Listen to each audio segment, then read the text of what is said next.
Good afternoon from day 2 of the 2024 Soccer Grand Prix Sevens, live from Tbilisi here in Georgia, brought to you by the International Soccer Federation and Soccer Georgia.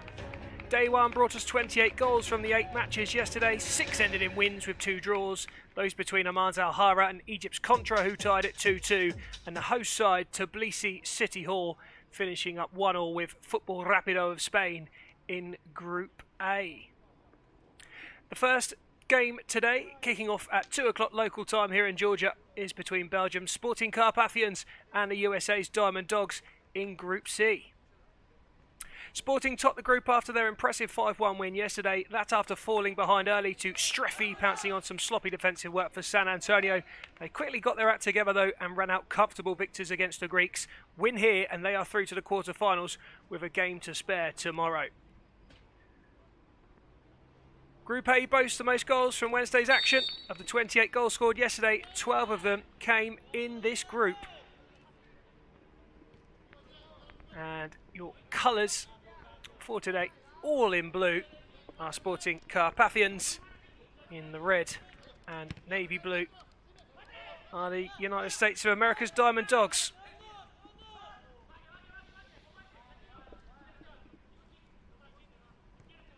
Diamond Dogs started so well yesterday. Took a healthy 2-goal lead.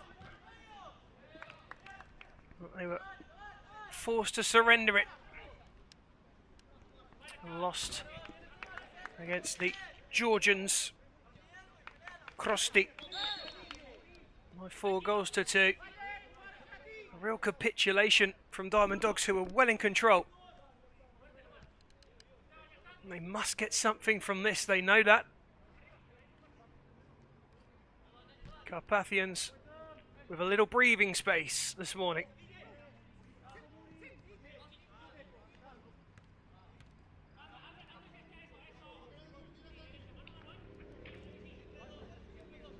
That's Vanna.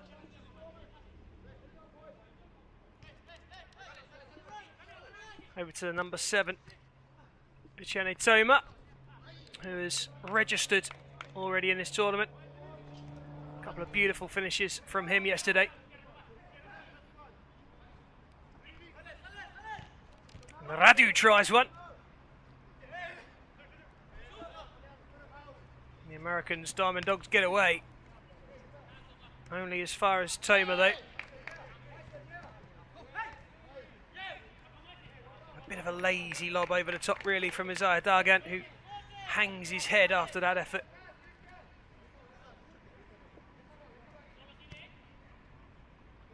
Toma across the pitch.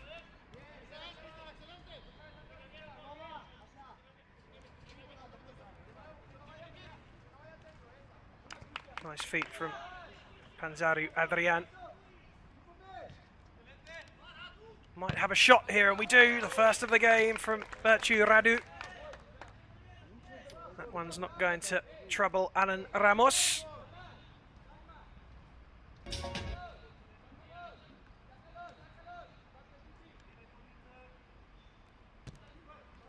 Zinedine Escandon with a double for the American side yesterday. Will be looking to add to his tally. It was 13 minutes from time when Krosti's Vashvani got the first goal for Krosti yesterday.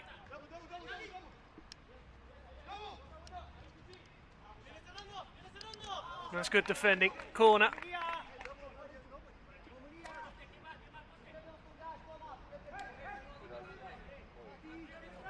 Final howling 10 minutes for the Dogs. And Ramos having to fetch the ball from his net 4 times at the end of that match.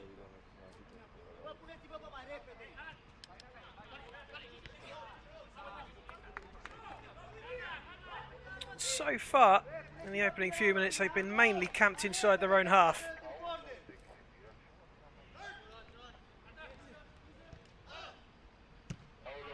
Alan Ramos goes long. It's not a bad ball, is it? Christian Roman couldn't get there. They had to poke it out for a corner.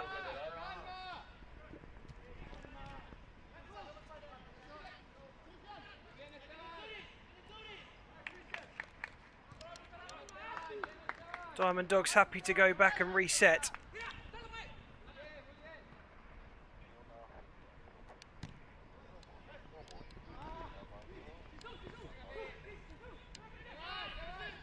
turn from Escandon.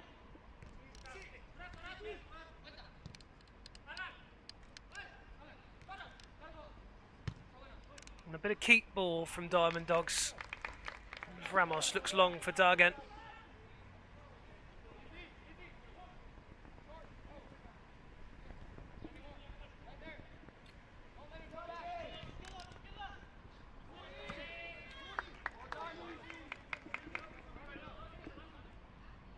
Goal kick to the side from the USA.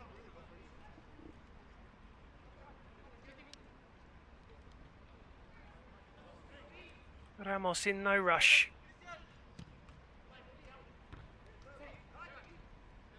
And you feel that their game plan is not to let Sporting Carpathians have too much of it. Keep that ball. They can't score if they don't have it. Restrict them. Try and catch them with a bit of pace that this side do possess and quality. They have skill.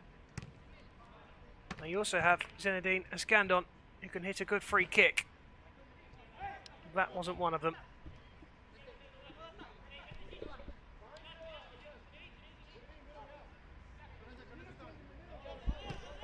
Andrei searching. Good touchdown. Challenge is good. And they win themselves a kick in. Nicely done by Andres Marquez.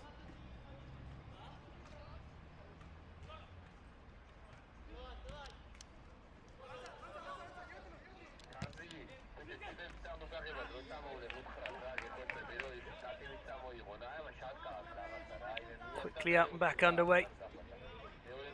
Sporting. Radu.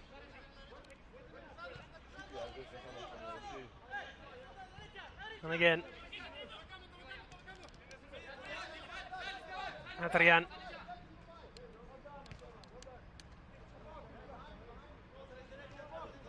Measured from the Belgians.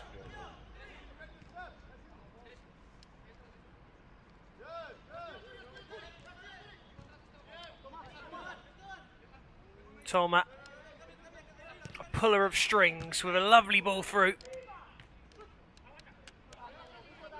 Back to Adrian. And that will run out for a kick in.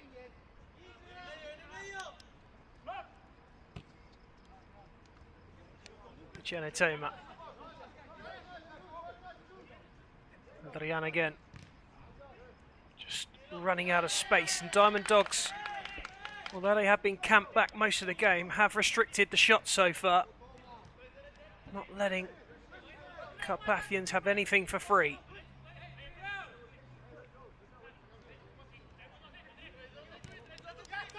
A more concentrated performance from Diamond Dogs so far. Free kick for that one. Challenge coming in from Captain Jesus Ramos.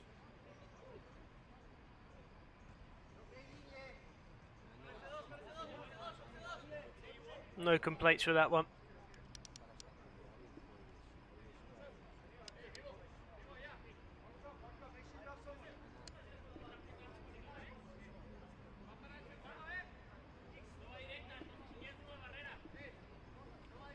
Group C currently sits Sporting top of the table, along with Crosti, both with 3 points. Diamond Dogs sitting in third. San Antonio bottom of the pile. Crosti versus San Antonio later on. And by the end of today, we'll have a much clearer idea of who may well go on to win this tournament. There'll be a lot on the line for a few teams tomorrow. Sporting Carpathians will hope that it won't be anything to do with them. They'll be home and dry come half an hour's time or so.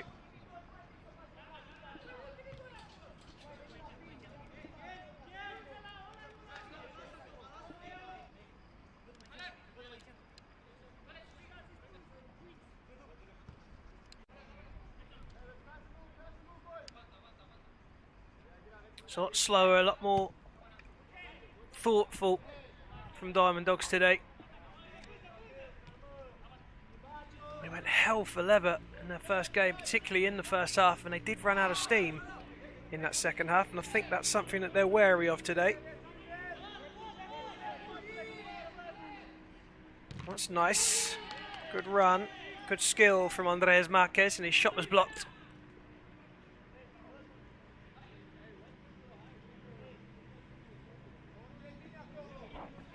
Kick in for Diamond Dogs.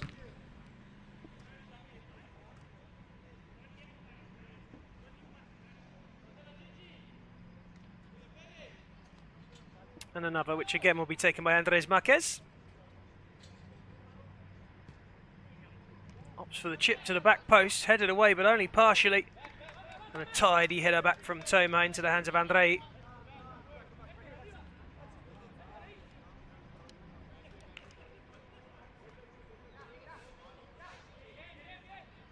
Both sides a little cat and mouse in the opening 10. That's a nice ball up to the edge. Layoff was just a little short, and that is a very clear foul on Andres Marquez. He receives the free kick. Oh, and a sin bin too. So Diamond Dogs have a man extra on the pitch for the next 2 minutes. Can they make that count? Well, not with that effort. That was Jesus Ramos.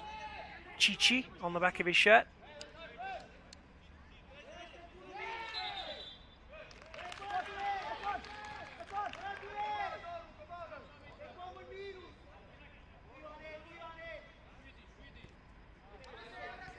And here's Ramos again.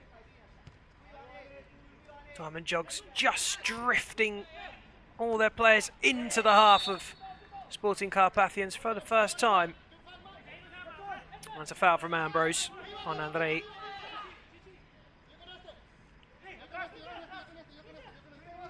Confirmation of Toma's sin bin. Here's a chance! And Alan Ramos happy to see that one past his post.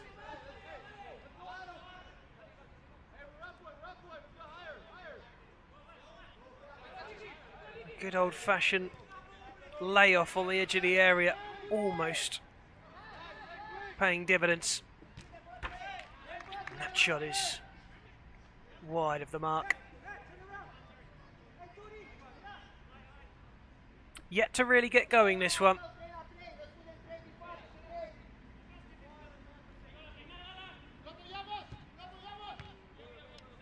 I think Diamond Dogs will be happy though.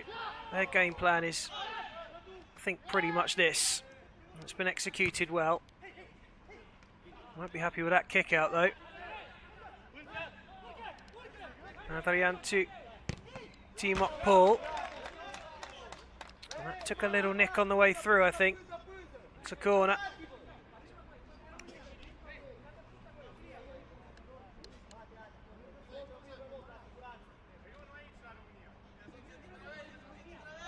Up there on your screen, just walking on number 9, Valentin Rad. Fortuna Iniot with his hands on his hips for a moment. That one goes all the way across into the area. And the whistle blows again for a pull.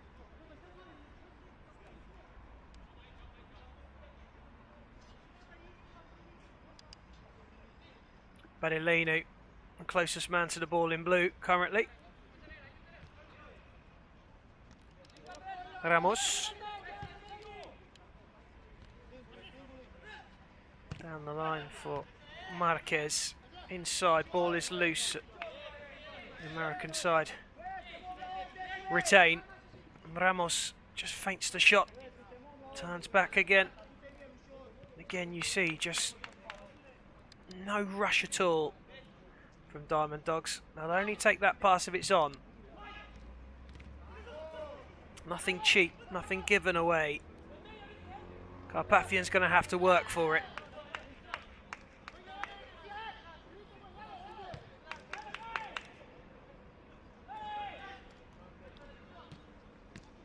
Well, Ramos was there. He had to be. Because Popdu Florin was lurking at the back stick if he missed it. And here come Diamond Dogs on a counter. There is that ball out wide if he can find him. He's still asking for it, Dagan. He won't get it. Instead it will be Ramos.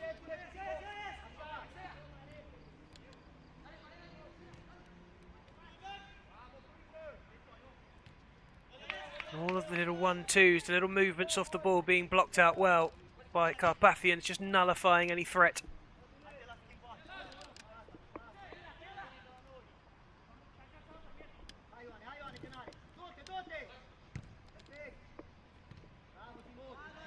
That's how to play. Another change being made, and it will be a kick in for Sporting.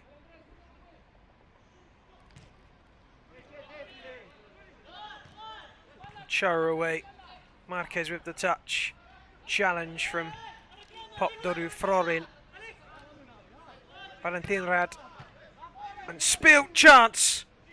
And should be. And how has he missed that? Open goal. Well, that is a let-off. It was messy to begin with. Then the ball fell loose. And he just had to hit the target. And defying the laws of physics, he's missed.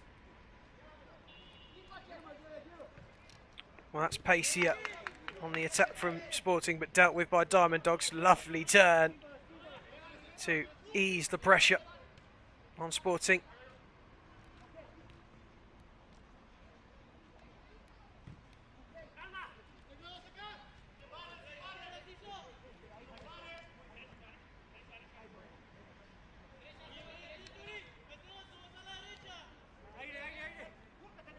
Slow approach from Bertu Radu, who again is in no rush. Here he is now. He might spread it a bit quicker now, and he does. He stands strong well, Zinedine Escandon.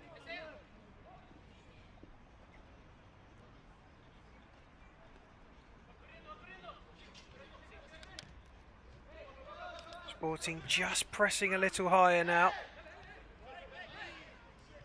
Dogs give it away quickly. Back into Sporting. Valentin Rad.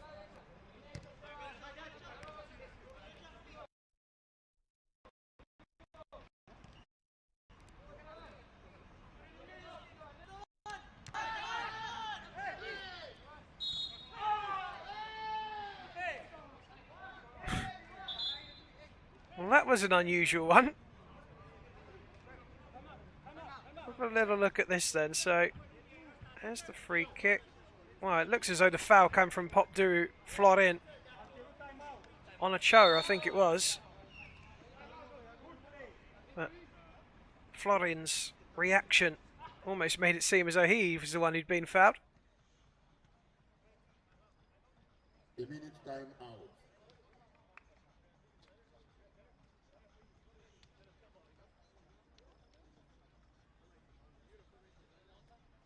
And a minute's time out. Both sides can call a timeout once each in each half. Be interested to know who it was that called the timeout of the two sides. I would hedge my bets on Diamond Dogs just because they've allowed Carpathians to press them a little higher, and I think their ultimate game is keep it 0-0 for as long as you can and use your speed and fitness later on in the second half to try and find that crucial goal through. If they win today against Sporting, then the group is blown wide open.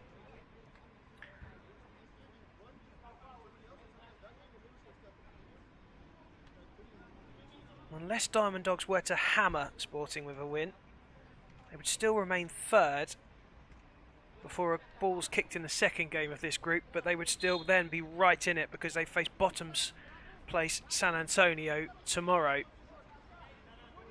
San Antonio will believe that they're better than what they displayed yesterday, though. Bit too sloppy at the back, and you imagine that will be a discussion that they've had last night and indeed today.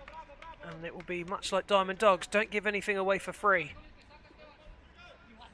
Arizona guilty of that themselves last night as well, the Cypriot side. That's a late challenge. A scream from the man from Brussels.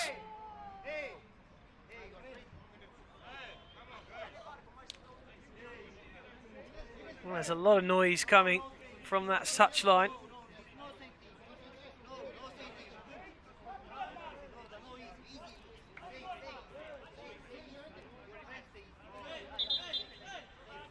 Well, there's a couple of little discussions going on. Some disdain from a couple of players in blue. Sure if we're going to see it. Here we are. Well, it's late, and that's all it is.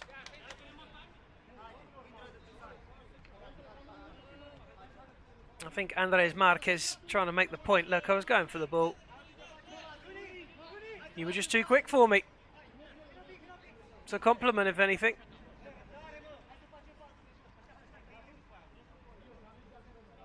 And Chene Toma not quite seeing the funny side of it, though. And Andres Marquez now will have to take a seat on the bench for the sin bin, which should mean that we finished the half without him. Radu gets us back underway with the pass to Adrian.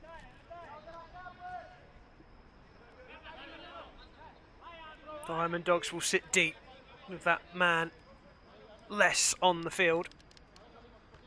It's up to Sporting to punish. They do it before half time. That would surely drop the heads of the American side,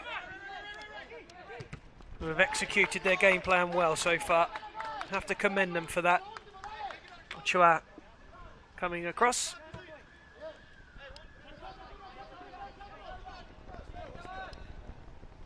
Cansaro Adrian with the flick. Rolled across. Chance now, surely.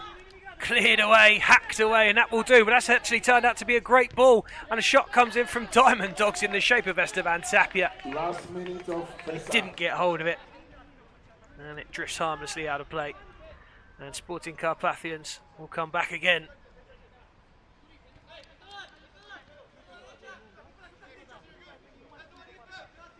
Toma.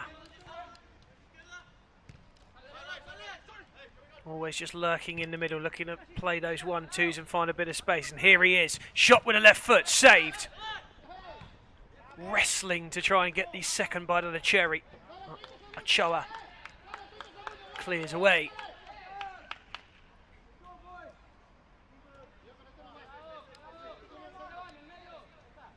Not long left.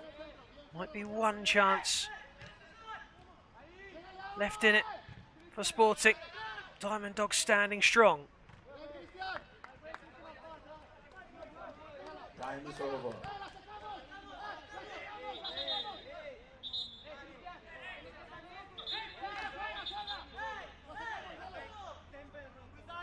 Diamond Dogs urging the referees to blow the whistle due to the Tannoy announcement. But they're in charge. And they will blow the whistle when the time on their wrists has been allotted. That's nice. Could be. Ramos down to save well, and he enjoyed that. Still, there were appeals from Diamond Dogs for that whistle to blow. And the referee is saying, we've got it under control. And we'll tell you, you won't tell us. Not sure. Asked for calm.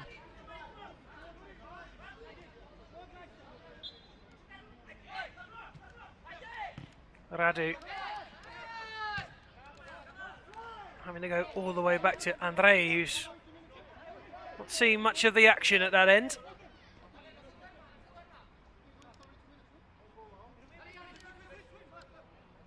Radu might look for that 1-2. Instead, the turn comes in from Karisadi. And that should be it, and it is. Well, 0-0 at half-time. Diamond Dogs have come with a game plan. They've executed it well. Full credit to them for that. Sporting Carpathians will not be worried at the moment, though. They'll feel that they've got enough about them to overcome Diamond Dogs. But it is finally poised, and it is 0-0. We'll be back for the second half shortly.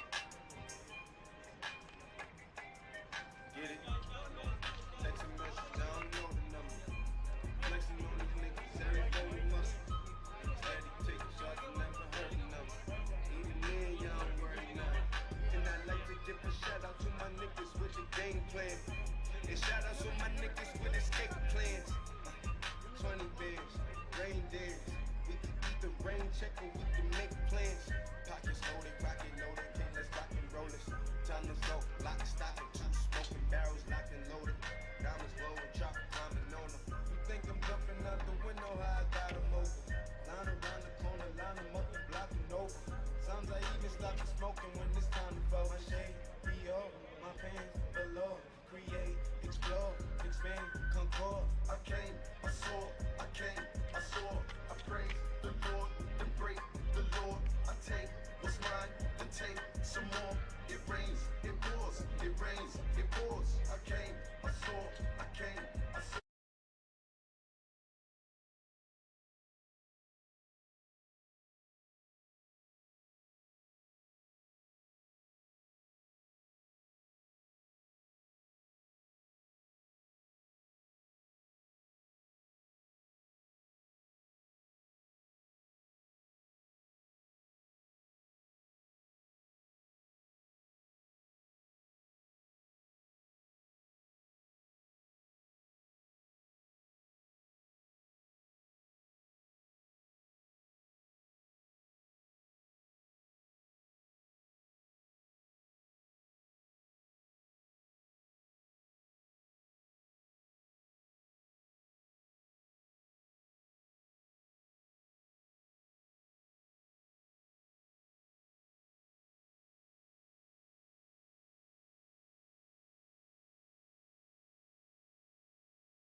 Back off and underway then, second half of this Group C game, Sporting Carpathians and Diamond Dogs.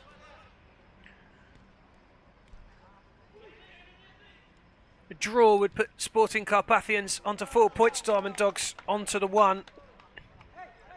And at this point that would still give them hope going into the final game against San Antonio.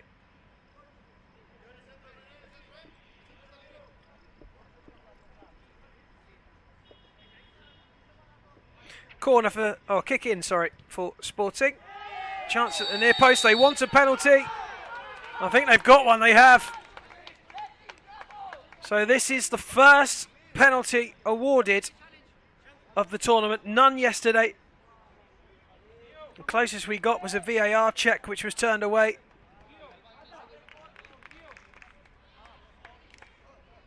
And that is not the start Diamond Dogs would want.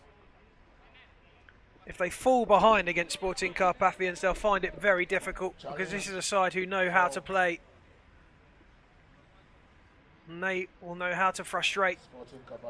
Although you could argue Diamond Dogs' greatest strength is on the attack. But they'll have to commit men, and one of their weaknesses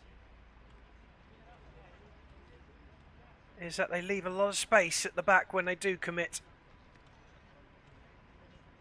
Looks as though it may have been challenged by Diamond Dogs, but I don't think it's going to get overturned. I'm pretty sure the penalty will stand. And you get one challenge each.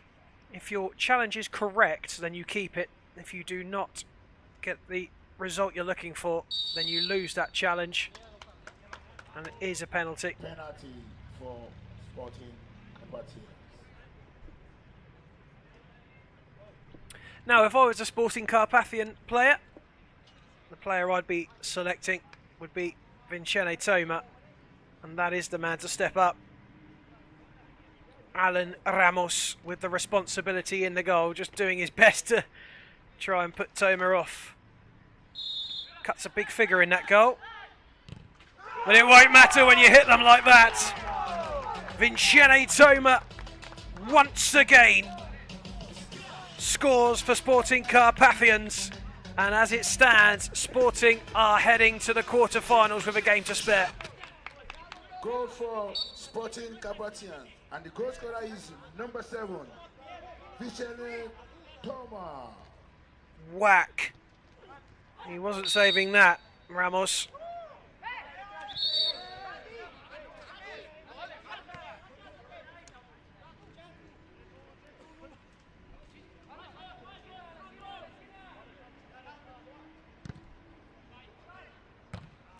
Dogs go long.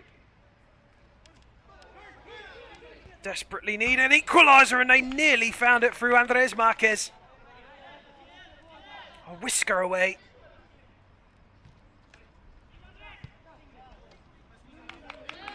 Oh, keeper looked as though he had it covered, in fairness. Andre despairingly diving down to his left-hand side, the man in orange.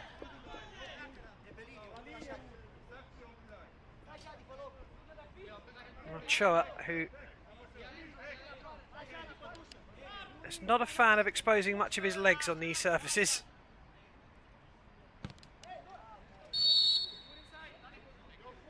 Has put his foot onto the pitch as he played the kick in.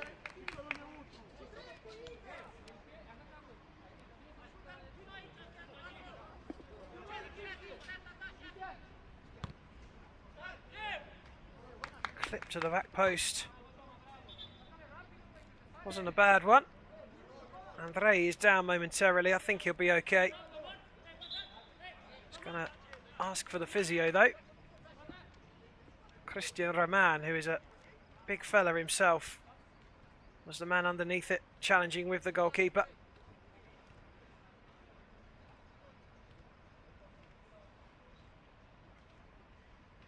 Fell a little awkwardly.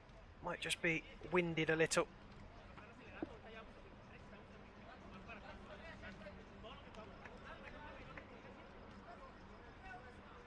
Diamond Dogs will have a corner briefly, and an equaliser is high on the list of priorities.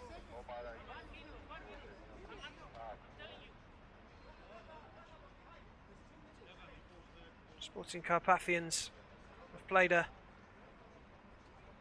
good game so far. Hard to break down. They pass it nicely. They wait for their moments. And a goal right at the start of the second half will alleviate some pressure, perhaps. Here they come again, and that's two. Smart and quick on the break. And it's Fortuna Ionet, I believe.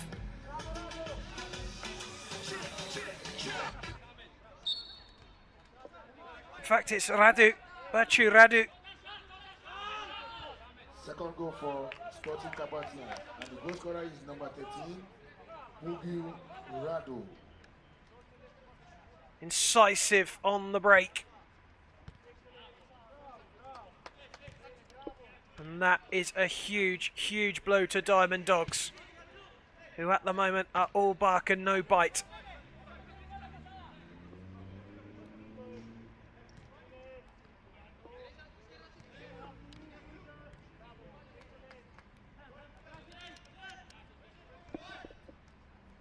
There is Radu, goal scorer of the second goal a moment ago. And there's Toma, scorer of the first. Fancied his luck again, but the ball cannons off of Andres Marquez.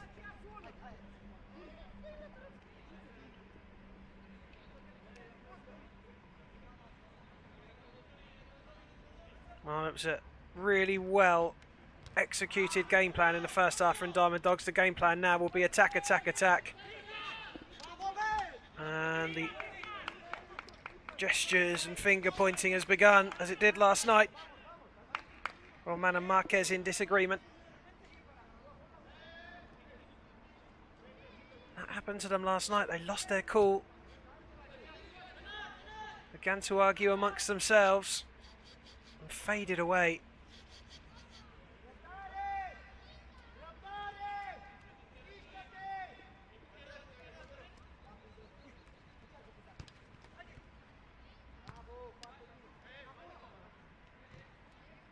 Ball across the face, header.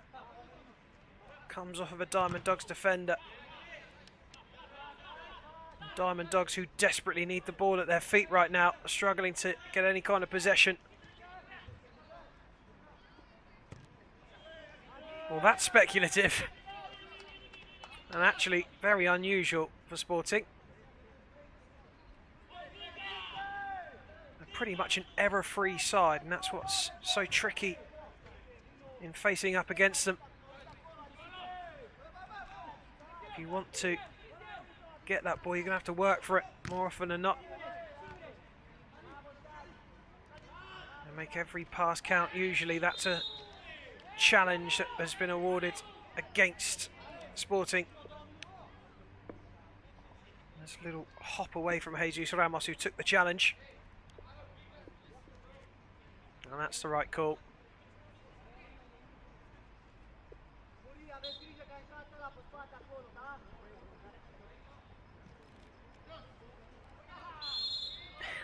Well, he was going to get the free kick anyway, Andres Marquez.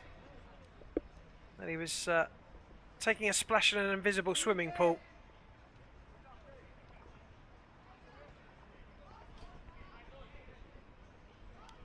Needs to work a little harder, train a little better on those dives, I think. Was a free kick, mind.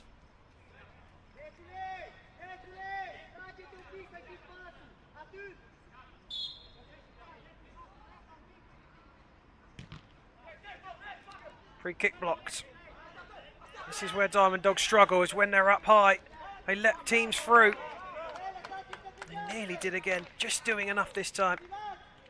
But they're not quick to track back, Diamond Dogs. They leave players very high when they lose possession up top.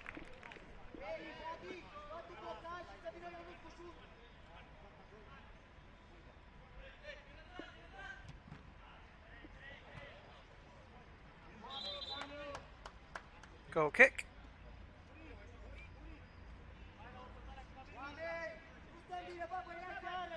I think Marquez may have taken a blow Originally, he'd rather not, as that shot came in. It's Marquez who's done really well to compete in the air for that one and earn himself a corner. And he'll take responsibility from the corner also. Quickly taken, chance to shoot perhaps there is, but it's blocked. And maybe Escandon would have been best served hitting that first time. That touch just allowed the defender to come onto the ball.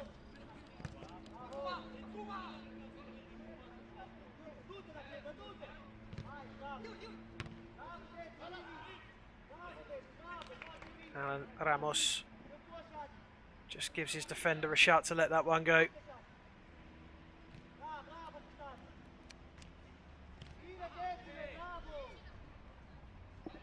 Esteban Tapia asking for the high boot. Trying to award himself the free kick. He's not going to get it. It is a kick in, and I think that's again the right decision from the officials, who very, very rarely get it wrong. Standard of officiating in every soccer tournament is right up there with the best.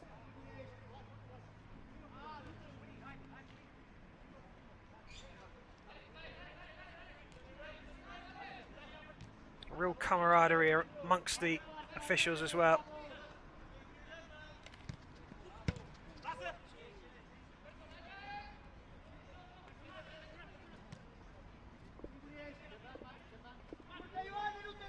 Sporting again will just play happily. Ball at feet. And run that clock down.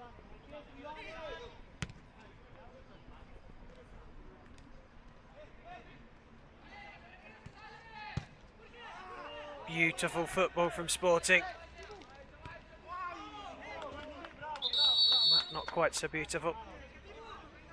A minute timeout. Well, there's a minute timeout, and I think that can only be Diamond Dogs who have called it, because they know they've got 10 minutes.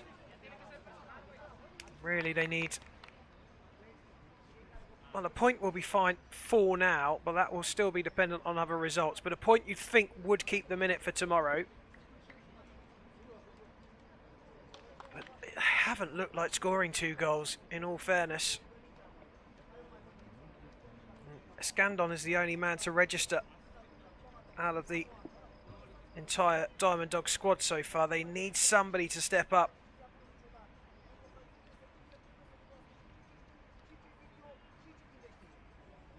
Sporting's team talk, I'm sure, will just be keep the ball, slow it down, don't give anything away, don't overcommit.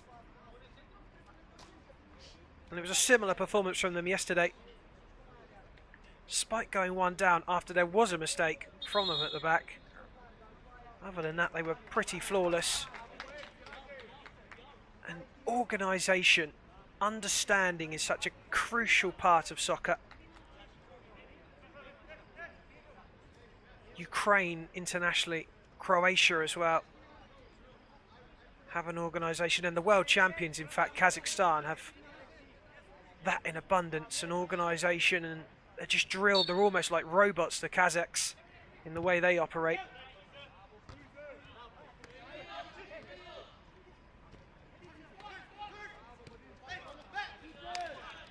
That's just a little loose. Matthew Ambrose punching his hand in frustration that he can't get on the end of that.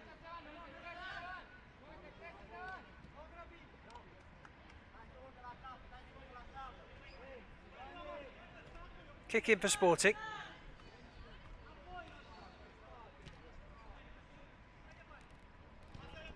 All the way back to Andre. And again, that will have been part of the conversation.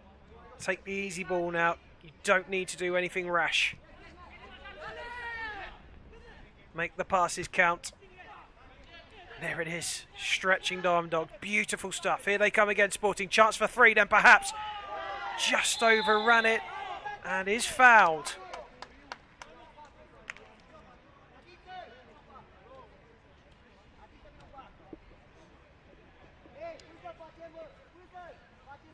Down in a heap again, a man in blue.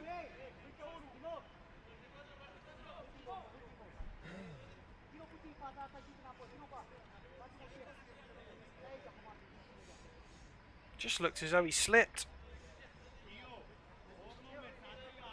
And that for me is a soft decision.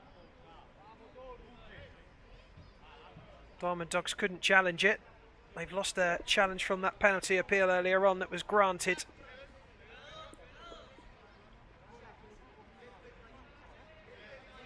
Radu is the man over it. Just floating around is Panzaru Adrian behind him. Over on the right hand side is Popduru Florin.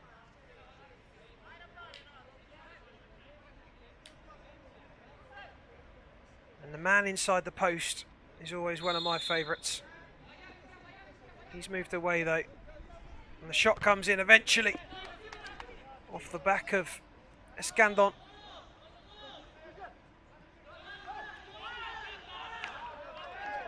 Kick in for Sporting. Diamond Dogs just can't get the ball, and that is full credit Sporting for that. And they are looking to add to the tally, and they should do here, and they do. Timok Paul arriving at the back post. Lovely ball across from Fortuna Inyot. And it's Sporting Carpathians 3, Diamond Dogs 0. And that is surely that.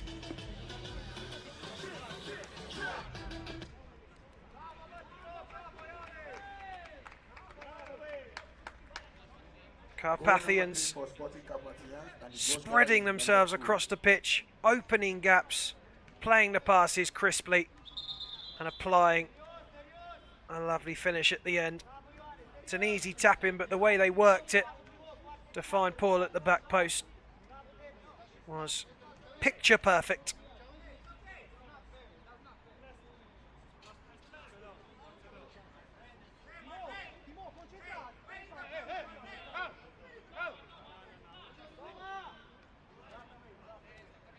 Some disagreement on the sidelines. I'm not entirely sure what it was.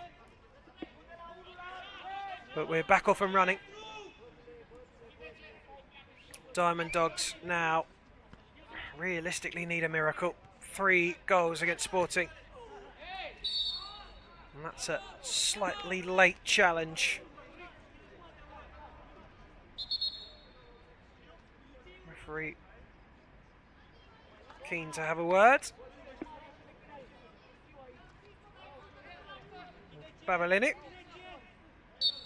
And back underway with Shoa. Badilenu trying his luck this time. Just curls it past the outside of the post.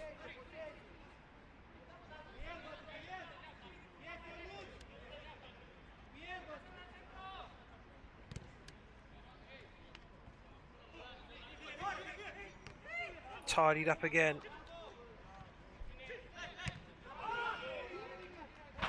That's the problem now Diamond Dogs have, is that they've got to attack. They're going to leave those spaces. Whether Sporting will be interested too much in that counter remains to be seen, as they are cruising.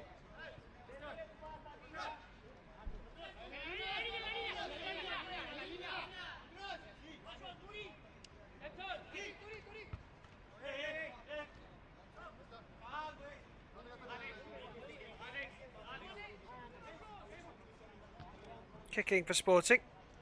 Plenty of changes being made there for the last 4.5 minutes.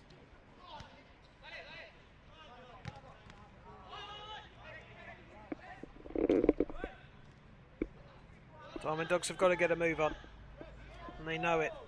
Marquez running to a bit of a blind alley, didn't see much ahead of him. Just had to keep the ball, drew the free kick.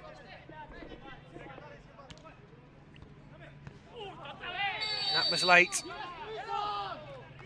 Ochoa didn't like it, and that's been one too many. Needless for Sporting. So a man advantage for Diamond Dogs for 2 minutes. Not a bad strike. Took a little touch on the way through as Christian Roman let fly.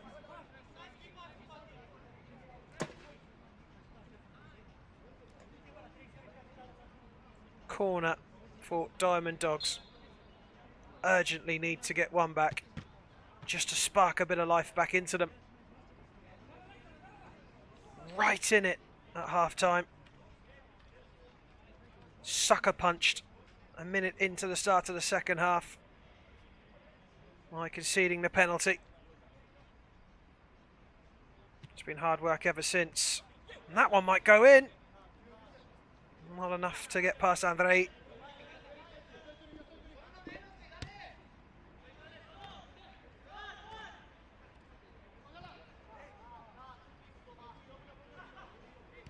All of the blue shirts back behind the ball. A melee of blue bodies getting in the way of a Diamond Dogs attack, and that looks sore, I have to say. Little roll of an ankle, I think.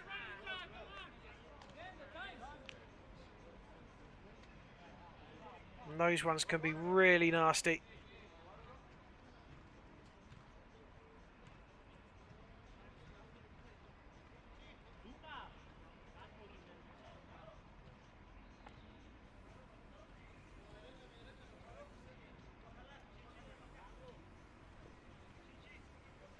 Next game will be Achara of Oman, who gave us a really good game yesterday. They drew by 2-2 against Egypt's Contra.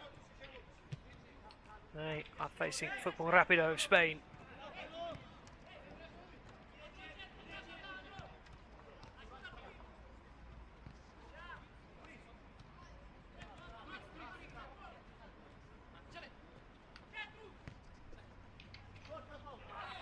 There's another free kick.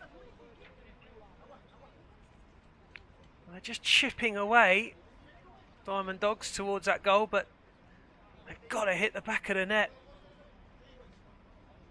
1 minute 45 is probably not enough for 3 goals, but you have seen crazier things in soccer, I can tell you that much. Would be right up there on the top shelf, though, if they were to pull this one out of the bag.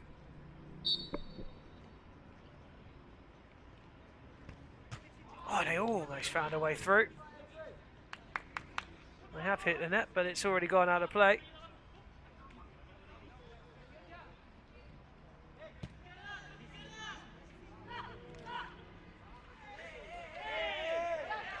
Oh, there's appeals there as well.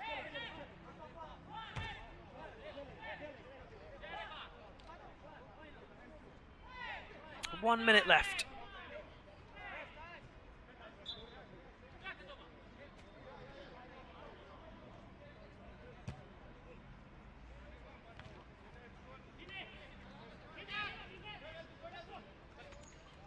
Last minute of the game.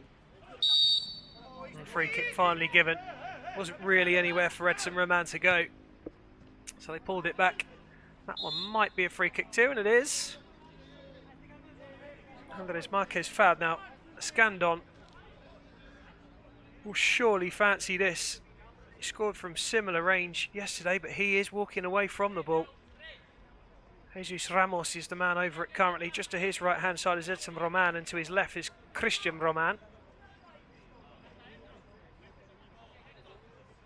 Christian Roman looks the best option from here, it has to be said.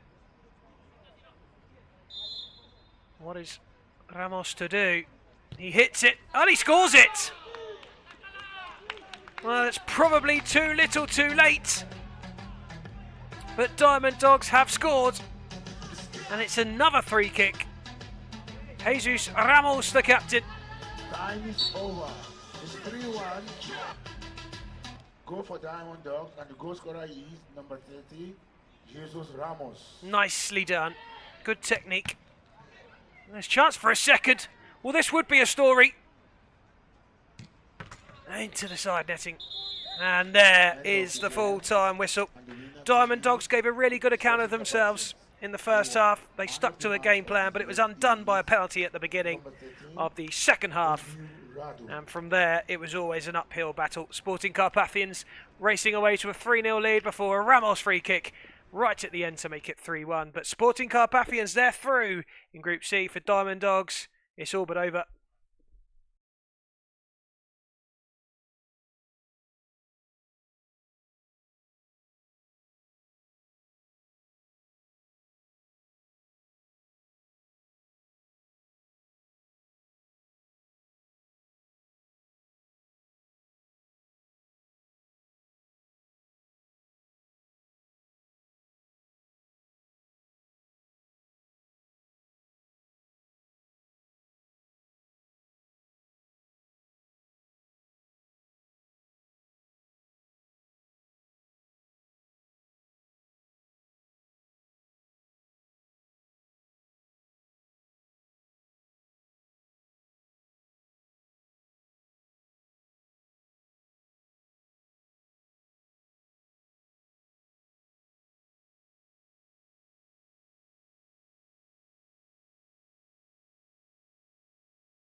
Avant-Garde of Moldova against Arizona of Cyprus then for this one. And if yesterday's games are anything to go by, Arizona are in for a tough ride. Avant-Garde are much like the last game, Sporting Carpathians, robotic and precise. Very cool. And there already is a mistake from the number 5, Marios Piani of the Cypriot side, Arizona. Avant-Garde very impressive yesterday in their 3-1 win over Real Panthers, who were a good side themselves. Ultimately proved too much, and Arizona were extremely sloppy defensively yesterday. Virtually gifted every goal that BetLive scored on a silver platter. They have to do better in this game. They have to make sure that the passes are crisp and they don't get caught in possession at the back.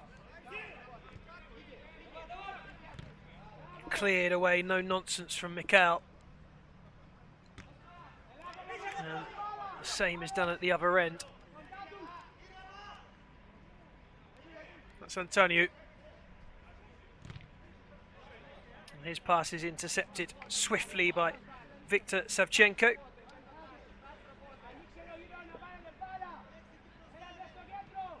Kick in for Arizona. And there again are the mistakes at the back. And a side like Avant-Garde will invariably make you pay. Don't think the ball was placed properly on the line, so I think he might get the retake. Unless he's explaining that he has stepped on. Yep, he has stepped on, and so it will be an Arizona kick in instead.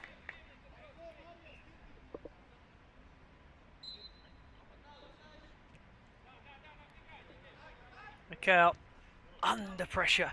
Gets it away though, that will do.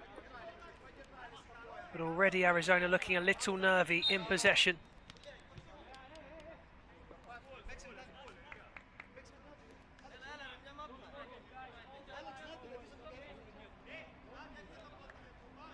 A bit of discussion as to what's happening here. It's a Cypriot kick in now for Arizona. A chance to shoot. It's over the bar. But it will at least inspire some confidence. The room did open up for the shot.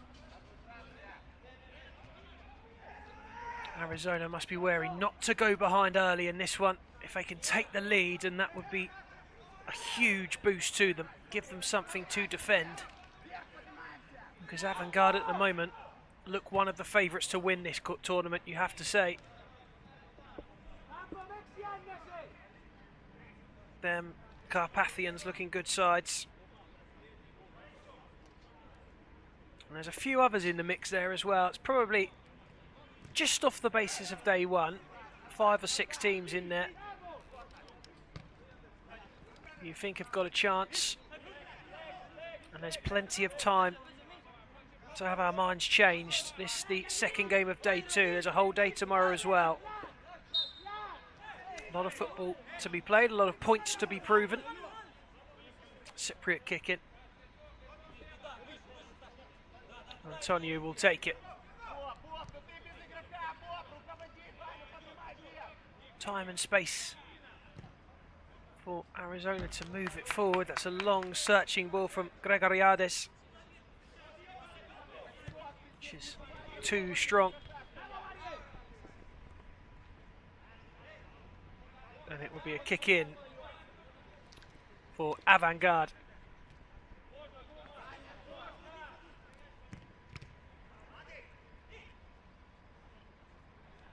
Possession lost, and there's Bobu, one of the Moldovans' better players, and he was a real star at the age of 17. He was considered one of Moldova's finest players at that age as the keeper saves. He played in the Major League at 17. He had to quit professional football due to injuries. Became a lorry driver for a while. Said that he didn't even look at a ball for 2 years. That is the sign of a man whose heart was broken through football and mended through soccer. And that's Victor Nasenko, who is captain of Zimbru. There's the longest serving player of this avant-garde side. There's a little bit of space on the edge if he can pull the trigger. It was always going to be difficult for Gregoriades to get his body in the way and swivel, but he's won himself a corner and Antonio comes across to take it.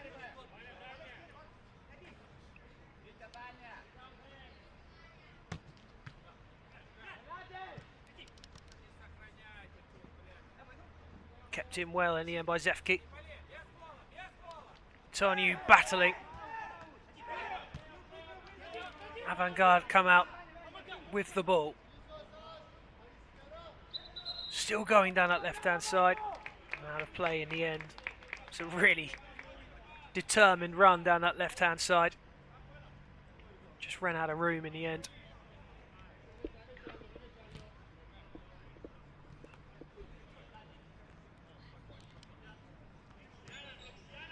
Senko back to Anthony Shebata, who played in Moldova's top division and for the national youth team. So if you get past that avant-garde side, you've still got him to beat, and that appears to be quite the test. Was beaten once yesterday.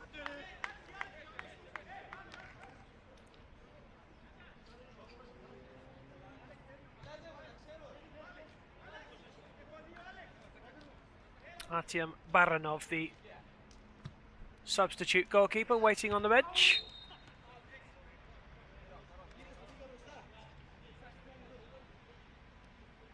It's a kick in for Arizona.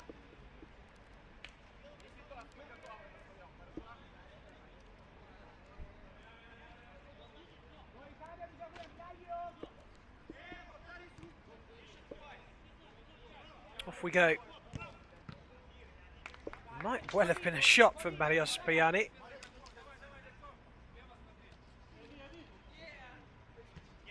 He might not admit to it though. Zefki. And again, better from Arizona than we saw yesterday. Knocking it about a little bit more freely, a little bit more confidently. Avant-garde don't press, which is helpful to Arizona because that's where they're vulnerable. That little bit of extra time at the back will be useful for them.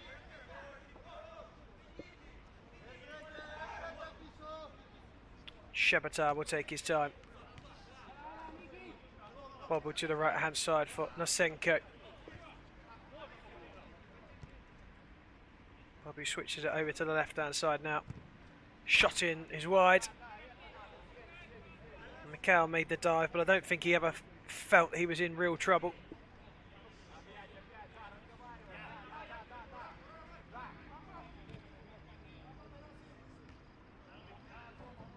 Another play for an Arizona kick in. 8 minutes gone, 0-0.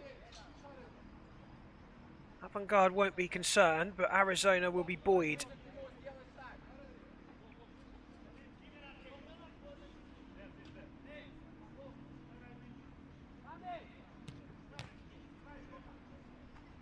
Comfortable catch. Avant-garde currently sitting second in Group B after one game. After the win. Behind Bet Live, Arizona rock bottom. Arizona will play Real Panthers, who are third, tomorrow.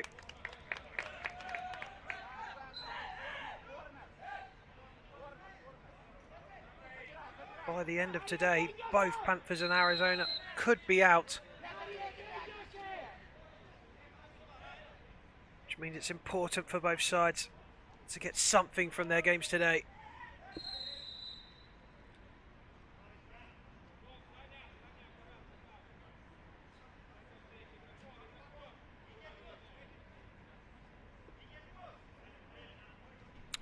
Approaching halfway of the first half. And nothing to split the two at the moment.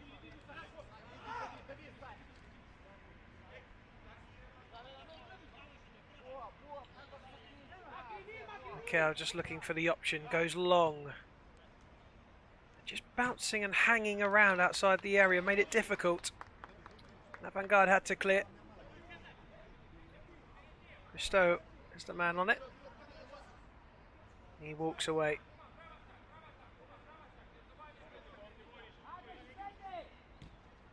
Up to the edge. Good solid defending. Not giving the Arizonan side a sniff outside that penalty area.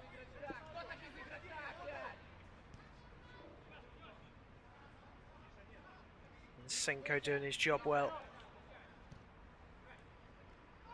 And just uses his experience, Senko, just to lean. Let that ball run through for Shabata.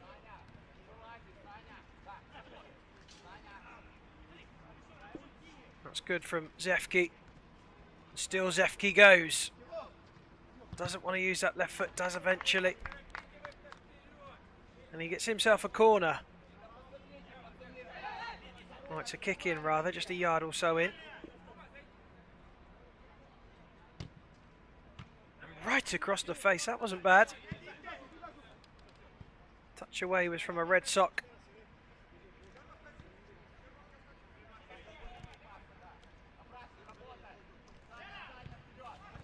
That's poor. And that's the kind of mistake that Arizona have got to cut out, particularly against Avangard.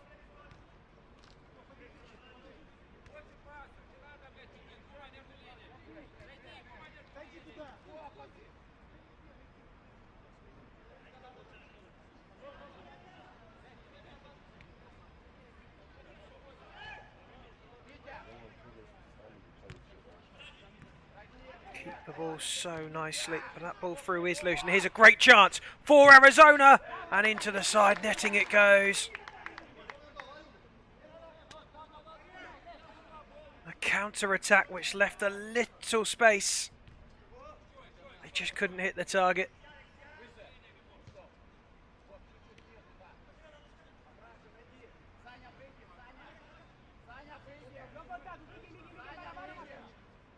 Leisurely stroll out from his goal area.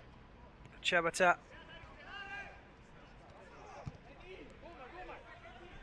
Avangard working the spaces and the angles. Keeper gets there, doesn't hold, cleared.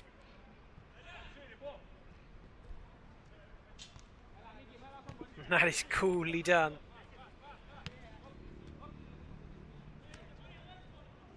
And even when it looks dangerous, they made it look easy getting out. Here's Bobu. It's the number 10, Denis Golubov, trying to get on the end of it. And it's going to be a timeout called by Cypriot side Arizona. And I think that's sensible.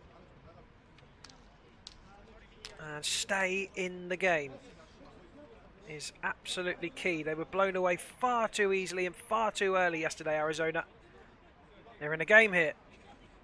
There is a little bit of argument on the Avangard bench, which will encourage Arizona, I'm sure.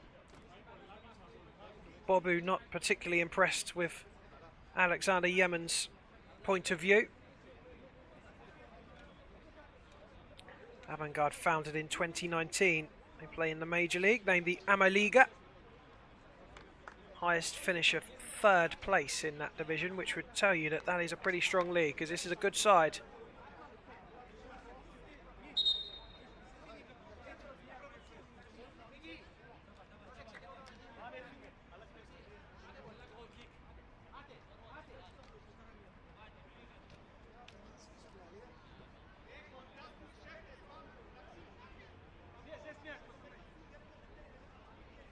And we're almost set to get going. Game 2 of today's action. Up next is from Group A, Al-Hara of Oman versus Football Rapido of Spain. And then OM Mechanic of Turkey will face Ukraine's Sarmat.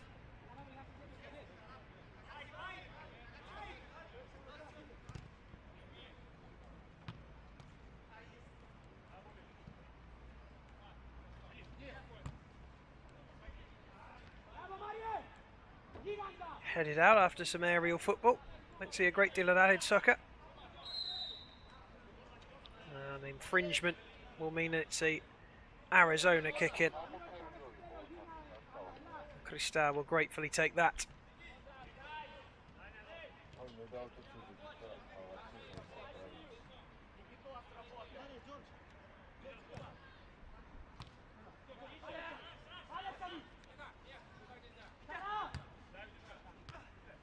Well worked to keep it in, but the ball will bounce around in the middle and a free kick is given. Piani wasn't convinced.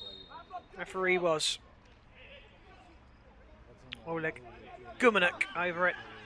It's a man who has played Champions League football for FC Sheriff.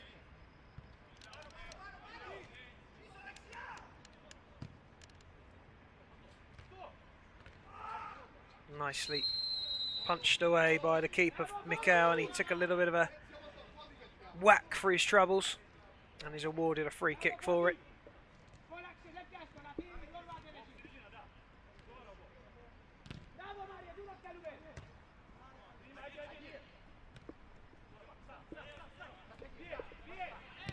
A shot from range saved. It was Tashev who hit it with the left peg.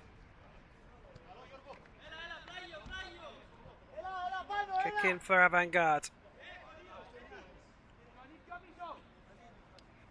A little over 5 minutes remaining of the first half, and Arizona will be satisfied with their work so far.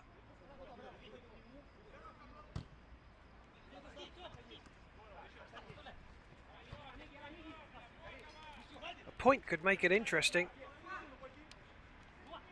as far as Arizona are concerned,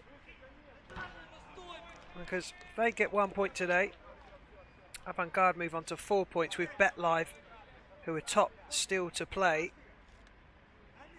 And Arizona will then play Real Panthers tomorrow, but they'll need results to go their way in that game also to be in the sniff should they draw.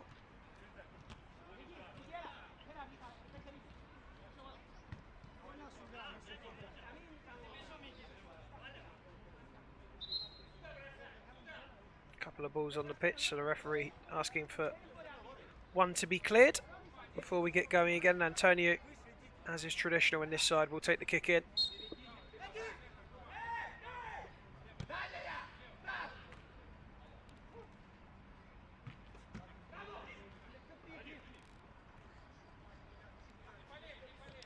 Nice turn from Antonio, back to Mazzari. Gregoriades going wide. Patient from Arizona, much better.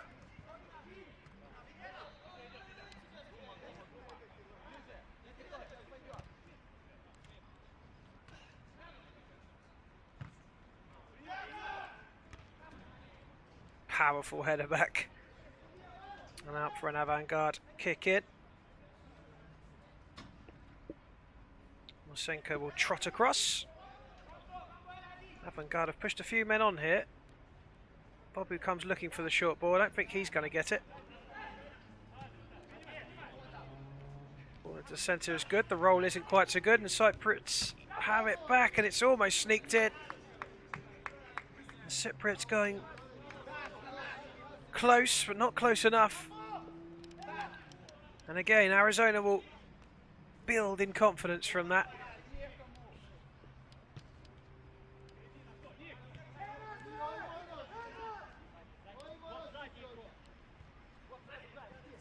Lexi Bobu. Gumanek over the bar. Not afraid of having the shot, is he, Gumanek?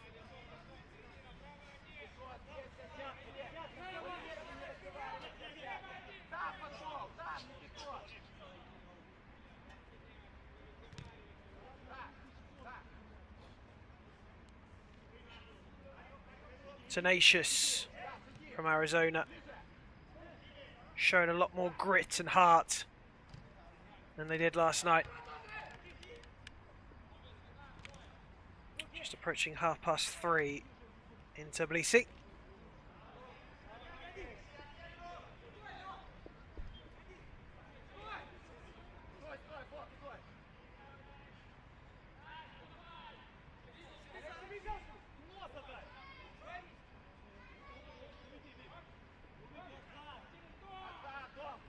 Bobu.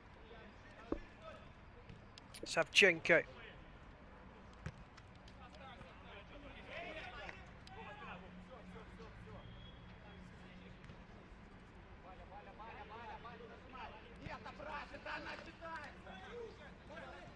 Antonio. Again, just off target. Just need to find that killer instinct, Arizona.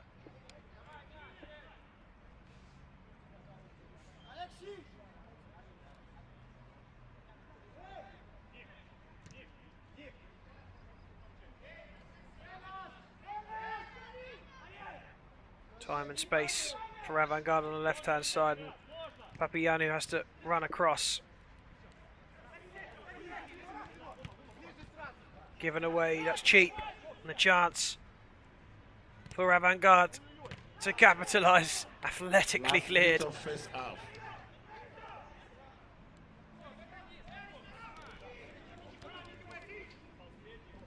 Bobu clips it in, and Arizona will clear at all costs there. They know the half-time whistle is beckoning.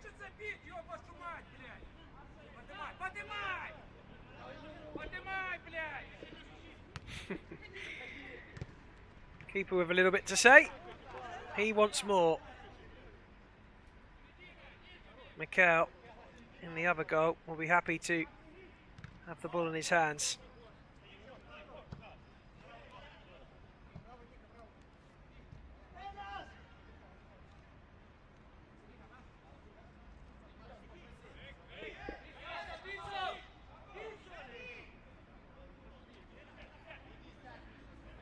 Bobu in space on the left-hand side.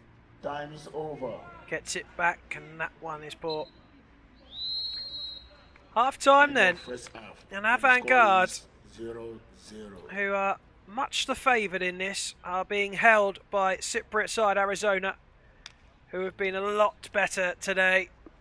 Cut the mistakes out for the most part. Just need to find a way to score. If they can take the lead, they'll have something to hold. Fall behind, they may be in trouble, but at half-time it's Avantgarde 0, Arizona 0. Back soon.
niggas been counting me out. I'm counting my bullets, I'm loading my clips. I'm writing down names, I'm making a list. I'm checking it twice and I'm getting them hit. The real ones been dying, the fake ones is lit. The game is off balance, I'm back on my shit. The Bentley is dirty, my sneakers is dirty, but that's how I like it. You all on my dick, I'm all in my bag, as hard as it get. I do not store powder, I might take a sip. I might hit the blunt, but I'm liable to trip. I ain't popping no pill, but you do as you wish. I roll with some fiends, I love them to death. I got a few mil, but not all of them rich. What good is the bread if my niggas is broke? What good is first class if my niggas can't sit? That's my next mission, that's why I can't quit. Just like LeBron, get my niggas more chips. Just put the rolling right back on my wrist. This watch came from Drizzy, he gave me a gift. Back when the rap game was praying like this. They act like two legends cannot coexist. But I never beef with a nigga for nothing. If I smoke a rapper, it's gonna be legit. It won't be for clout, it won't be for fame. It won't be cause my shit ain't selling the same. It won't be to sell you my latest of sneakers. It won't be cause some niggas slid in my lane. Everything grows, it's destined to change. I love you little niggas, I'm glad that you came. I hope that you scrape every dollar you came. I hope you know money won't erase the pain. To the OGs, I'm thanking you now. Was watching you when you was paving the ground. Counting your cadence, I'm never too slow. I study.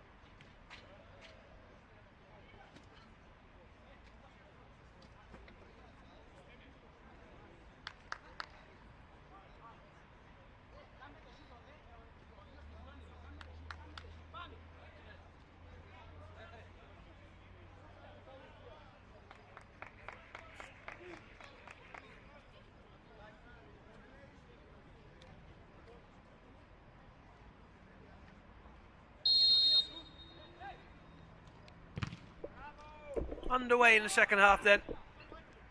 It's still 0-0 between these two. Arizona desperate to get something from it. It's always going to be an uphill challenge, but they've held their own well thus far. Diamond Dogs were in a similar situation against Sporting Carpathians in the first game. Level at half-time. Gave away a penalty just moments into the second half, and that really was the end of that. Went on to finish 3-1, and that's a situation that Arizona don't want to find themselves in. They have to stay strong, they have to keep avant-garde out, and then try and take that opportunity when it arrives.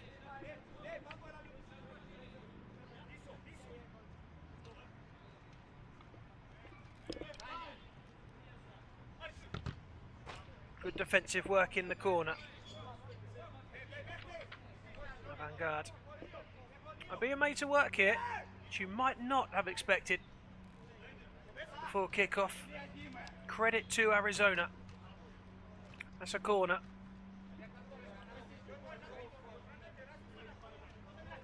Oleg Gumanek is the man who will take responsibility, as Bobu on your screen with his hands on his hips hoping for it. Instead it goes to the near post and it almost found its way in. And the final touch, it is adjudged. Did come, in fact it may well even be a free kick for a slide. I think that is the case.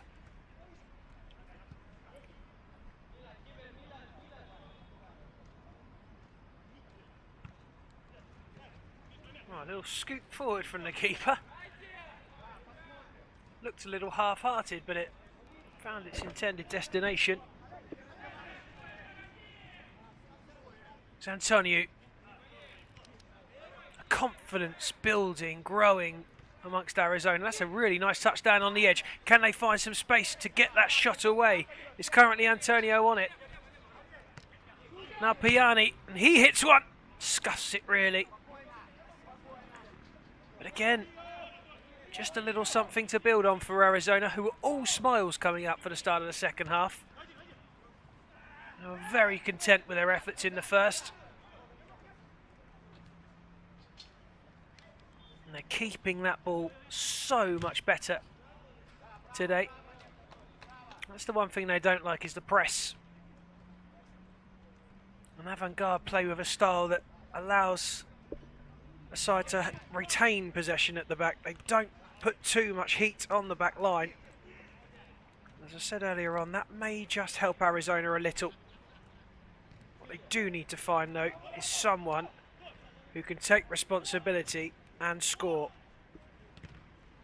Simple as that, isn't it?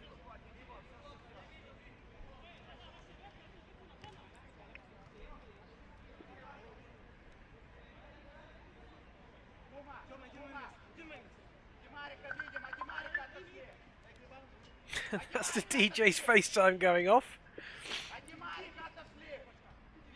I'm at work.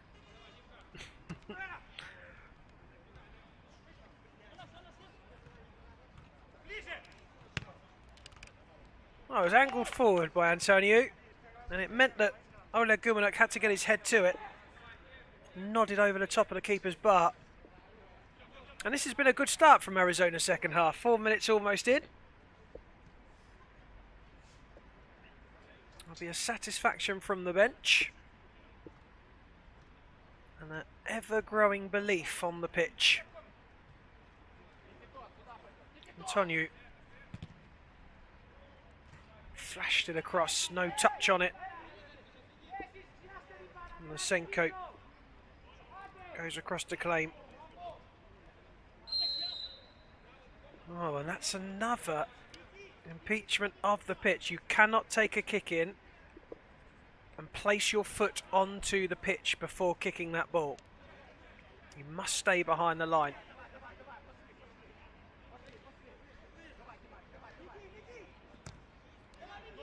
Lofted forward, header down, wasn't a bad one, just didn't quite get the connection he wanted. Gregoriades.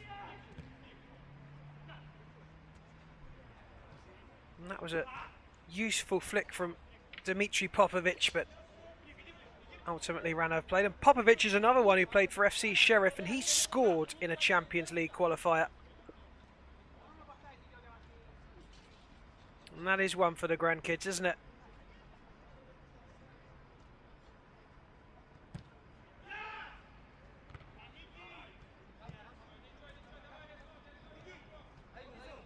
Stuff of many a young man, and indeed young woman's dreams.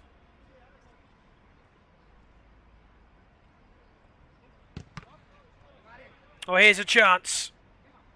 He just opted to take the touch and turn, but it's still not over. Fired by Gumenuk. Arizona hold firm.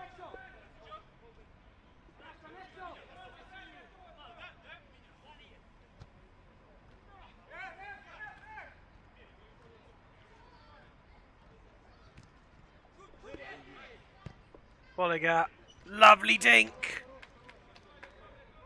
Couldn't quite divert it. Beautiful craftsmanship.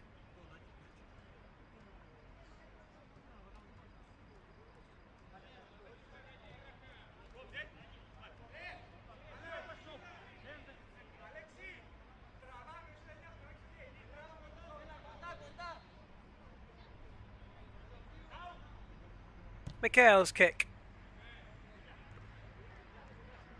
Dealt with and cleared. Bobu. It's tight in the corner. They've got through. Goodness me. Such good workmanship from Popovic. And his ball across the face just wasn't read. And an ooh from Popovic as he watched it go past his man and out of play.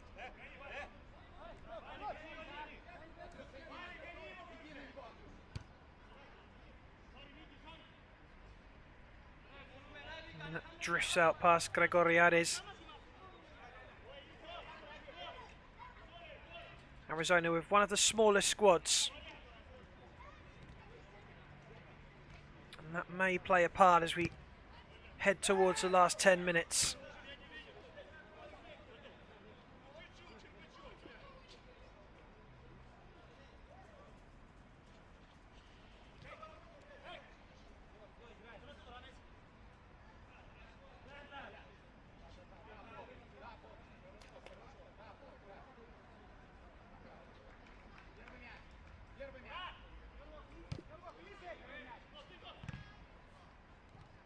Well, again, it's easily dealt with at the back, but nicely collected and coolly done by Antonio, and the Cypriot side have got the ball back at their feet, and they've enjoyed a good amount of possession in this second half.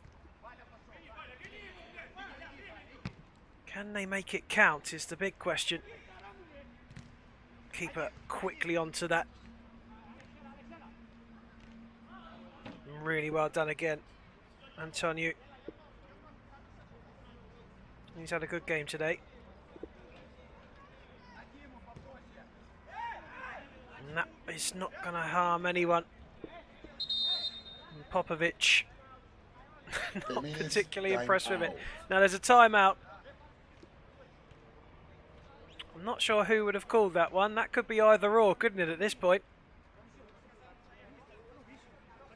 Probably hedge your bets on Avant-Garde making that call. Well, Avant-Garde as a noun is a new and experimental idea and method in art.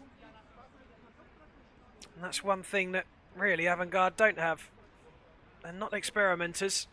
They have a game plan and they stick to it. They know how to win in this format. I mentioned it before, robotic. And that's a good thing to be in soccer. Know your role, know where you have to play, be, what you have to do, and take your chances when they come. And Avant-Garde have been restricted to them by Arizona thus far. It's a similar story at the other end though, and you have to feel there might only be one goal in it.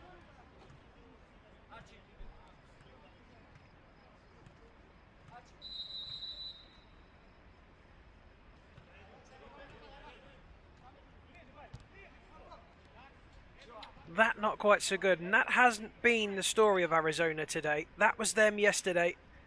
They need to get straight back onto today's performance. Keep the ball, be calculated, retain possession, nothing cheap. Make Avant-Garde work for everything, just as Avant-Garde do to their opposition. Keeper spilt that one. Zefke gets it away. And Gumanuk gives it to Babu, who in turn gives it to Nasenko. Well read and cleared, that'll do.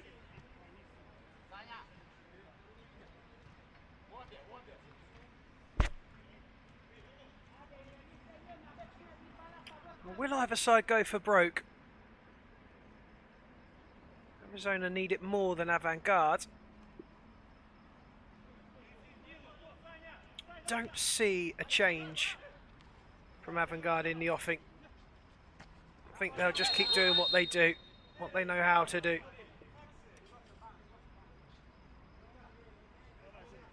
Arizona might just leave it right to the last few minutes to go for the jugular, if they do indeed at all.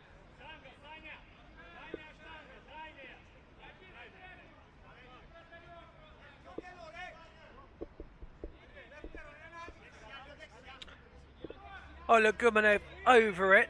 Gumanuk, sorry. He might just pull the trigger here, although there are a couple of players on either side of the post. And they do go short. And again, it's well read, and that is better. Once again from Arizona, and yesterday, picking up on anything. Marios Piani doing his job on this occasion. Bobu.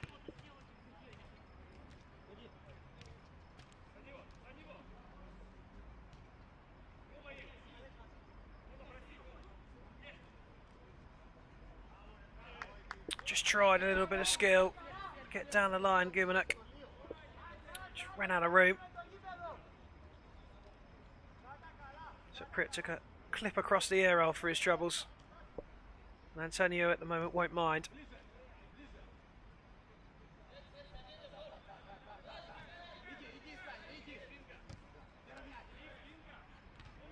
Ball long, headed back with aplomb from Savchenko.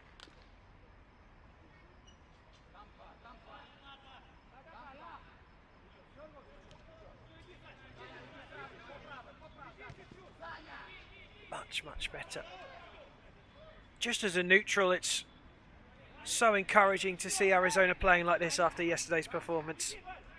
He was willing it almost. You wanted to see better from them, and we really have.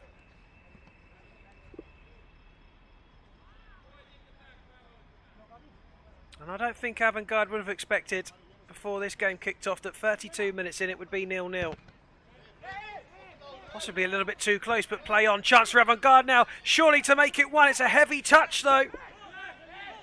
Alexander Kauchu. The golden opportunity. Arizona still with their heads above water. As Andre Boligar closes that one down. Georgios Christou for Arizona. Stretch a little with that pass. Cleared away. There's a battle in the middle for this one, but it's picked up well by Popovic. No nonsense from Georgios Christou.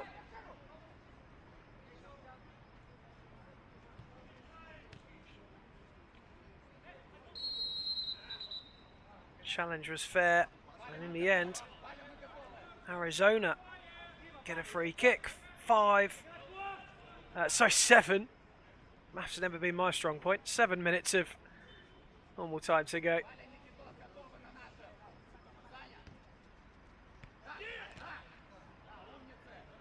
Oh, there's a little limp there, and that looks nasty, and he's already coming straight off. A rolled ankle, I think, there.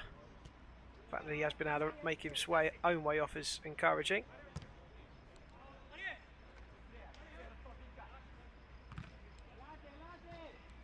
Lofted long, and I tell you what, that's not a bad ball down. It's Popovic, the giant of a man, who was there to just nod it down. Georgios Christou likes that scoop on the outside of the boot. Little loose in the middle from Christou, but get away with it. They might not on the second try, though. Well, he might not have meant that, but it was very well done.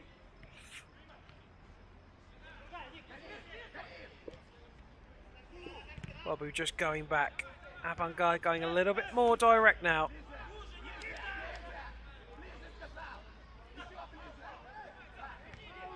Oh, Antonio taking a gamble. He's got away with it, though.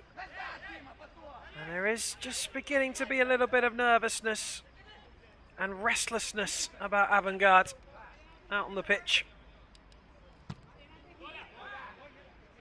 That chip forward is meat and drink for Cevita. Shot comes in and cleared away. Abrashin. Makes it in quickly. Has he impeded? Yes, he has.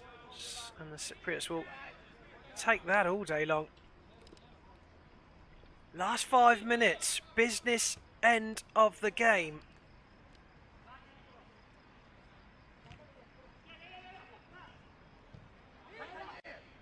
That's a hard man to win a ball in the air against, and he might get there again. Takes the volley on. Just couldn't quite wrap his foot around it, Dimitri Popovic. A few more seconds ebb away.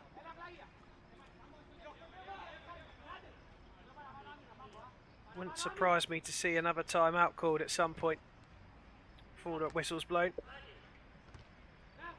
Chest or shoulder forward from Gregoriades.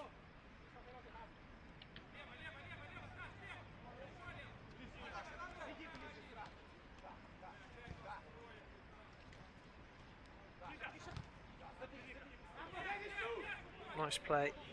Defended well though by Christou. There's still not a panic though, is there, about Avant-Garde? There's no real urgency. They still keep believing and doing what they do. And edging the keeper up to almost give themselves an extra man up top. But the Cypriots stay deep and go man for man. And it's a corner for Avant-Garde.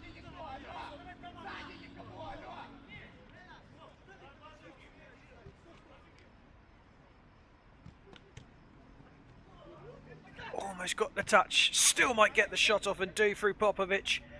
And that's taken a touch on its way and it goes over the bar for a corner.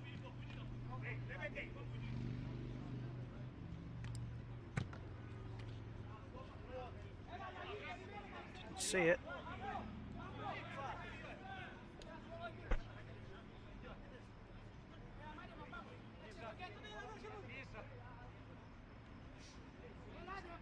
Oh, we've run out of balls for a moment.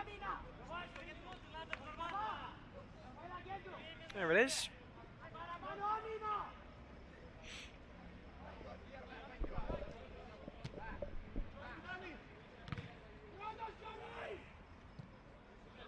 And that will run through. Goal kick Arizona.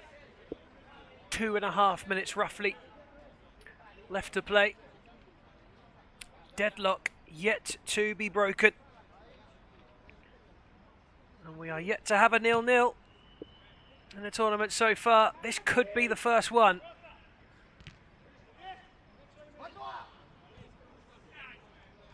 Just drops over the bar of Fotos Mikau, who himself is not in a great hurry to get the ball at the other end, so that might give you some indication as to Arizona's thinking at this stage.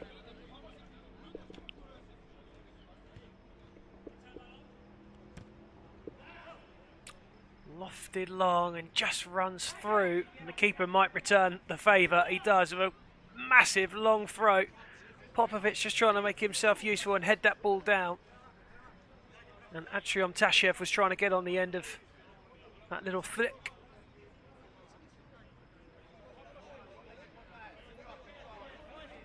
Arizona kicking. Poked forward. Cleared away. Captain does enough. Shot comes in.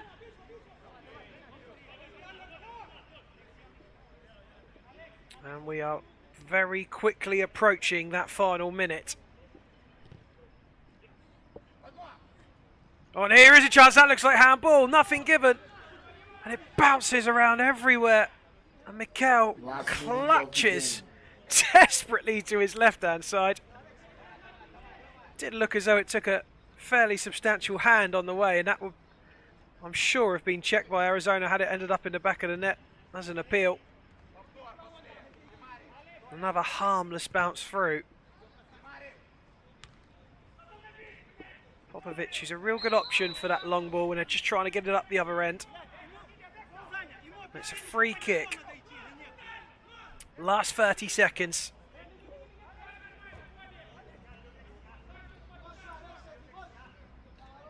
Can Avantgarde find a way through? And the dying embers. Flick on wide. And still it remains dead level. Over.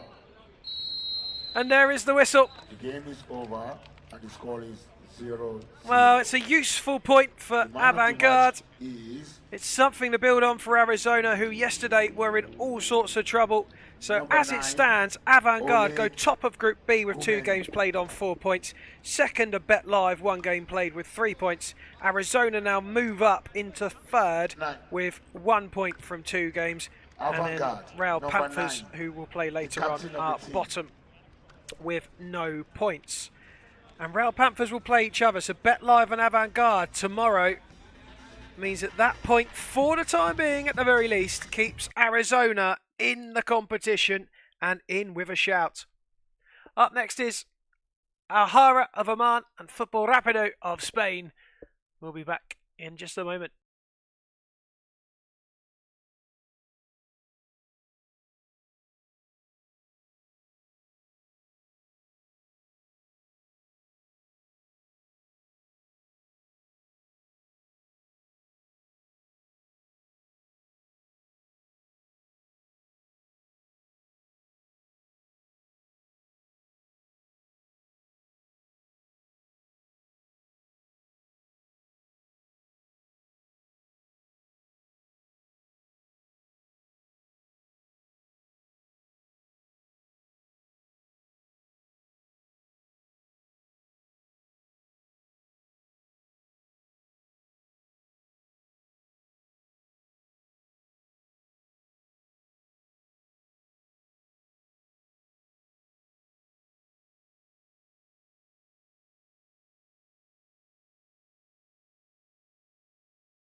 Okay, so it's time for the third game of the day.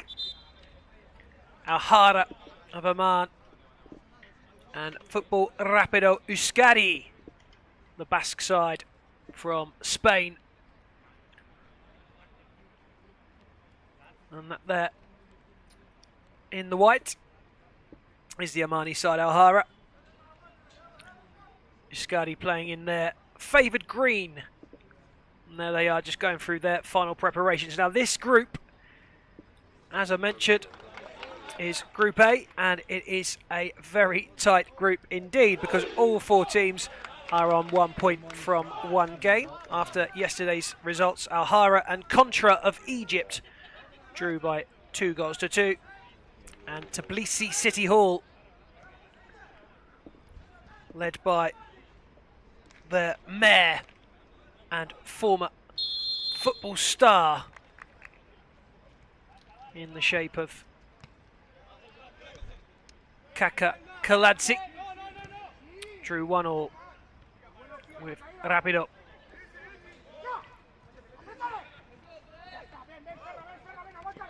Both these sides can play. Now Euskadi yesterday in the first half were lightning fast, but it did lead to them tiring in the second half, and they just couldn't get the speed and venom back in their play in that second half. So they might take it a little easier perhaps today, particularly in a little bit more heat. Heat, not something that the Omani side, Al Hara, will be too concerned with, I'm sure. And they have a couple of real good players in their ranks as well.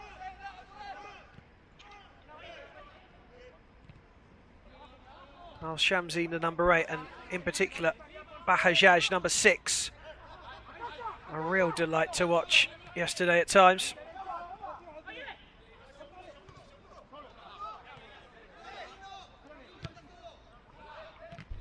And number 15 for Euskadi, who is Marino, looked a handful as well in the first half yesterday.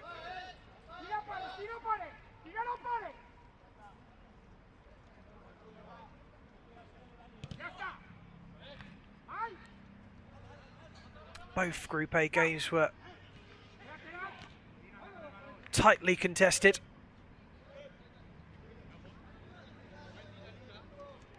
And a winner of this one not guaranteed to go through. It may all go down to the wire tomorrow in this one.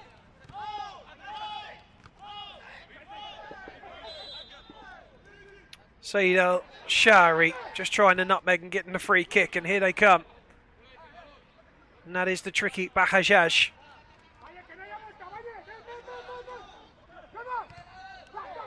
Al Wahabi through the centre to Al Shami. Al Khatiri couldn't keep it in. There's Cardoso taking it quickly.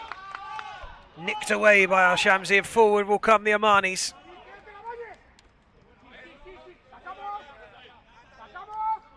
Euskadi wanting it, and they get it. Headed away by Mana Abrami. So that speed that we saw yesterday from the Spanish side on show again. Very quick, straight from the whistle, right out of the traps. They look to dictate games, and here's a chance early on. Must have hit the post. As a goal kick is awarded, and it hit something. Ball through from David Ruiz, left by John Valle. Out it goes.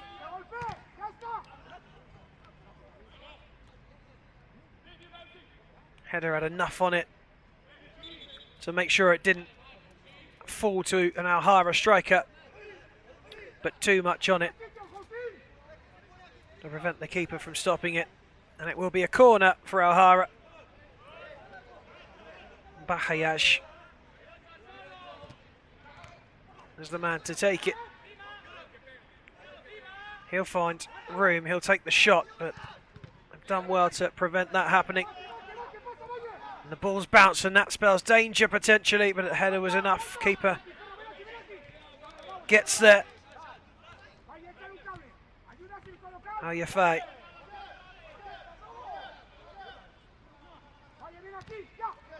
And that's read really well by Ferro. Couldn't get the ball across and we'll go for the corner. Trotting over to get it is that exciting player Marino.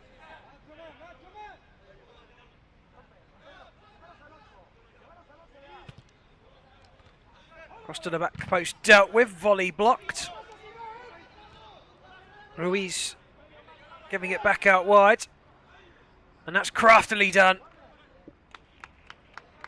by Cardoso, who gets himself the corner.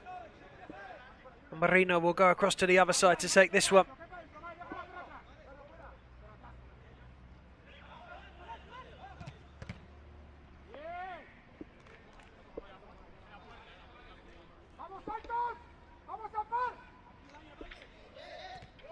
Ahara, the ball out. Bahayaj this time beats himself.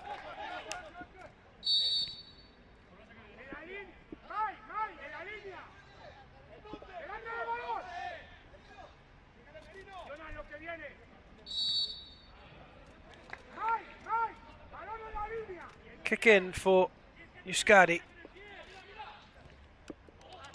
which literally translates in English to Basque country. They've been enjoying their stay. Spent some time by the pool yesterday.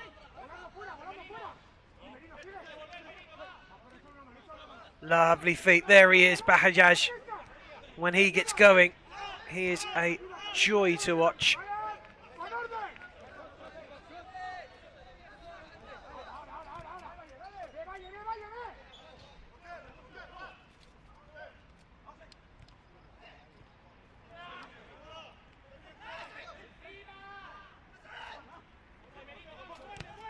Shot over the bar, comes from Al Shamsi.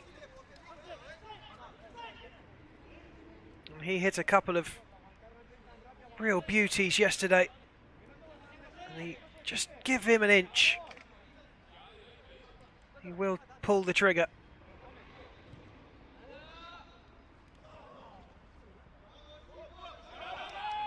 O'Hara looking to get back on with it quickly. Alcatiri, ball through, chance for the Omanis. Keeper does just enough in the Spanish goal. That was Ketuni. And he's actually got himself a goal kick. Quick, incisive play. And yeah, there you go. Just miscued the shot. Keeper doing enough to put him off. And here's a chance at the other end now. Dragged wide by Cardoso.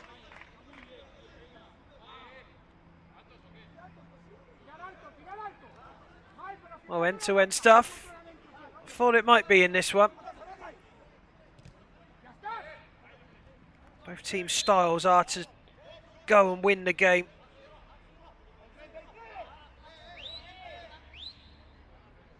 Not like a couple of the other sides we've had who are more content on staying compact, hard to break down and then taking their chances. Both these sides go out for all-out wins. He'll hit it, give him the chance, Al Shamsi. He does. Blocked by Marino.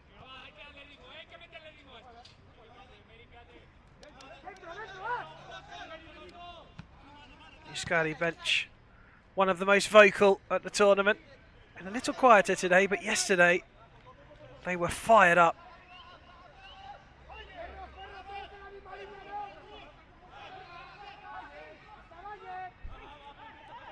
Ruiz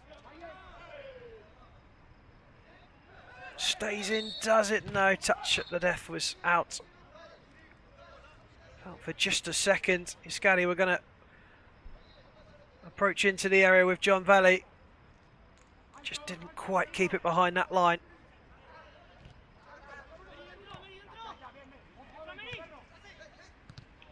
Nice football, chance, and that hits the bar. O'Hara claiming it took a touch on its way. And the officials concur. It's become a bit of a signature of Alhara, that ball into the corner, just opening the teams up a little bit, and then the quick ball back into the middle. Tempted over head kick from Alkatiri. Off target.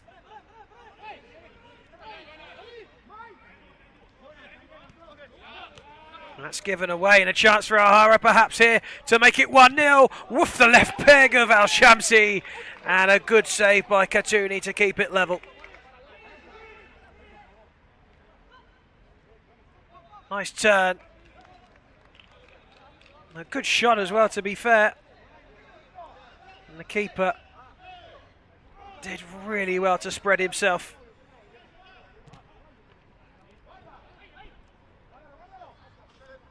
One of the beauties of when you've got two teams who just want to attack is that they will open gaps up.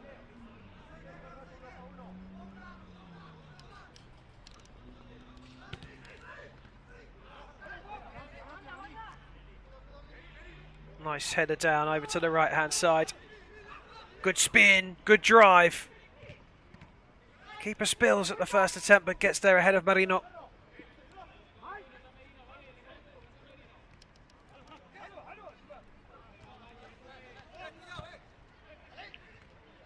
That ball was received through the tenacious work of Al Shari,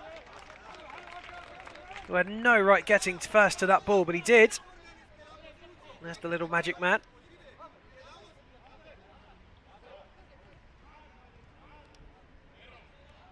That's Ferro.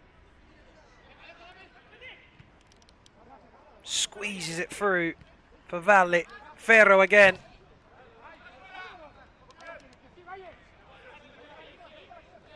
Brought down by Al Yafi. Given away, and a chance perhaps. Keeper gets it. Straight back on with it we go. Al Shamsi. Bahayaj.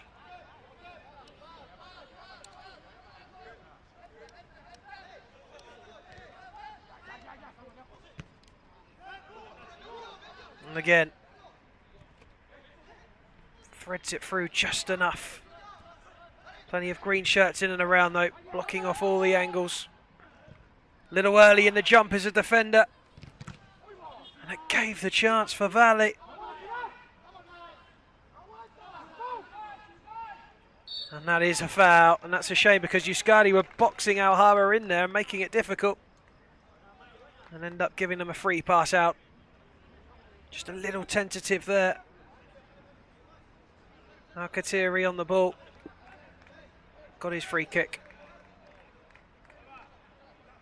On trots Al-Mashiki to number 5 for Alhara.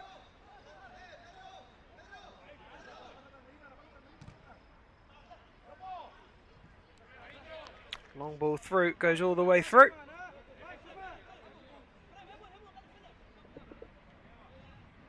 Goal kick. Football Rapido Euskadi. A minute, time out. Our timeout called. And so, the story continues in this group. 2 draws yesterday, all 4 teams on a point apiece. And going into the 13th minute of the game, it's level between these two. Be closely watched, of course, by Tbilisi City Hall and Contra. And I'm sure that they would fancy a draw out of this game, which would give them a chance, both of them, to take a comfortable lead at the top going into the final day of the group phases. And then Saturday will be knockout time. It will be the quarterfinals and the semi-finals before Sunday's third place playoff, and then of course the final. Plenty of teams to choose from for who you think could win this tournament. Early contenders: Tesla's Bar, Sporting Karpat, Avantgarde. Alhara and Contra will feel they've got a chance, so too Sarmat. Krusty after their magnificent comeback to Tbilisi City Hall. these two sides as well, and even bet live, so a lot of the story yet to be written. Little to choose between all those sides I just mentioned, and there may be a couple of overs in there who still fancy their chances.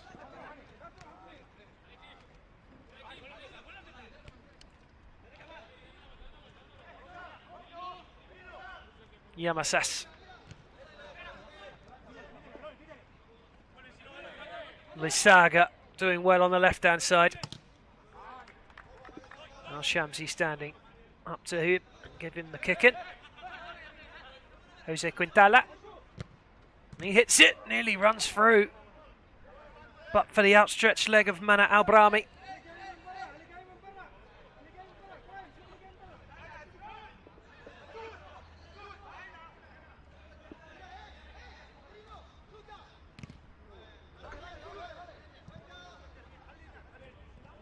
And a goal kick for Al-Hara.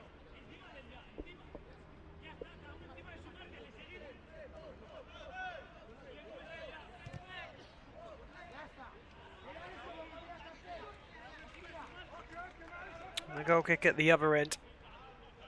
Just a time to draw breath after 12 minutes of frantic football.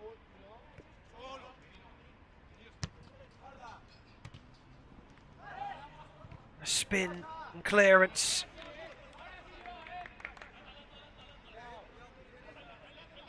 Katuni goes short to Marino. And the keeper will claim that quite easily.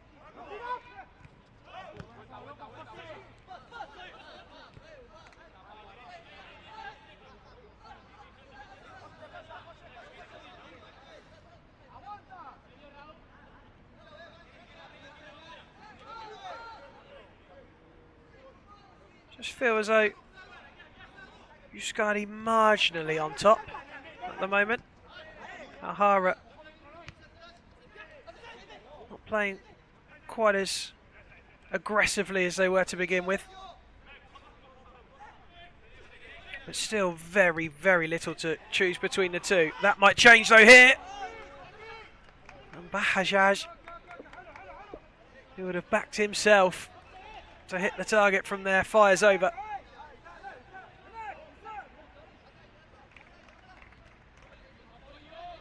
Had a little bit of room on the edge of the area, on the angle. Just got underneath it.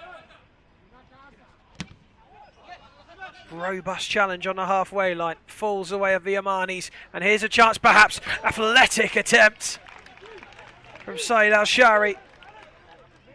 Fizzes over. Well, if that went in, it would have been a strong contender for goal of the day. Got up really well. Struck it cleanly.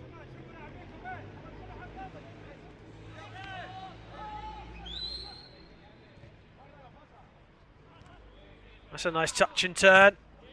Just tried to pull the trigger there, Yamasas. Vamo is the cry from the bench.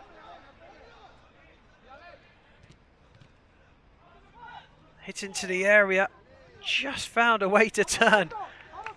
Just get a little pop shot off. Not able to work the keeper. Just decent work from Lisaga.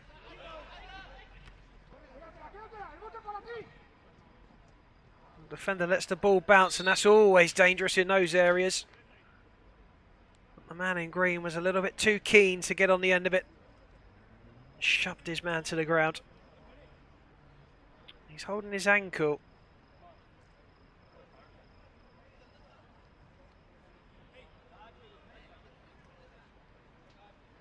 Just trying to work out who it is down on the ground at the moment. Does look to be in some discomfort, whoever it is. He hasn't got the studs in, he's gone with the flats. It's about a 50-50 split between all of these players as to which they prefer on this surface.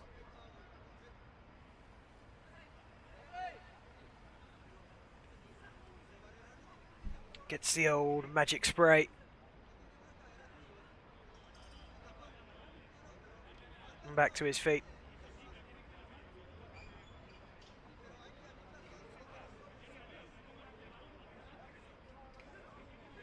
And the next game today will be Owen Mechanic of Turkey against Sarmat. Owen Mechanic beaten by a single goal in the day's opener yesterday. And Sarmat won by a single goal over the Georgian side. Rewind. Kalashnikov with a long-range effort to give Sarmat the points.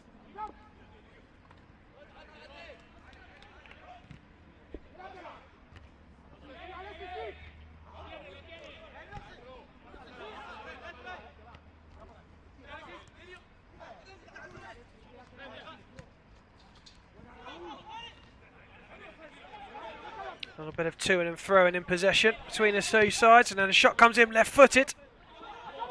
Might be another shot here, just bobbled up in front of him. John Sauroman as he went to lash it goalwards.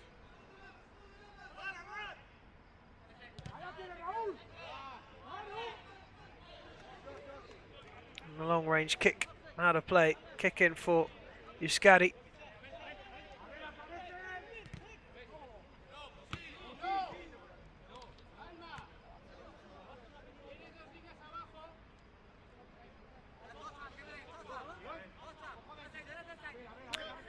A little over 2 minutes left to go in the first half. And the story remains of this group. Not a lot to split between the sides.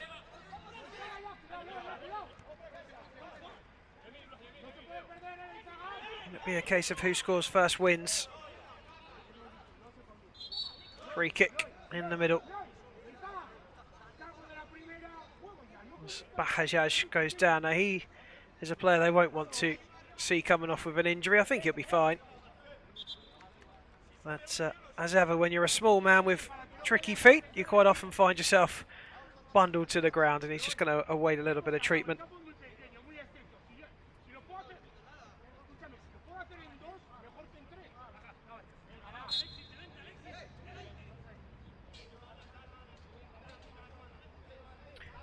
Back off and running then. Bahajaj will try his effort, and that's just wide. From the deflection.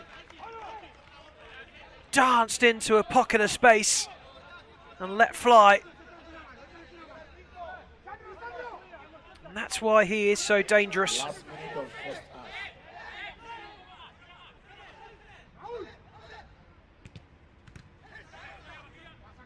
Ball in, cleared away. Al Shamsi.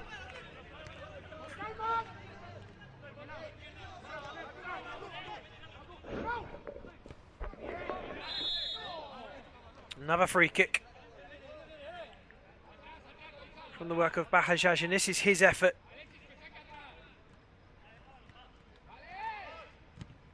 He's always looking to get his head up and run into the space.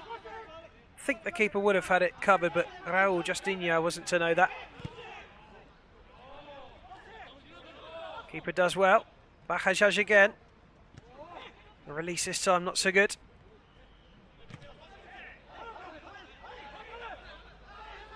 Palmer's offload. This is nice. Nicely worked, but final ball just lacking again.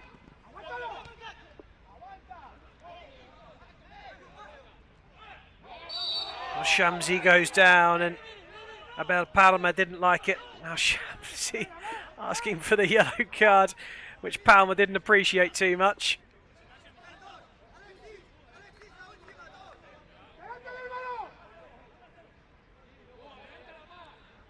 Not my favourite, watching players asking for cards. Doesn't deter the referees at all. It's just another day at the office for them. And now Shamsi, who won the free kick, will take the free kick. And it comes off of a Amani man and out of play. And yet again, at half-time for the third consecutive game, it is goalless. Alhara and Euskadi both love to attack and attempt to score those goals, but so far neither has been able to do so. And it's level at the break, 0-0. We're back soon.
Well, the Omanis making the Spanish wait. They were out very quick, the men in green, ready for the start of the second half, and they mean business, I'm sure, as they always do. At the moment, nothing between the two sides.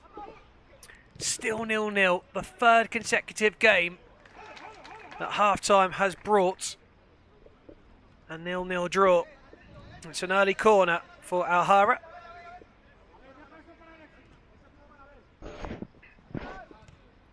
Well, Shamsi trying and going close.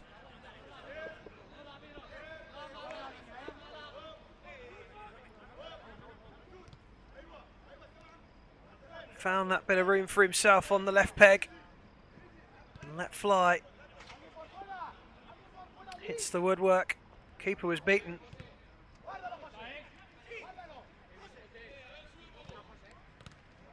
That's Euskadi's turn to open the legs up. It was Jose Quintalian with the effort there. And Sam Roman going back to Raul Justinia. May have been space to shoot for a second, and there is a shot! And it's fantastic from Abel Palma. Drives it across the goal and nestles it into the side netting. And it is Euskadi from Spain who have the lead. Could have had a free kick there, carried on and let fly. And the goal scorer is number 7. Lovely feet, wonderful balance, excellent shot. And Euskadi lead in this game. And the deadlock is broken within 2 minutes of the restart.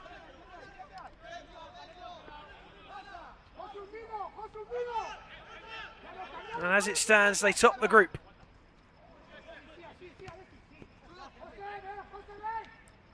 Lovely feet that time from Ayafi. Bahajaj. And again.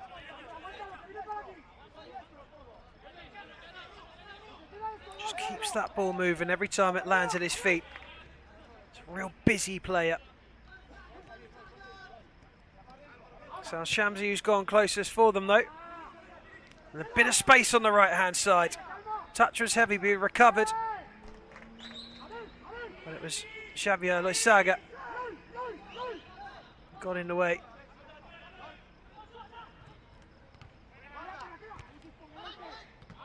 Big header all the way through to the keeper.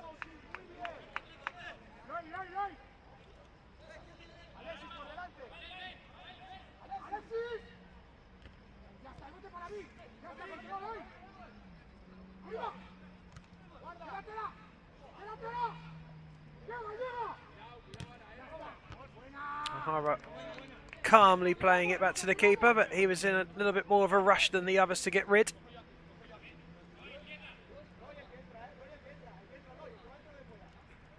Nakatiri comes on in place of Ayafi.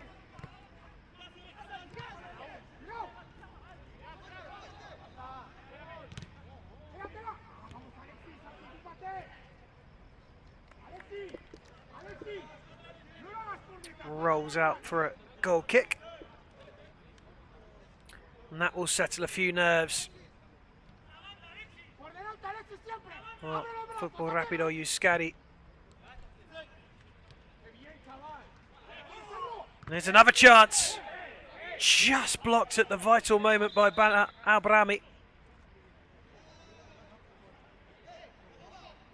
Down to ground falls Alexis Yamasas. I think felt there was a little more in that challenge than there was.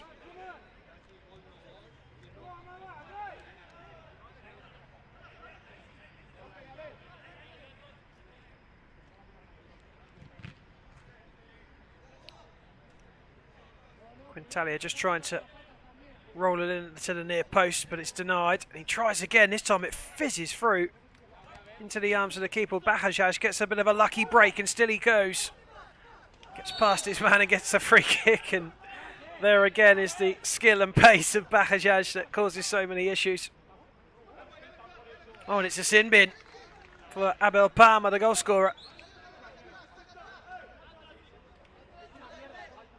We'll have to sit on the sidelines for 2 minutes now, so Alhara with a man advantage.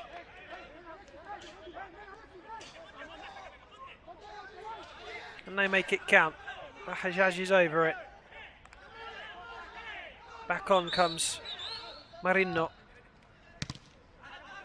He meant to shoot, but he ended up with a valuable touch and was able to get the shot away. Hajjaj having to come back and do some defensive work now. Gets it back to the keeper. And they have to clear in the end.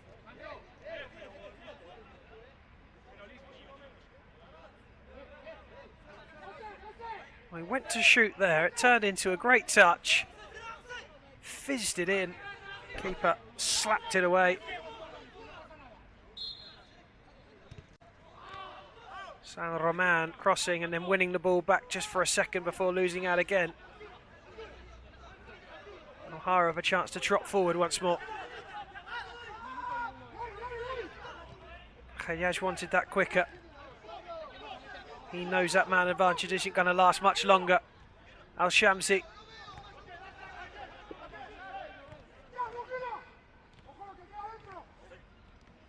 Hajjaj tidying up his own heavy touch. He might shoot and does shoot! He makes the keeper work. It's cleared.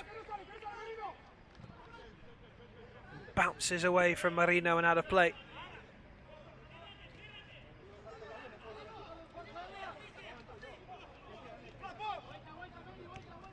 Habra away to Al-Shamsi. Finds a bit of space on the edge, but that's stolen. Swept up at the back by Al-Brahmi. And here is Manar Al-Brahmi, the captain. Shot takes a couple of ricochets on the way through. Appeals for handball from Alhara.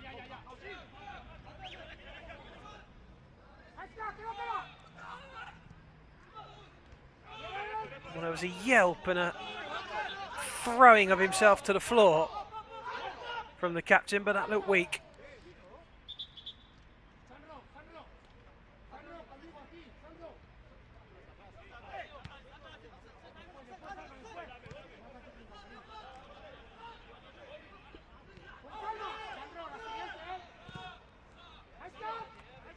Long ball effective.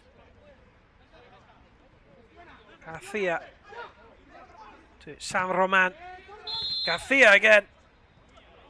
Whistle already blown. That's the quick to apologise. Keeper takes it half way, I would say. Not a fully taken apology. Hajjaj seen off by Marino. And the ball through for Marino was a little too heavy.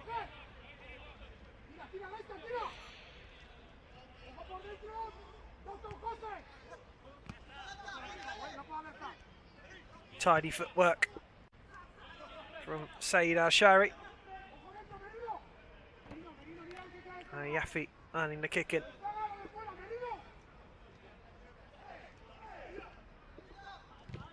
The bullet of a shot, saved again.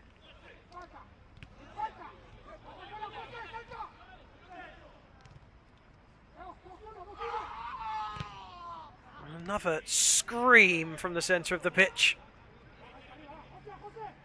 Falls on deaf ears. He's up very quickly.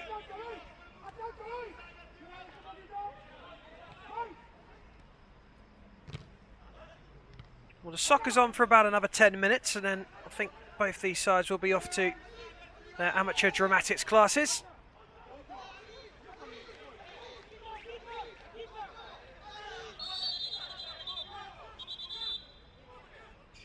Kafia was the man who threw himself to the floor. Don't think he'll be competing in the Olympics from the diving board. There was another big shot from Al-Shamsi. Well, Katuni's down at the moment, receiving treatment. may have been from that save you just saw that caused the problems. Many a finger taped up there already.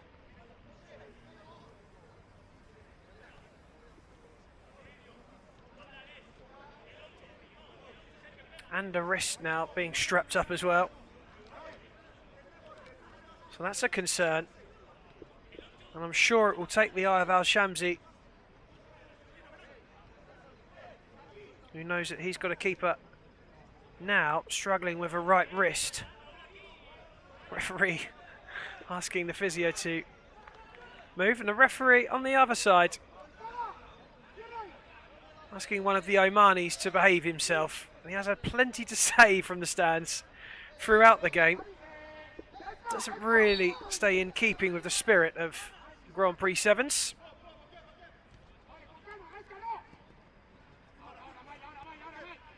Excellent sporting conduct is high on the list of priorities and expectations.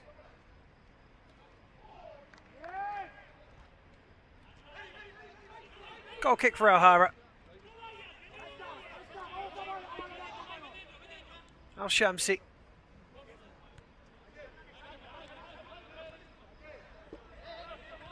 Ball from Al-Brahmi out wide.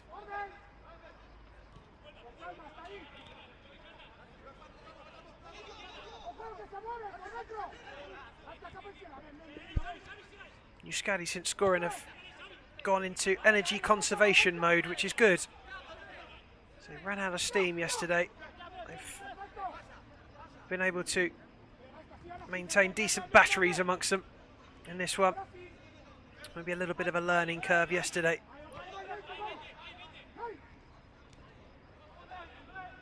It was such a lot riding on it, with Tbilisi City Hall being well backed here last night.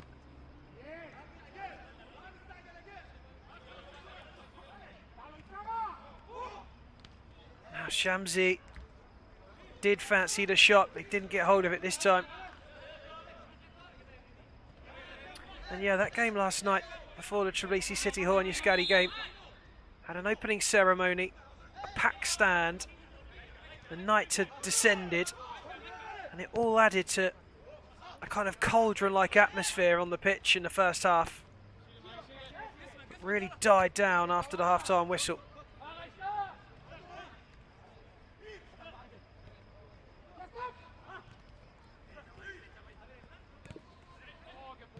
Chance here for Al-Hara, perhaps. Well defended. Well, they keep on probing Al-Hara.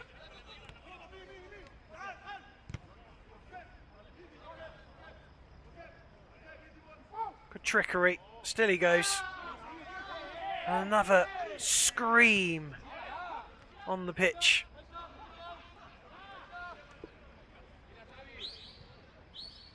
That's Garcia on the ball. Looks inside for John Valli. Garcia trying to nick it. He was unlucky. Oh, that's not so good. Chance perhaps then. And a shot deflects and away for a corner. Garcia with his hands on his head. It looks as though in actual fact it's gone out for the goal kick. Got the touch and the spin. Still looks like a corner to me.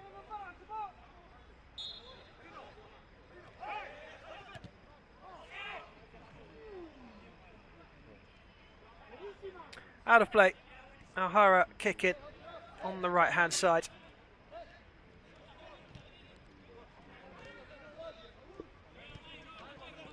Al-Shamsi knocking it forward.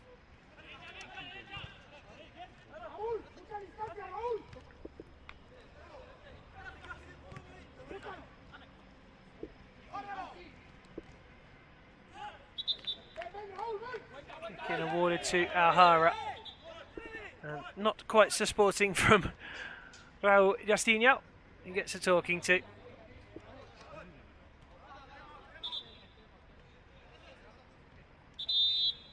Timeout called. A minute timeout.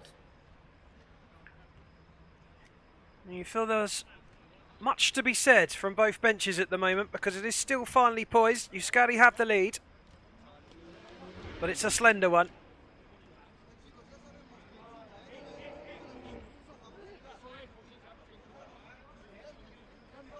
Now Harbour have knocked at the door a few times. Keeper Ketuni has come to the rescue on a couple of occasions. You'd expect that Al Shamsi will still let fly for the next 6 or 7 minutes. Maybe Euskadi will feel as though they're dropping a little too deep. But on the whole, it's been a good contest. And it could still, with this amount of time to go either way. One can quickly become two in soccer.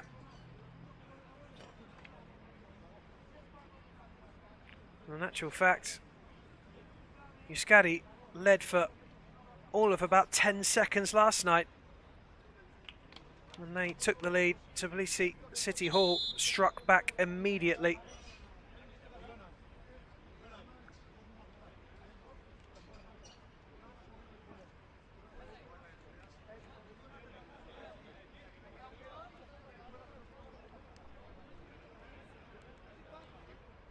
And the referees are calling everyone back into position to go again. 6 minutes and 18 seconds officially left.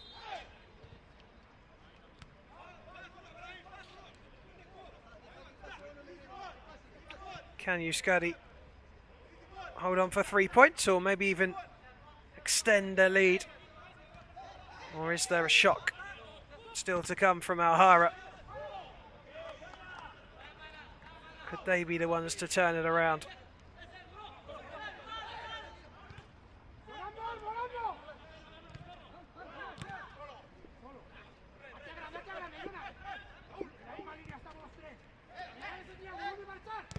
Well, there's a shot, it's not a bad one from Garcia. Keeper Al-Hara getting down well.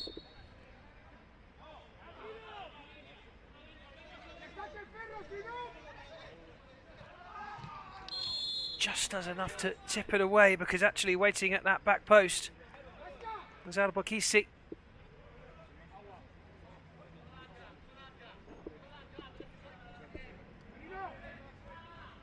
Free kick for the Basque side.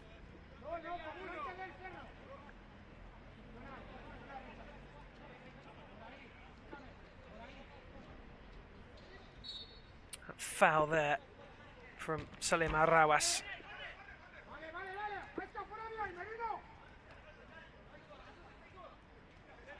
And it's a corner. Merino, who's been quieter than he was yesterday.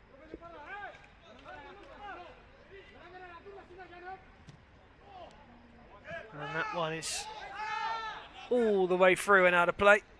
Disappointing from Merino once more.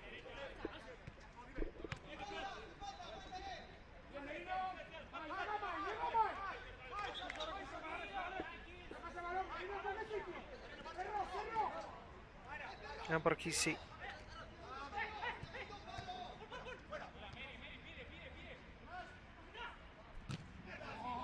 Garcia trying. A double ricochet took it out.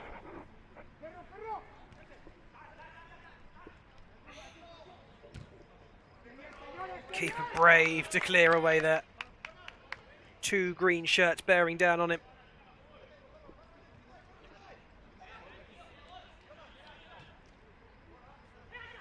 Good turn. Can't find the finish, and in actual fact the referee has penalised Garcia for holding the shirt. She didn't need to do.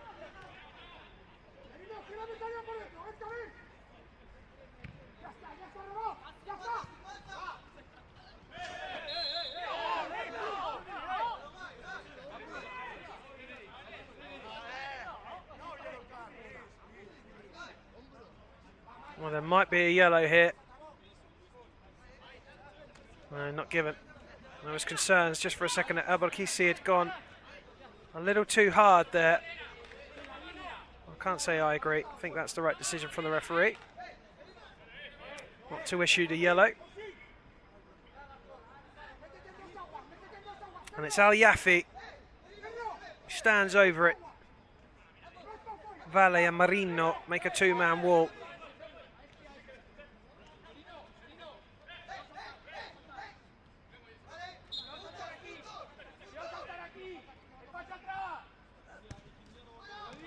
Ball across. Well, Shamsi will look for space and shoot. And it's turned around the post by Kaituni.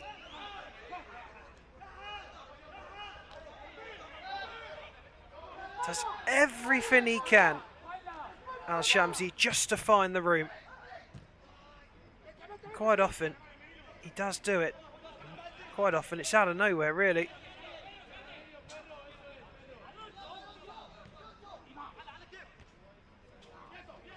That's not going to stay in. And that will be another kick in for O'Hara. We're approaching the end of the game. And it's still up for grabs. As to whether the points will be shared. Or if Euskadi, which at the moment, with a 1-0 lead, are going to take the 3 points.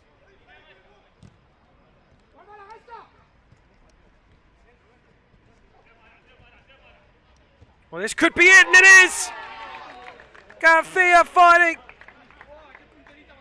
just a few centimetres of space, and with the outside of his right foot, he curls it into the bottom left corner.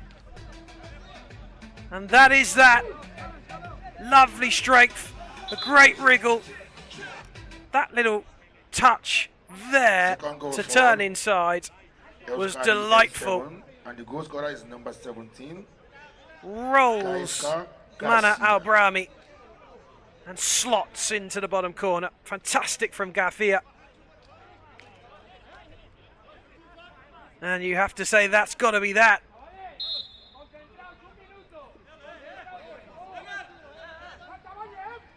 Euskadi heading to the top of the group.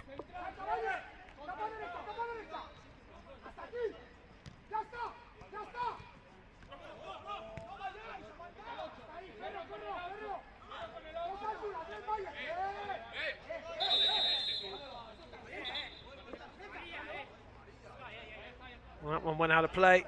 And that will add to O'Hara's woes.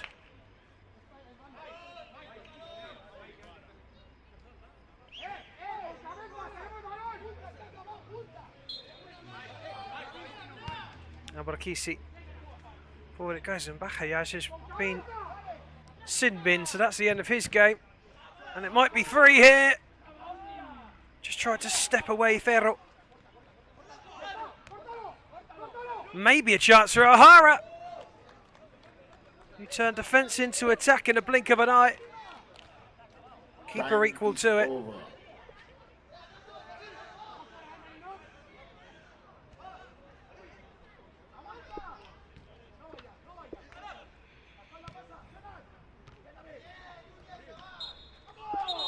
And that is it. Another very tight game. But Euskadi have come out on top. And they win by 2-0 and have put themselves in prime position now for qualification. 4 points from 2 games for them, with Contra to play tomorrow from Egypt. And in Group A, it finishes O'Hara 0, Euskadi 2. Up next is OM Mechanics against Sarmat.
Owen Mechanic of Turkey in blue. Sarmat from the Ukraine in green. This is Group D. Sarmat won their last game last night by a goal to nil. Mechanic fell by a goal to nil to Tesla's Bar. So Sarmat win, and they're through. Mechanic win, and they are right in the tournament.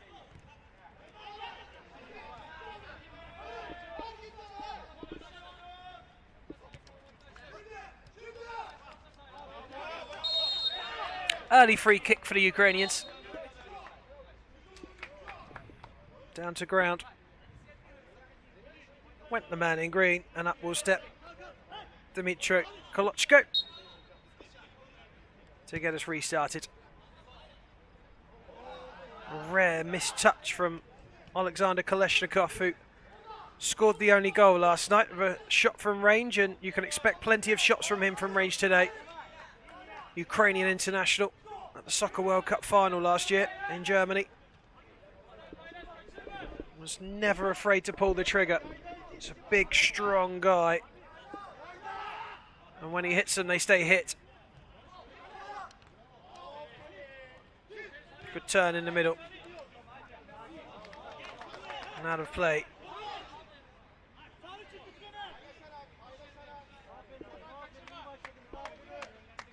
Berkan Kilic, the man in 7 with the face mask.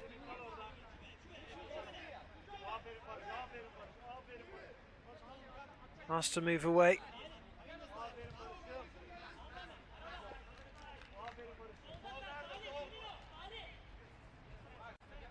Skovsky in goal today. It was Markanic yesterday. And here's a chance for Mechanic. Oh, off the post. What a chance. In the opening 2 minutes, Rowan Mechanic the Turks.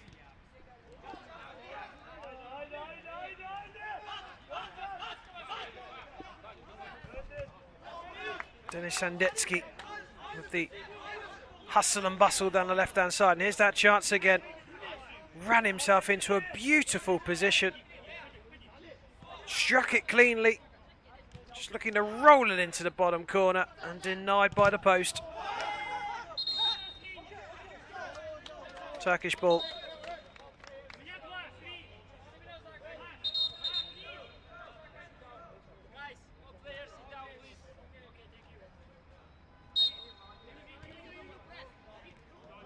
Although it is a club competition, there are many sides here with their nationality at heart, and they feel they're playing for their nation. And here's a chance for one.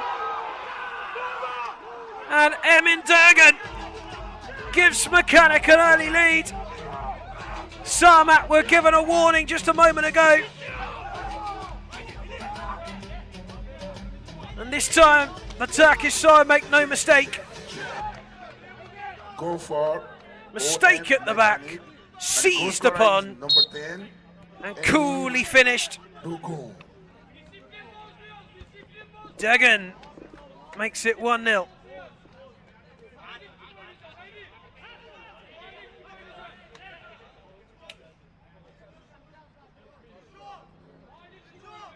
Sarmat behind for the first time in the Grand Prix 7s this year.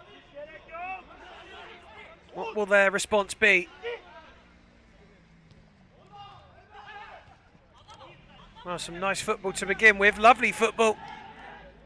Nearly broke into the area. Looked as though there was a hand on its way through, and there was. And Mechanic with a lead. That is crucial for them.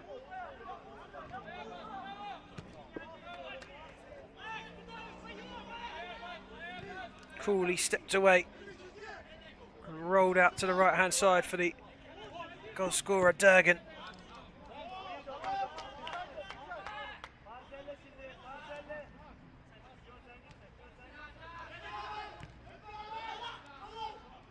Sarmat, who are filled with large, athletic men, making their presence felt on the attack.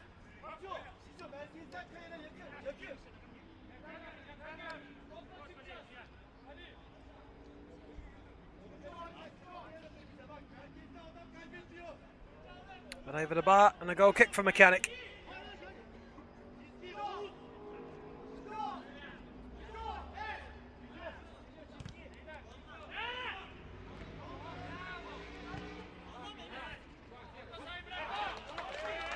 Pass just a little too wide of Sheri Adriev.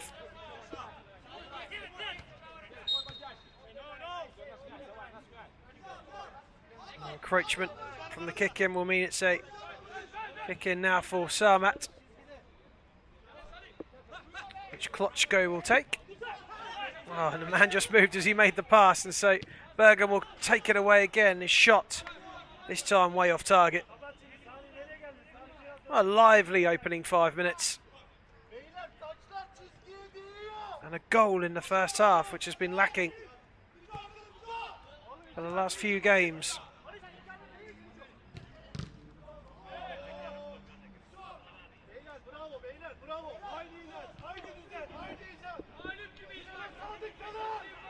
Mechanic would move on to 3 points if it was to stay this way.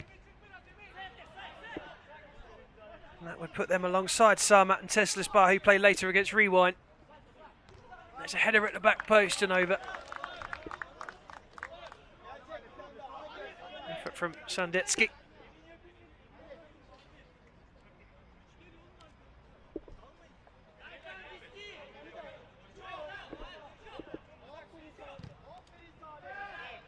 Long ball clutched out of the sky.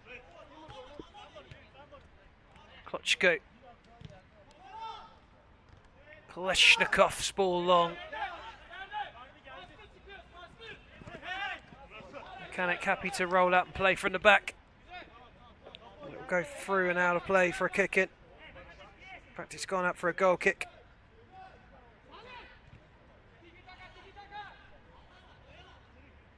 Kaleshnikov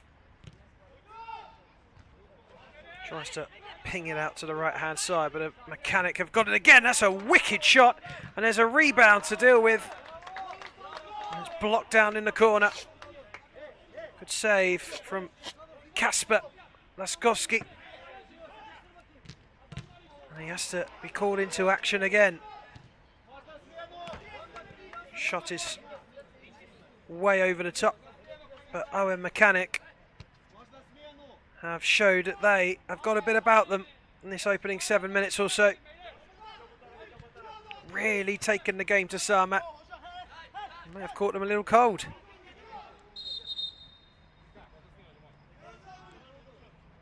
The player's been stopped because there's a man down.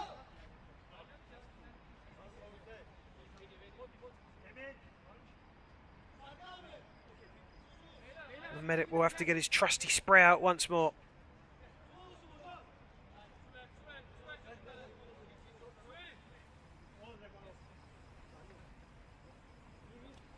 Seems to do the job.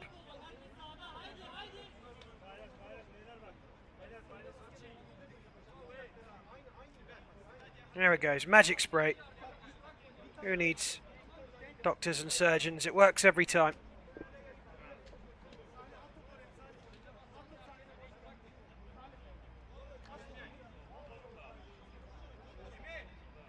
So an uncontested drop ball.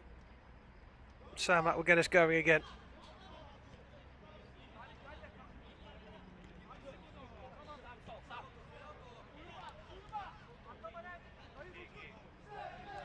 Sarmat taking the dangerous option at the back. They got away with it, and they'll get a kick in.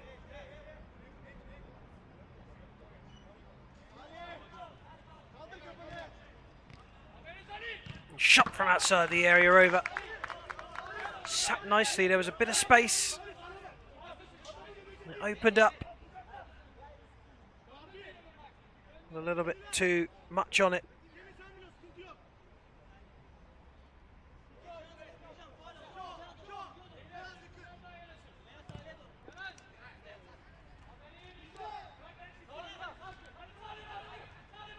Coolly done in defence. Nice football to get themselves out, and that's lovely. That's more like the Sarmat we know. All left to run, and here they come. Shot comes in, and that will count as a slide, unfortunately for Sarmat. Now a Mechanic have a reprieve.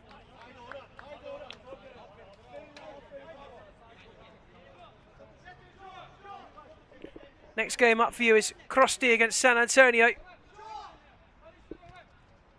Game at 4 o'clock UK time, 7 PM here in Tbilisi.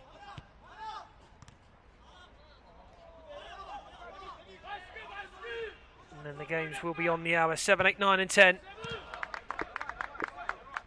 We're just about to see a host of Georgian sides take the field for the evening.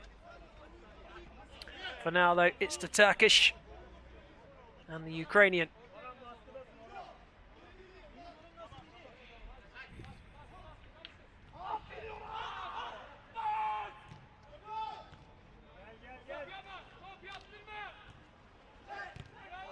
Two blue shirts making sure that one doesn't get through.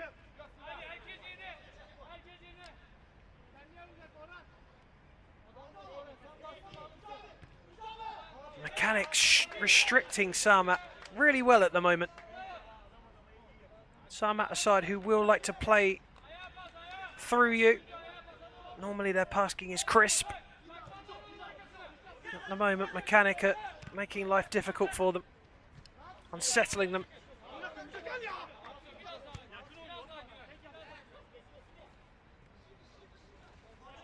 And they're a fairly big side themselves, Mechanic, which helps because Sarmat are a team full of giants, really. Huge athletic men. And that can be very tricky for some opposition. But Mechanic have held their own and more so far.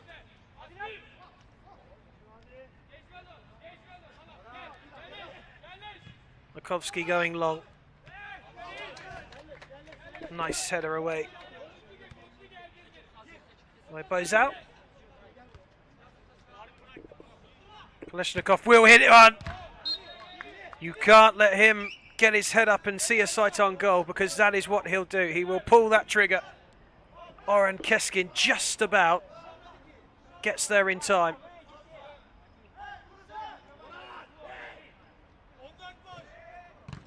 Beautiful! Well, it's simple, really, but it's so effective. Lovely finish. And Sarmat, who have been struggling for a way through, with a clever little roll from the run to the edge of the box. MC Sarmat and Put the ball away. Number 17, David Keshikashvili.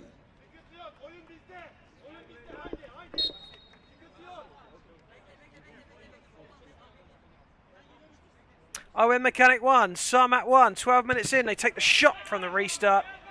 Sarmat knew what they were doing, and Sarmat will try that themselves at times. Again, if Kalashnikov has anything to do with it, he'll take the shot on every day of the week and twice on a Sunday.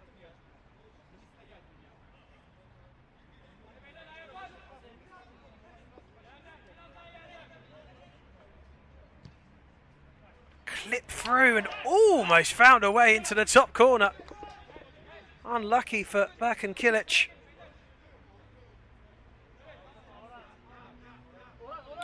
Very close to giving Mechanic their goal lead back.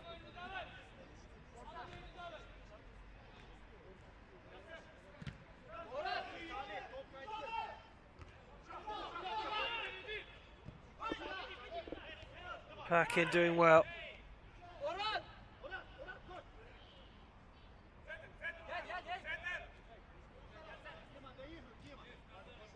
Kick in for Mechanic.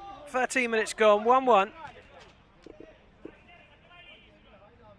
Point will suit Sarmat far better than it does Mechanic at this stage. Both sides will see this as a winnable game.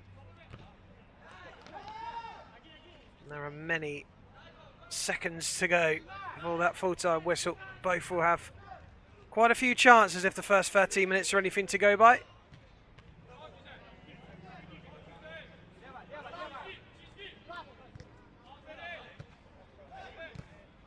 That has to be a slight challenge, surely. Yes, it is.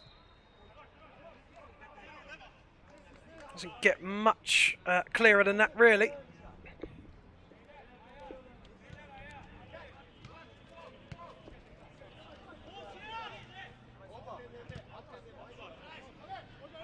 Long ball over the top of Kalashnikov, headed away and out of play.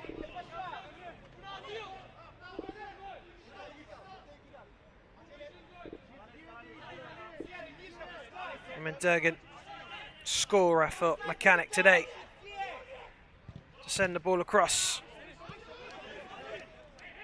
Deflected out. Gumis goes back to his keeper. Sends it long again. Nice little touch away from Emre Duran.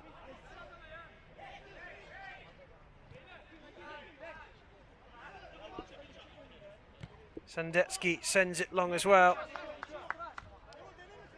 That's very Sarmat-like. Don't give that ball away too often, but they haven't been themselves just yet in the opening quarter of an hour. And I have to put that down to Mechanic, really. We've worked them hard.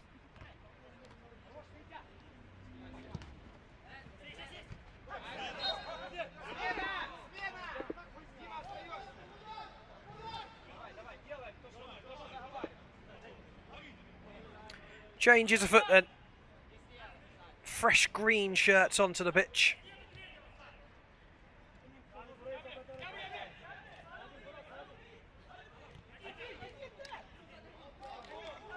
Sloppy again from Sarmat. So uncharacteristic of them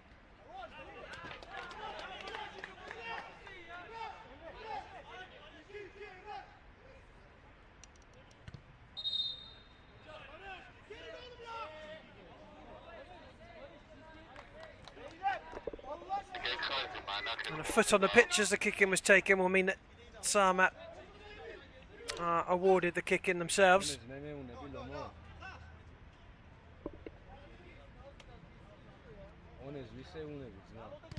Zabrocki.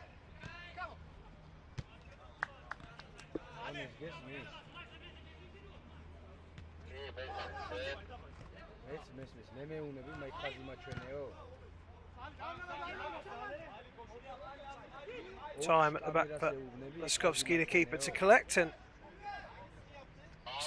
pop it in front of his defender, who makes a decent run.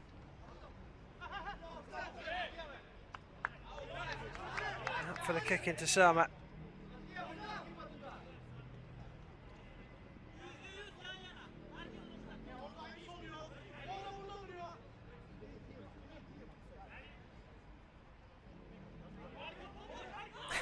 Bergen with a little to say to the referee about how far he has to go back. He's edged his way forward again, Bergen.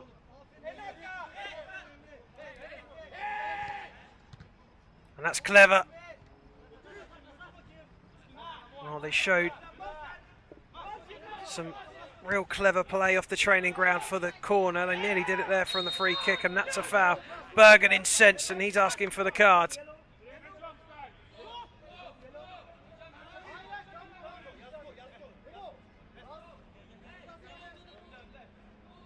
Yellow card kept in the pocket this time for the sin bin. Junker Perkin, the number 3, looks interested, so too. Man to his left, and Perkin is walking away.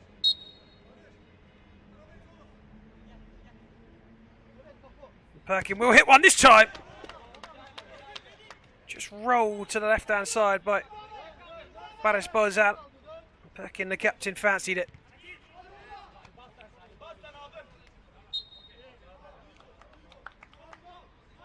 Not a million miles away, but don't think Laskowski was all that worried. Kalashnikov asking for 5 yards once again.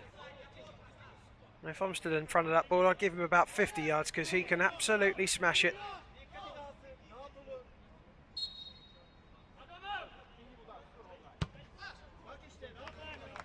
That's what he does, but not to any effect this time. He'll be disappointed with that.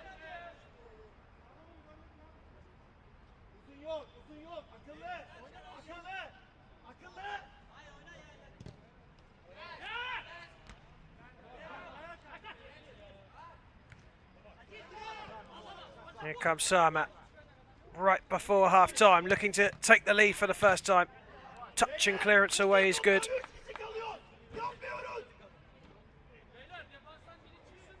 Last minute of first half. Oh, there's another mistake and a big chance for Sarmat! Oh, goodness me. Emin Durgan looking to double his tally. Stole it off of Kalashnikov and couldn't hit the target. Laskowski came out quickly to make him big and narrow that angle. But he had to hit the target there, Emin Durgan.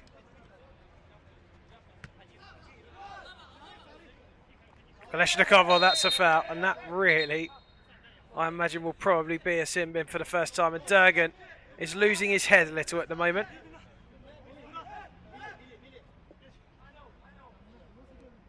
Time is over. Well, there'll be just enough time for the free kick. 2-man wall of Gumis and Durant.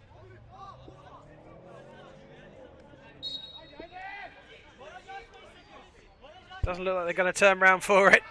Laid across, and once again Kalashnikov is off the target, and with that shot comes the half-time whistle. Owen Mechanic took an early lead. Sarmat found a way back through a wonderfully worked corner kick, and at half-time it's 1-1.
Ready for the restart then. Looks as though we might get a shot. The way that they're shaping up here. Could be a red herring. It is a shot. And they've said that the Turkish players went too soon. So we'll have to re-kick that. Interested to see if they try the same again. Looks like they might, you know. And they do. And the same outcome. Sarmat with plenty said at half-time. As Mechanic also. Who were deep in conversation, right in the corner, just taking some shade in. Both sides will feel that this game is there to be won. Tesla's Bar and Rewind will be watching this very closely, and I know they'll tell you that they can only affect what they do on the pitch, but they will be sitting there right now, licking their lips at the prospect of a draw in this one.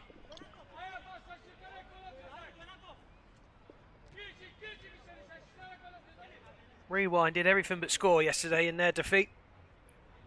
Tesla's Bar looked an organised and able side.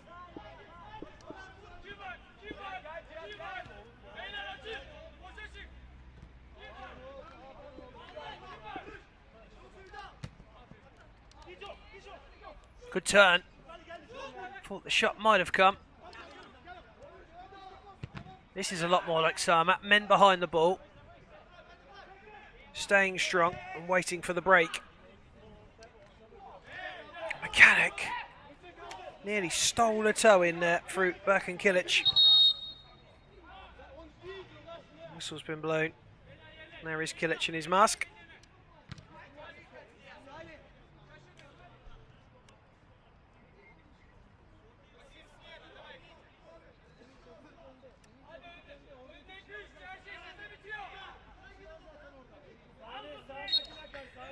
And Sarmat will get us going again. I wonder if we'll see the Sarmat we know in the second half. That side that just takes its time is in control. Well, that's not in control. And that will give Mechanic a great chance! And it's a good save.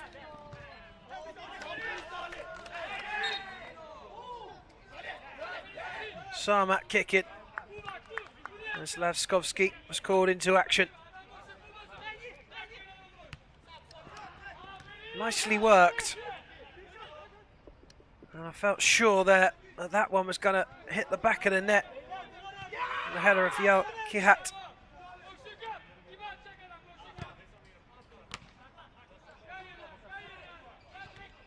Kihat loses it this time. Sarmat trying to break, but it's overturned. Mechanic coming forward there. Defensive captain, Perkin.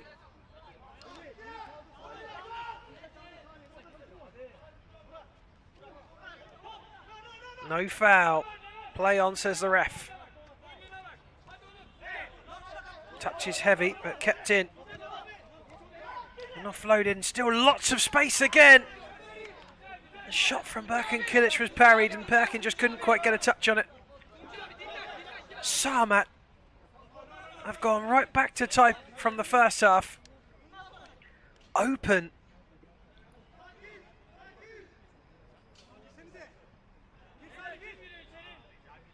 Not what we've seen in the past.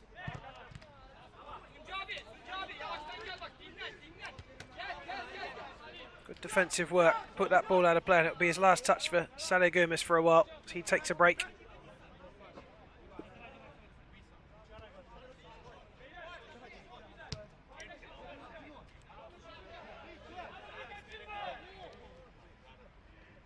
Lovely play down the left-hand side this time. That one's up in the air and the keeper spills it, but took a little nudge in the back. Tenacious work. Good ball in, and that could have gone anywhere. And the keeper protected by the whistle.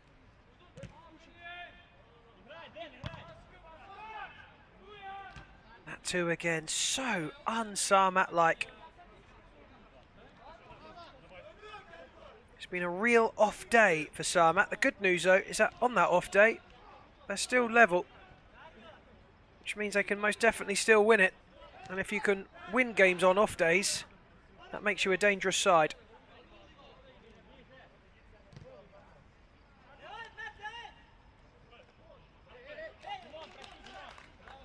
Nicely claimed by Laskovsky. And that is a free kick. And of course, Emin Durgan will contest it and argue against it. The rest of the world watching will agree that's a free kick.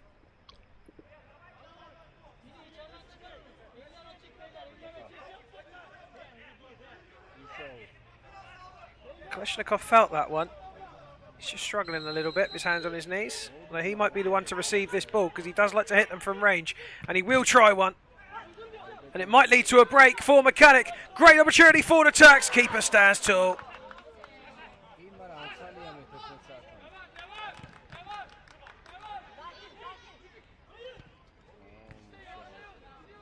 Well, they've had a couple of good chances, Mechanic, in the second half. They might have another one here.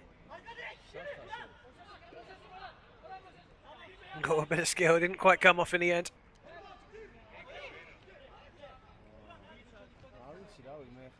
That somehow has stayed in and eventually has put out of play. What a chance this was. Kilic bearing down on goal. Laskovsky spreading himself once more.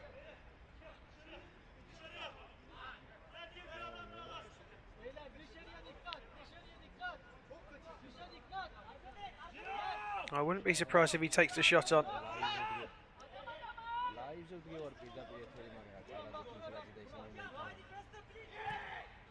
Swings it in to the centre of the box. Sarmat want a corner, they're not going to get one.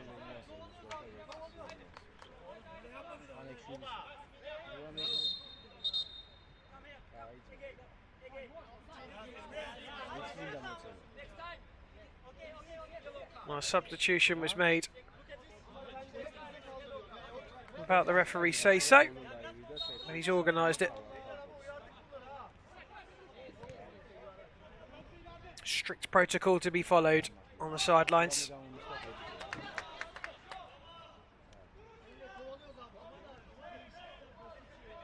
And the rule book for soccer is a hefty one. And these guys know it, page for page.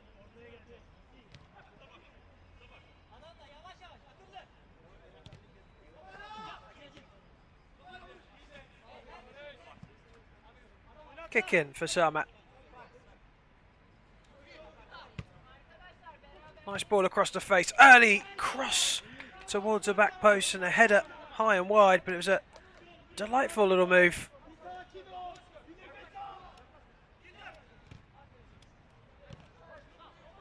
One touch across the face, who lost his man.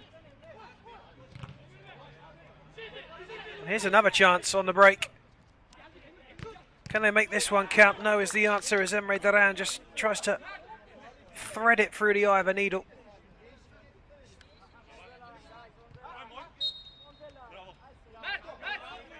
And another foot on the pitch from the kick-in.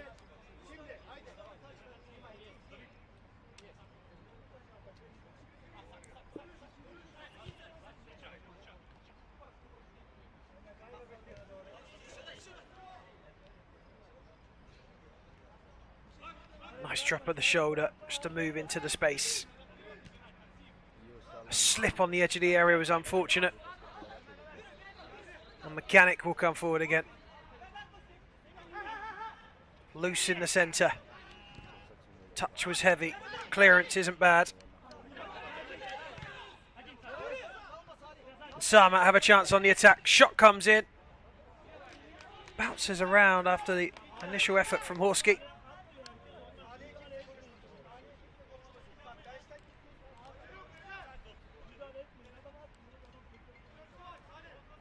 Kalashnikov.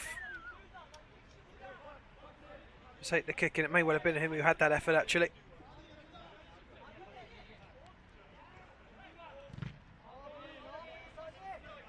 It's a hard read on the back of the shirts of Sarmat with black numbers on dark green jerseys. Not friends of the commentator, that kit.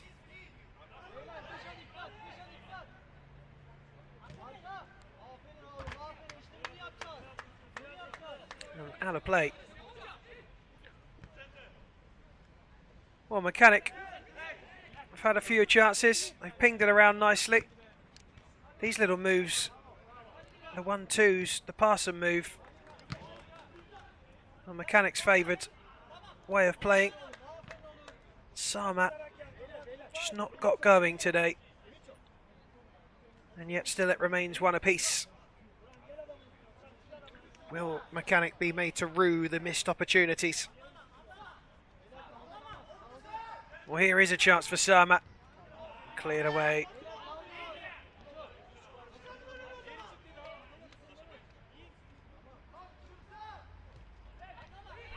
Sun just beginning to drop, and here's a chance. Just cooling down a little now in Tbilisi. Another day of sunshine. Blue skies.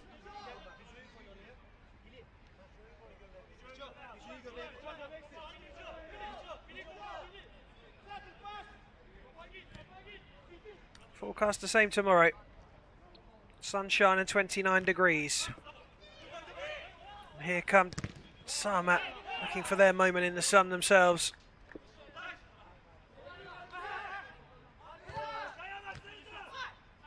Kaleshnikov will fire, and Kaleshnikov, as he so often does, has scored. Well, cometh the hour, cometh the man, and Alexander Kaleshnikov so often is that man, and that is why.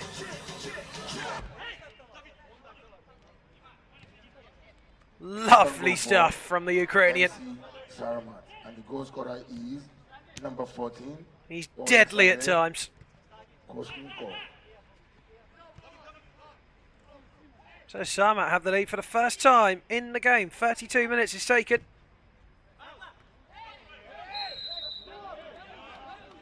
And a 1-0 lead for Mechanic.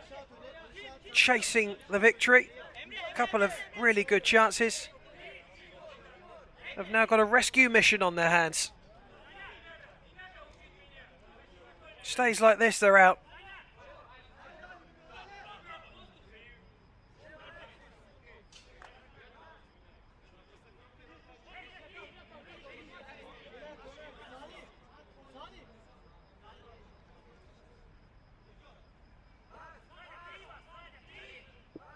Free kick then. Bazal looks most likely. Perkin, he does like one on that little roll off, that layoff. He's waiting around for it. He will get it, I think. No, instead it goes out to the far left-hand side to the boot of Burhan Ariel. And he just curls it wide of the post.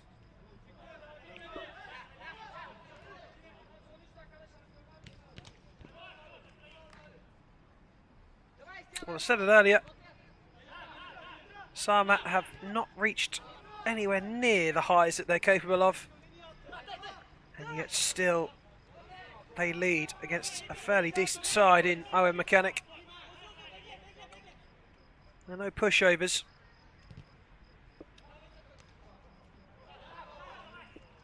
Sarmat could put it to bed. Ball red and intercepted, and here might be the break that Mechanic are after. And that's just too heavy. Right idea, wrong execution.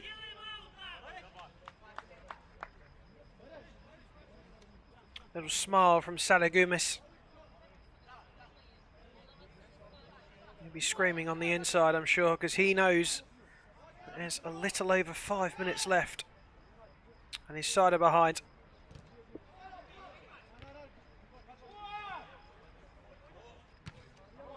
Good, robust challenge in the middle.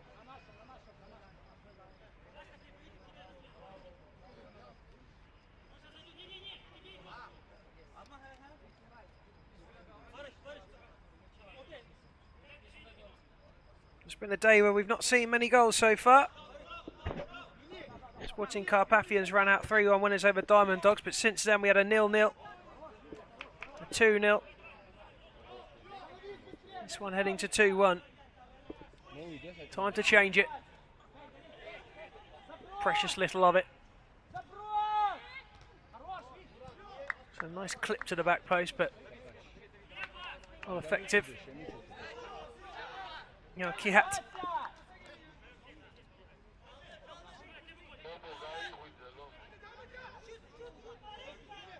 Keeper being advised to shoot, and he's gone for the long ball, and it was too long.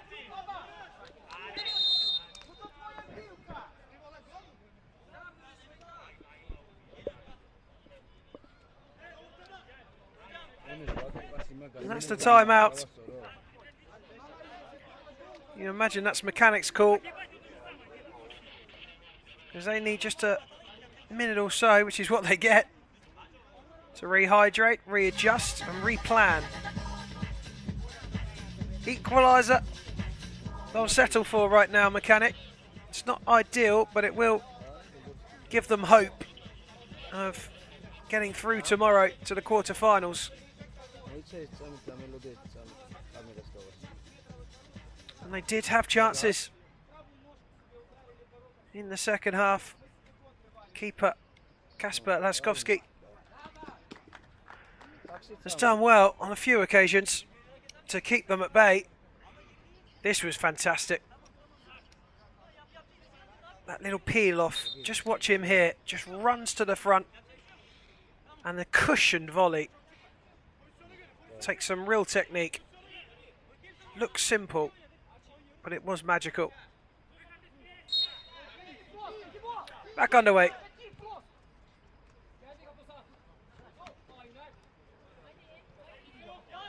Chance then, and fired into the near post by Birkin, but held by Lavskovski.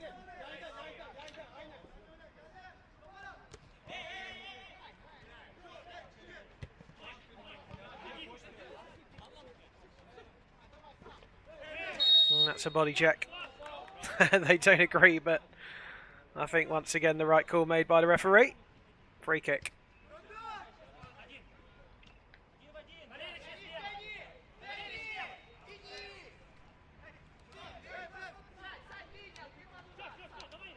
Another kick in, which will wind the clock down.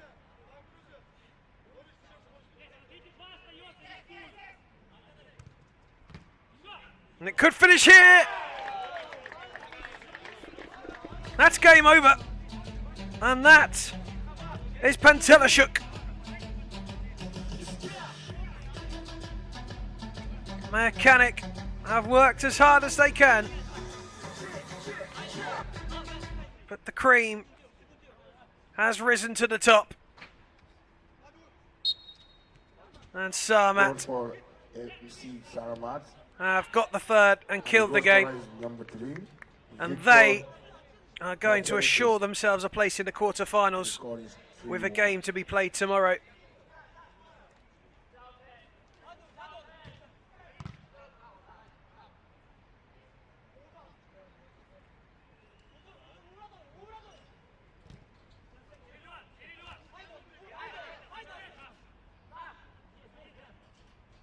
How much fight is left in Mechanic? How much appetite is there for the last 2.5 minutes? You felt they had a chance with 1 goal to chase. 2 goals is one hell of an ask at this point.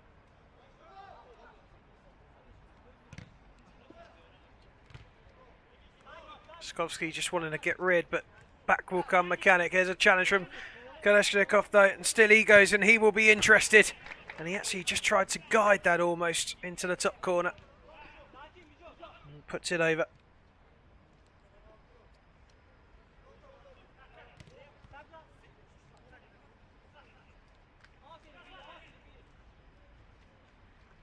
Good stuff again, but a little bit too excited in the end. And the challenge from Denis Sandetsky goes punished.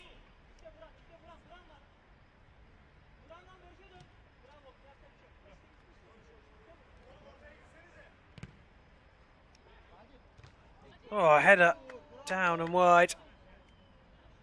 That would have made the last minute or so interesting had that gone in. It's Uğur Öztürk. He just tried to guide it into the net. It's not a million miles away. Always difficult when you're having to spin around and then head towards your target. Last minute of the game, and the score is 3-1 in favor of MC Sarmat. That announcer is superb, isn't he? It's like a Georgian shaggy. And there's a shot into the side netting. Came from Barış Bozal.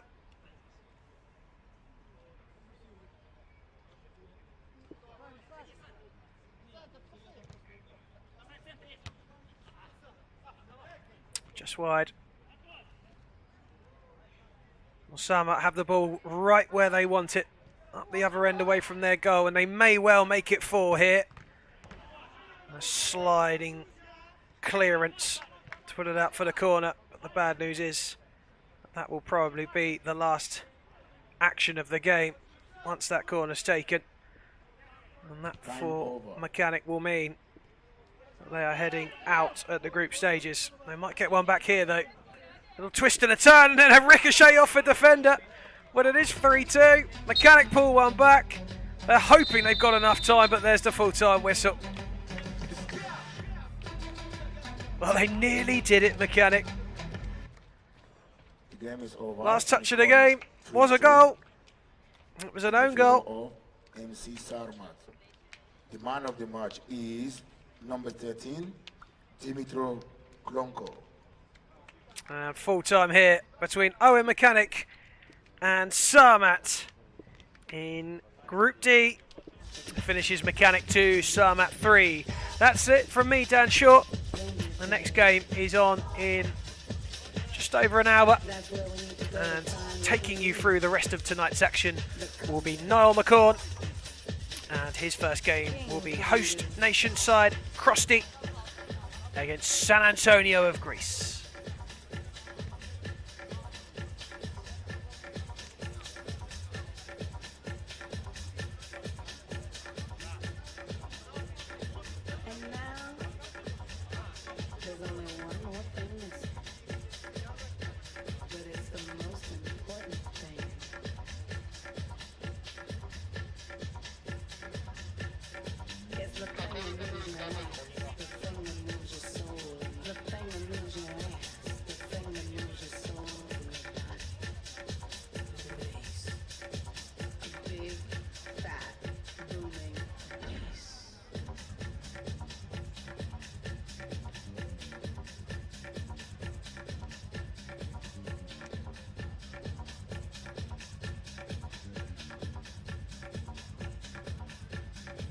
In 1987, I was dancing at a discotheque, and people were coming up to me and saying, "What is this shit?" I said, "It's house music, baby." Well, they said, "It'll never last." Well, I'm here to tell you, it's now the 21st century, and house music is still kicking.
Africa, the motherland.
We're halfway through day 2 at the Soccer Grand Prix Sevens here in Georgia. 16 teams from 13 nations scrapping it out for the chance to be trophy winners in Tbilisi.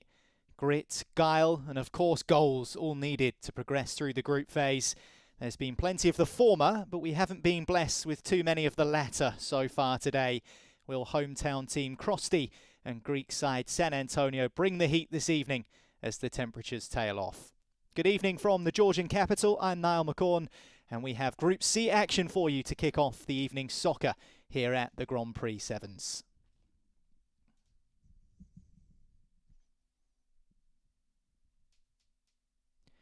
Krosty, one of 4 sides representing the home nation Georgia in this 16-team tournament. A confidence-creating 4-2 win over the Diamond Dogs yesterday. San Antonio, meanwhile, swept under the carpet by Sporting just over 24 hours ago. A humbling 5-1 defeat. Another result like that tonight, and it'll be back to Greece faster than you can say Antios Sas.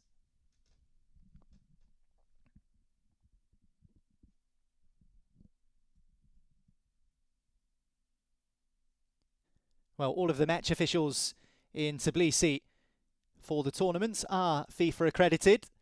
And of course, sportsmanship and the spirit of the game essential. And plenty of smiles on faces on the pitch and in the stands. Certainly won't be the case come 40 minutes time, because these two sides will be desperate to make it through to the knockout stages. So we're almost ready to get underway here in Tbilisi. The first fixture of the evening session. 4 games, all kicking off an hour apart. 7 o'clock local time here in Tbilisi.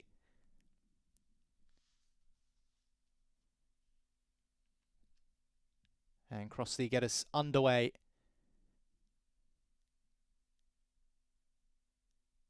Temperatures hovering up and around the 30-degree mark. And they are still at that level at the moment. But of course, as the evening draws out, the temperatures will drop. Always tougher, I think, to play your group fixtures at 2 o'clock in the afternoon, which is when the games do begin here in Tbilisi.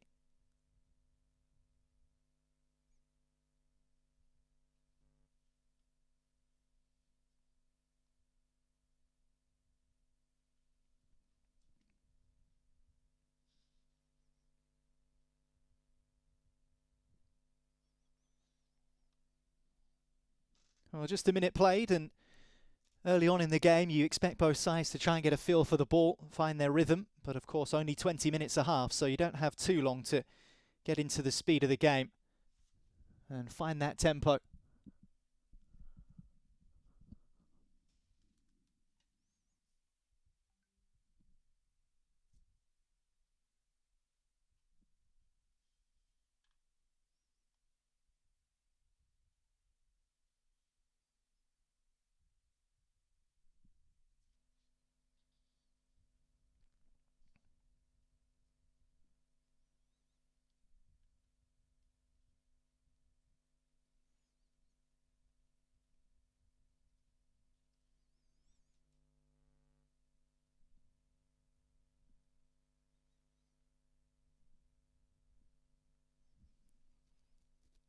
First touch so essential in soccer, in any small-sided game.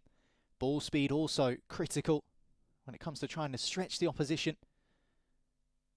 And of course, the occasional ball over the top as well. Many different ways to try and win a football match.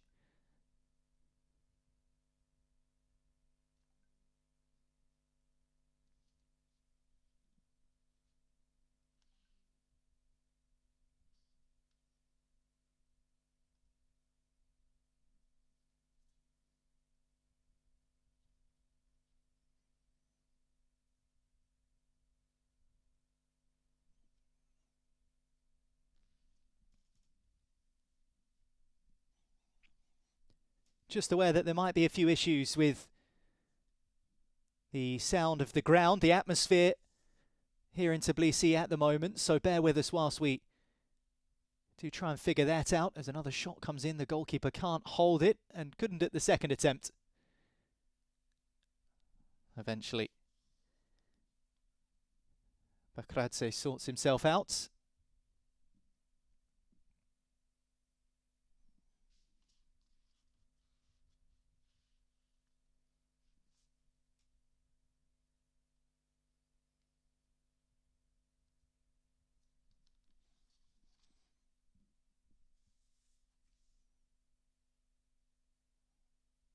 Well, first half goals have been at a premium today so far at the Grand Prix Sevens.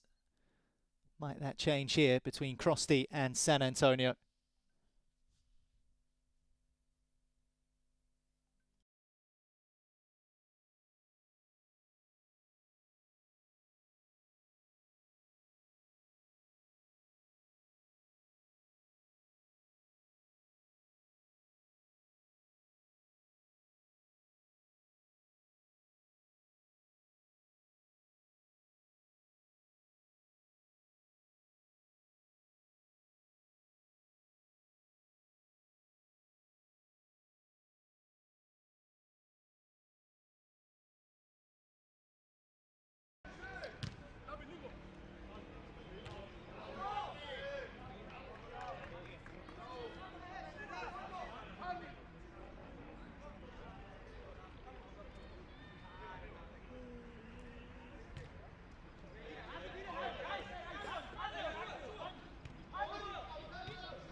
I believe we've got our technical problems solved, so sit in and enjoy the soccer. And a good save from the outstretched left leg of David Bakradze. Over the top it goes. By David Bakradze. Even the announcer appreciated that one. Ballas just stretching it over onto the left side and finding a bit of room to get the shot away.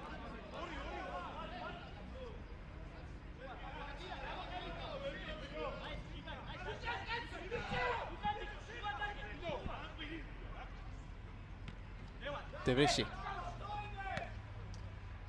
Neatly done.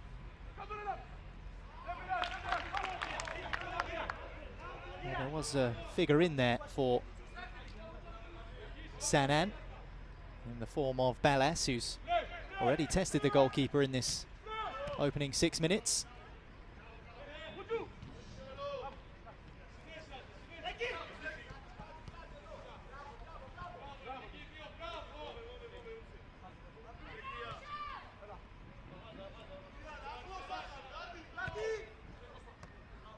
Well, it's not the best touch, and eventually cleared away by San Antonio. Again, as I mentioned, that first touch so important in seven-a-side football. Seen a few goals over the last couple of days in which defenders in particular have been caught out by not being spot on with that first touch. It's another effort from the Greek team. And again, it's that left side that they're just trying to target.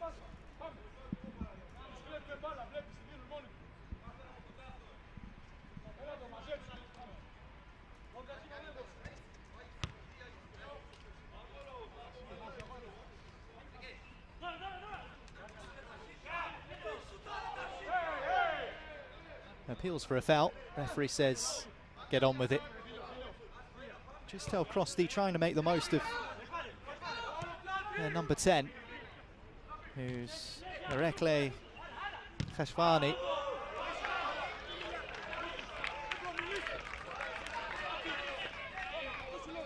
Seven minutes in, and Crosti just getting that radar adjusted. Thankfully, we've got an abundance of balls here in Tbilisi.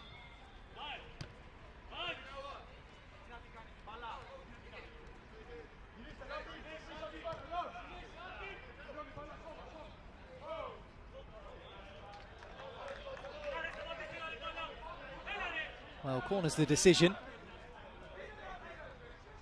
A few upset faces there.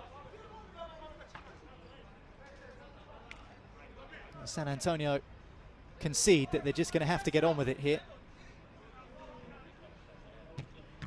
Ekizashvili darted short, instead it was dropped into the box. And a chance for Krosty to try and generate something here. Here's Khashvani. Now, Ekizashvili with the effort.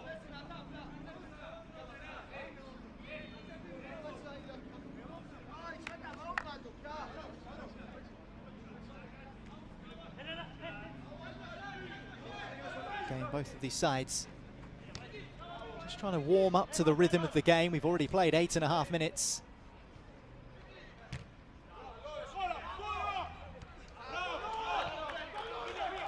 San Antonio taking on Krosty tonight, and then they face the Diamond Dogs, who Krosty have already beaten, so big games to come for both sides. And this one is already starting to rise in temperature. And a smile on the face of the match official. Greeks unhappy. And as much as we say this game needs to be played in the right spirit, both of these sides and everyone in this competition desperate to win it. There is a real sense of competition here in Tbilisi. Chance for San Antonio now to get their foot on the ball. Oh, it's gifted straight to Navalovsky. Oh, it's a good challenge. Had to be timed well. Wasn't quite in the box, but a dangerous region of the pitch, and now bodies tumbling everywhere. And the decision goes the way of the hometown team, Krosty.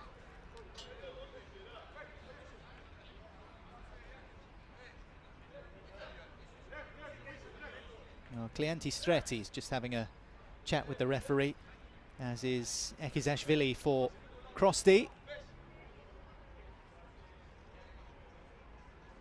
Michelidze has also stood over it, but he just gives up the opportunity to his teammate. Well, maybe not. He's back in the frame now.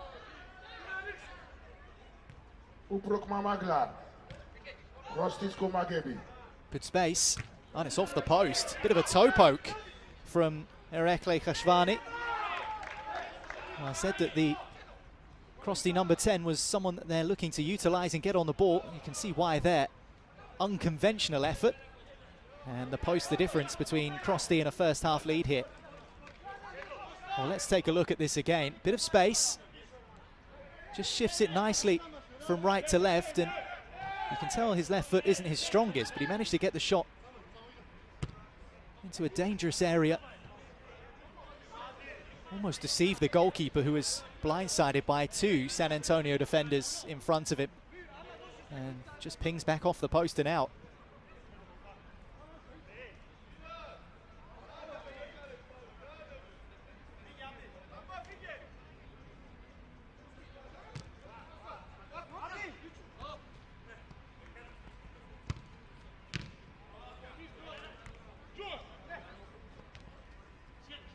Thought about taking on the opportunity, Streti. It does land at him via a ricochet, and he's over in the box.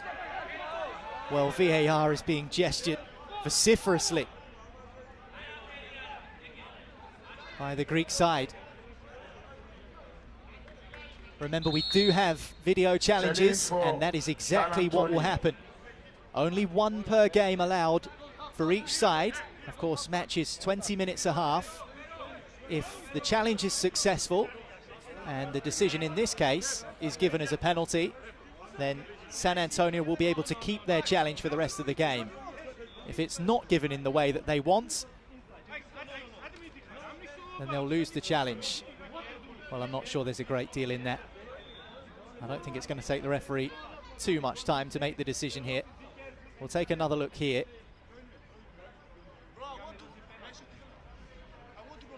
Yeah, the Krosty player clearly gets his foot in there. The appeal from Klienti Streti is that he's trying to protect the ball inside the penalty area. I don't think he ever had full control of that. And I think the referee agrees here. Well, naturally, the Greeks unhappy. No penalty. Check over, no penalty. You heard it there from our match announcer here in Tbilisi. And halfway through the first 45 minutes. A bit of drama in this opening game of the evening session in Group C.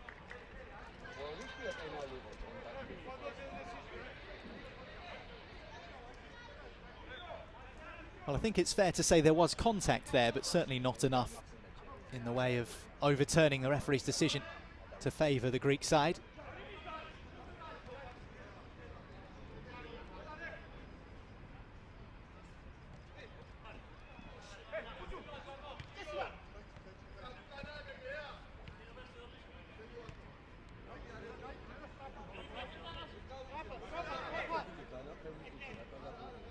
Here's Khashwani, who just hit the post before that penalty appeal.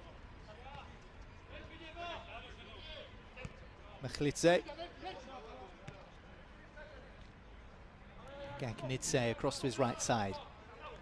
Oh, this could open up for Krosty, and it did present itself as an opportunity. Settled inside the penalty area and slashed wide by Georgi Piranashvili. Well, there were appeals for a foul shortly beforehand, but it did eventually drop for Piranashvili and could only scrape his effort wide of the post.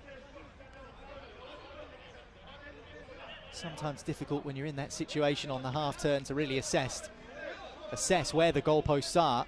I think that goes down as a good chance. And might San Antonio sting them up the other end?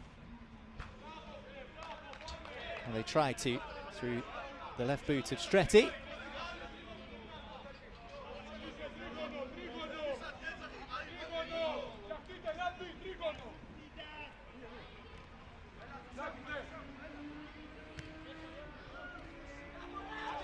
Loose at the back. Chance for the Greeks if they can work it right. Well, work it right, the imperative sentence there. Although, Krosty trying their very best to catch San Antonio cold there. Goalkeeper acrobatic, backpedaling and taking no chances. These are only small goals. Would have been a little bit embarrassing, you'd argue, for the goalkeeper to have been lobbed from that distance. He watched it all the way and did what he had to do. That's the beauty of this sport. For every brilliant effort like we saw 30 seconds ago, you get a terrible one like that.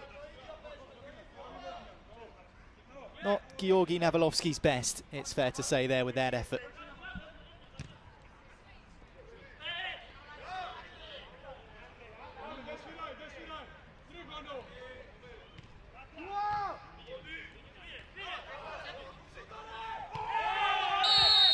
Well, this time the whistle does go against Cleanti Stretti, or for Cleanti Stretti, I should say, and against Krosty. It was he who went over in the penalty area earlier on in this first half, and they appealed for video intervention, San Antonio, and they didn't get it. This time they do get a decision from the referee, and it's resulted in a yellow card, which in Soccer Grand Prix 7s means a sin bin of a couple of minutes. So Krosty will be down to 6 players temporarily, and San Antonio have themselves a free kick. Georgi Navalovsky sent to the bin for the Georgian team.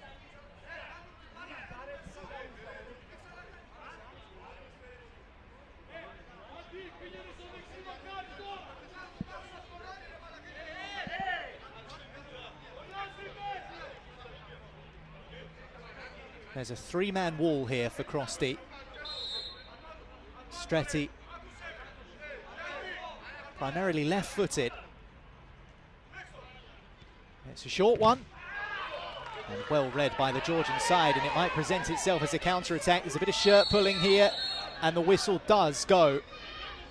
And a yellow card this time for San Antonio to even up the numbers.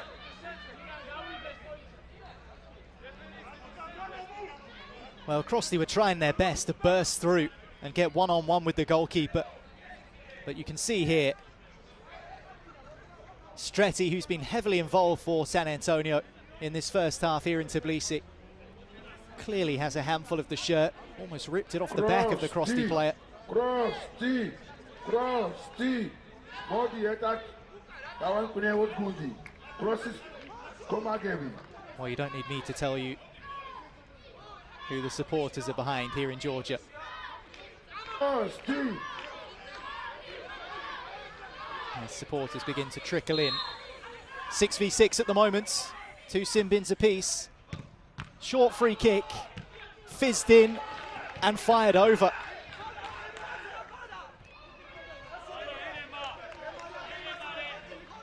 Well, Pericles Skendo, the goalkeeper for San Antonio, pulled off a flying acrobatic save a few minutes ago as we approach the end of this first half, and called into action again there. Thankfully for him, the second cross the effort flies over.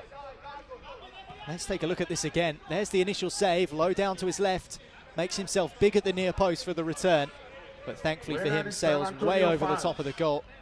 And Crosty come again here.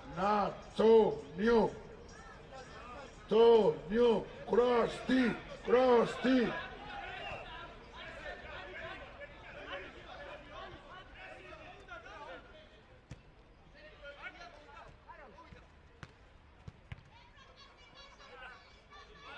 So goalless here in game 1 of the evening session in Group C of the Grand Prix Soccer Sevens. Crosty of Georgia against San Antonio of Greece. And the Greeks in possession. Save for David Bakratze to make. Doesn't take it cleanly, but does his job.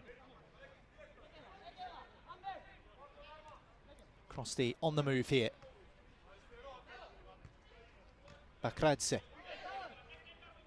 Ekizashvili. That's a lovely dummy. Comes back to Ekizashvili.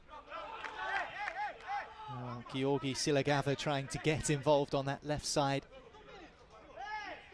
It's a nice step over, a nice leave. Crosty just building into this game. They have hit the post.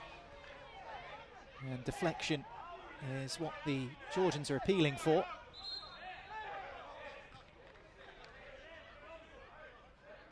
Let's take another look here. It's hit with pace. Last minute of first Hard to half. tell from this particular angle. Well, in and amongst all of that, Crosty have scored. Well, we haven't had too many first half goals here at the Grand Prix in Tbilisi. He doesn't look too happy about it, Levan Mekhlidze. Go for Crosty, and the goal scorer is Here's the corner, lofted number in. Oh, it's a 17. brilliant header. former Georgian national team player. Rises above Ballas. Chedlidze. Levan Chedlidze, as I'm sure you heard the stadium announcer say, has plenty of pedigree in the game. Former Georgian national team player. And he's handed his side the lead in the first half. San Antonio looking for that immediate response. And a free kick given outside the penalty area. Well, after a slow start to this game in Group C, we've had an explosive end.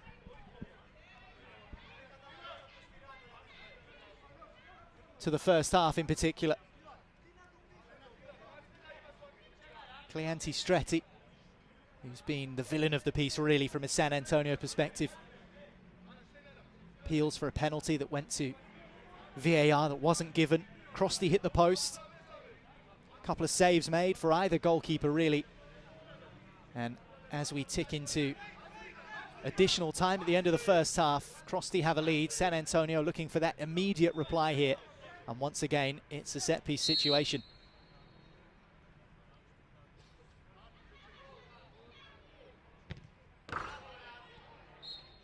Well, that will be the last play of the first 20 minutes here in Group C at the Soccer Grand Prix Sevens in Tbilisi. And it's the hometown lads that have the lead at the break.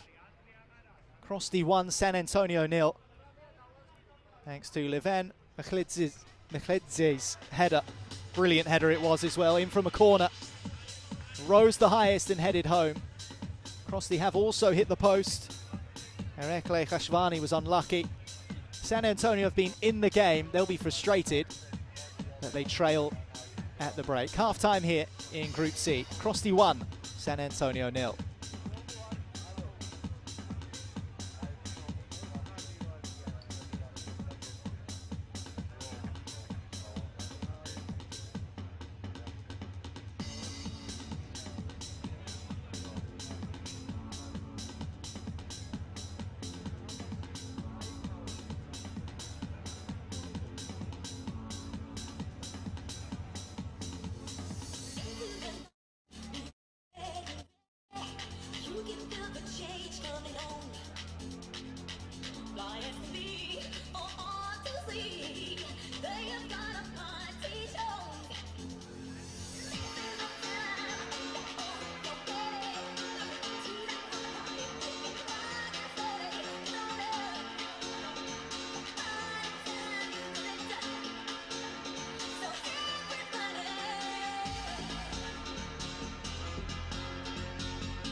Well, these two sides 50% of the way through their group campaign here at the Grand Prix Soccer Sevens in Tbilisi, Georgia.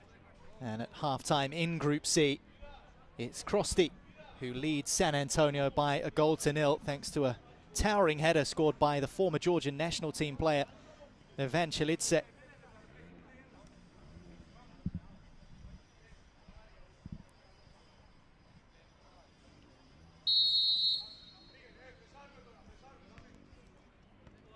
Not only 50% of the way through the group campaign for these two sides, but for Krosty, if for the next 20 minutes they can keep the scoreline intact or even build on it, they'll have secure passage through to the knockout stages. Remember, 16 teams fighting it out. San Antonio looking to be one of those teams as well. And what a start to the second period. 25 seconds in, and San Antonio have leveled things up. Nicola Labat. That's a really tidy finish, and that just shows how important it is here to be switched on. Ruthless from San Antonio.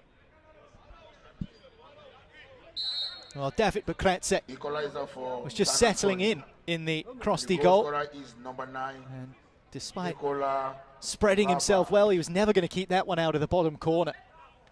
And all of a sudden we're 1-1.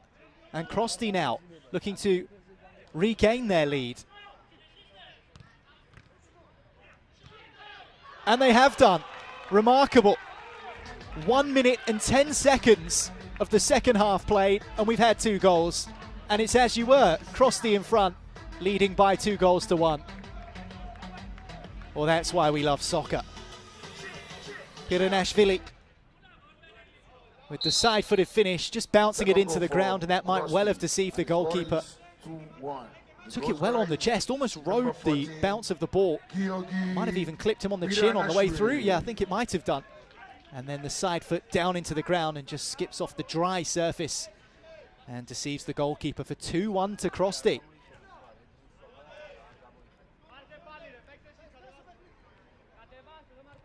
Well, poor old Dan Shaw, who commentated the morning session, 4 games this morning, and not too many goals to speak of. We've had 3 after 22 minutes here, and 2 at the very start of the second half, both within the first minute and a half of the restart. Oh, it's a lovely cushioned header. Easy claim for David Bukretse this time.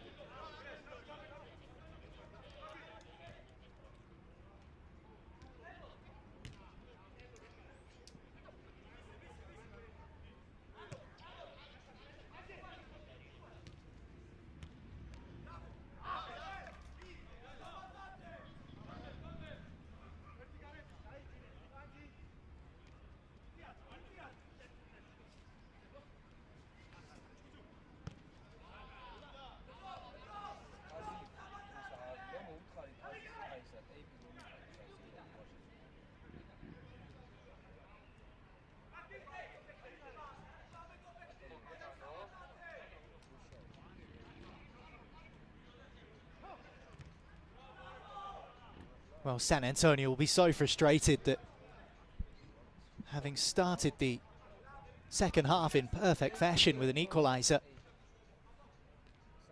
40 seconds later they were behind again. And again, credit must go to Krosty for reapplying that pressure. It's been a good game this year in Group C.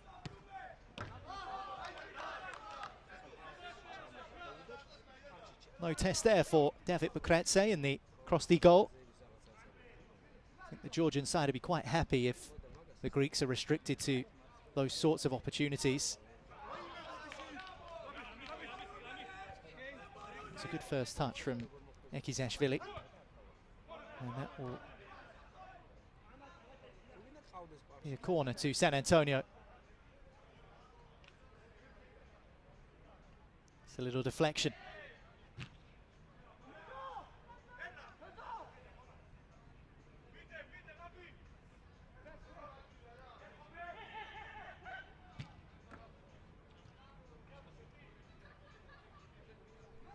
Well, they're certainly working hard, San Antonio. They're trying their very best to find an equaliser again.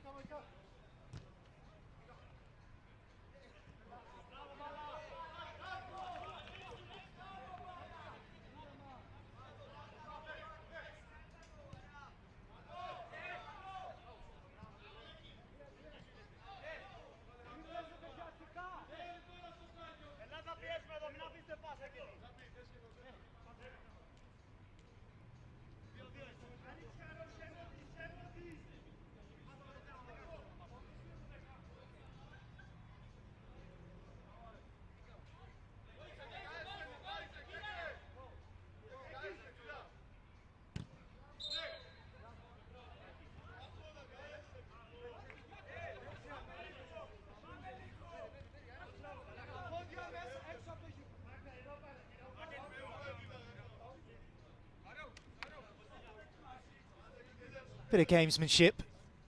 You occasionally get that in these games, as I mentioned. Both teams desperate to win and progress to the knockout stages, and at this moment, Crosty are the ones that will be doing so. Well, appeals for a penalty from San Antonio, not for the first time in this game. Oh, and he can't keep hold of it. Well, goodness me. Well, muted celebrations from Ekizashvili of Crosty, but he's given his side a 3-1 advantage. Periklis Skendo has been excellent, actually, in the San Antonio goal, but that was not one of his finer moments. Just scoops it over his own shoulder and into the corner, and that gives San Antonio a bit of a mountain to climb now in the second half here in Group C at the Grand Prix Soccer Sevens.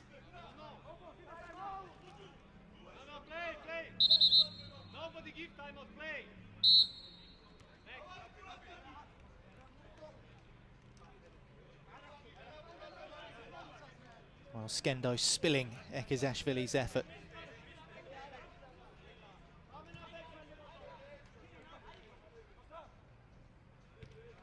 Crosty roar into a 3-1 lead, which, from their perspective, should see them through to the knockout stages. Certainly will do if this can manifest itself as an opportunity. Might still yet. Well, the referee's whistle has gone against Georgi Piranashvili, who scored Crosty's second goal. And we will have a timeout. So along with video intervention and 2-minute sin bins for yellow cards, both sides are entitled to take a short break. They have the opportunity of 1 timeout per half, but they don't roll over. So if you don't use it in the first half, you can't use it in the second, as we see how Crosty have gained that 3-1 lead. Just a rather innocuous side-footed effort. You'd think that would have been bread and butter for Skendo. Sadly not.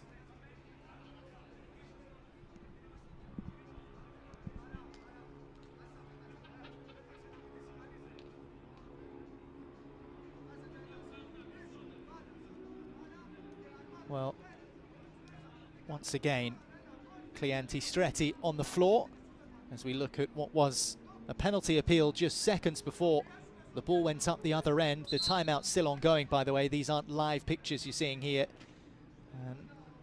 Regardless whether Stretti felt like he was impeded in the penalty area, he doesn't have the luxury of asking for video assistance, because San Antonio in the first half already asked for a decision to be reviewed, and that decision was upheld by the referee. Decision of no penalty, very similar incident involving the same player, in fact.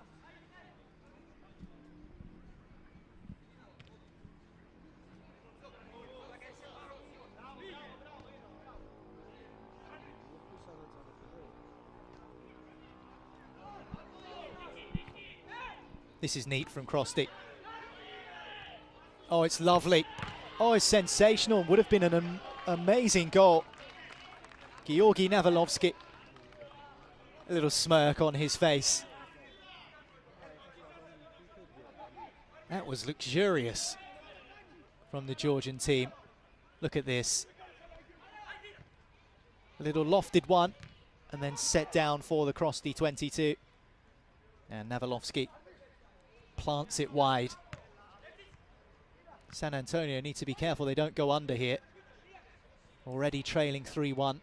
Opportunities can present themselves out of nowhere in small-sided football. And with little under 12 minutes to play until the referee calls time, certainly not a great idea to give up hope here, the Greek side.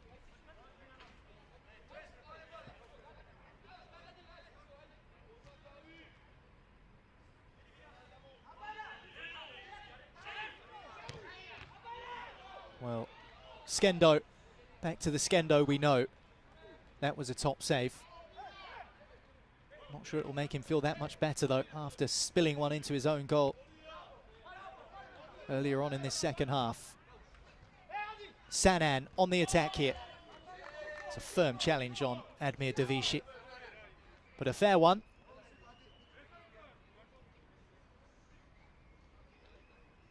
There's that Skendo save again. Khashvani with the fizzing strike.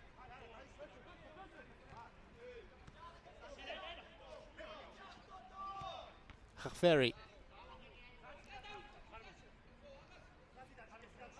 gets it back from Skendo, the San Antonio captain. This is Davishi. Never got the purchase he wanted on that left-footed shot. Stretty's on the ground again. Managed to get back to his feet, bit of a collision, and the whistle goes in Krosty's favour. Well, I'm not sure Cleanti Stretty was entirely meaning to cause that much of a coming together with Timo Ekazashvili, but in the end it's the Georgian who was on his back.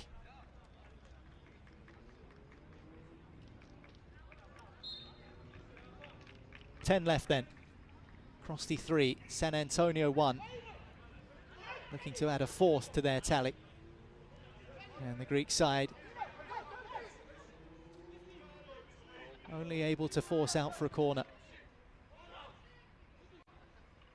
That was an unconventional touch. Worked well though for San Antonio. Panayotis Balas there in his own box, and now the Greek team up the other end. Good save from Bakratze, and off the crossbar and hooked away. Well, this is what I'm talking about. Chances can fashion themselves out of nowhere. Still 9 minutes to play here. It's Krosty 3, San Antonio 1. Had that gone in, 3-2, and then who knows? I think it's fair to say Krosty have had the better chances and probably been the better side overall. But sometimes you don't get rewarded for playing the best football or being the side on top. Well, let's take a look at this again. First effort saved. I didn't quite get to see that second effort, but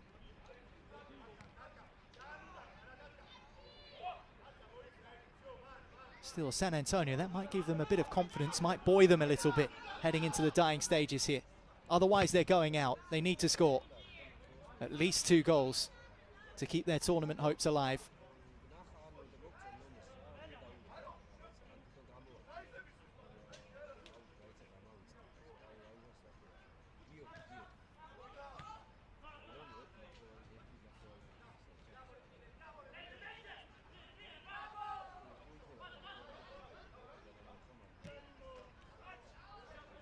Sticks nicely to the gloves of Bakratze.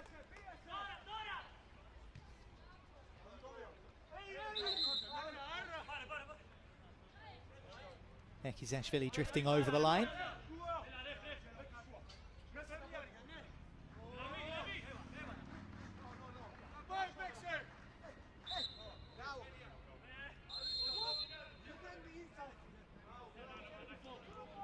Well, not the first time that that's happened to San Antonio. And Cleanti Stretty remonstrating with the referee. Meanwhile, a timeout has been called once again.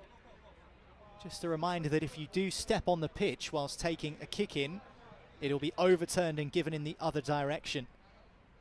And that can literally be a smaller margin as the end of your boot over the white line and on the pitch. And Cleanti Stretti still doesn't understand the rules by the looks of it. It's too late now. The decision's been given, and San Antonio are going to have to get on with it.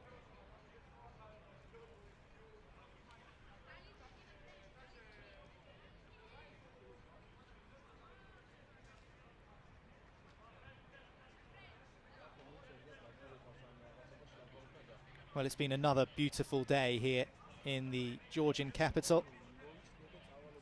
Seen some good seven-a-side soccer as well. Sporting Carpathians kicking us off this afternoon, 2 p.m. local time, beating the Diamond Dogs 3-1 in Group C. And it was a Group B affair. Goalless draw, don't see that too often. The Moldovans avant-garde against Arizona of Cyprus. Group A saw Al Hara from Oman lose 2-0 to the Spaniards, Football Rapido, whilst Mechanic saw their tournament ended in Group D, going down 3-2 to the Ukrainians, Sarmat. That game was 1-1 at half-time, so that second half having a real impact. And here we are in Group C with Krosty 3-1 to the good. And but for a stunning comeback from San Antonio, going through to the knockout stages and dumping out the Greeks en route.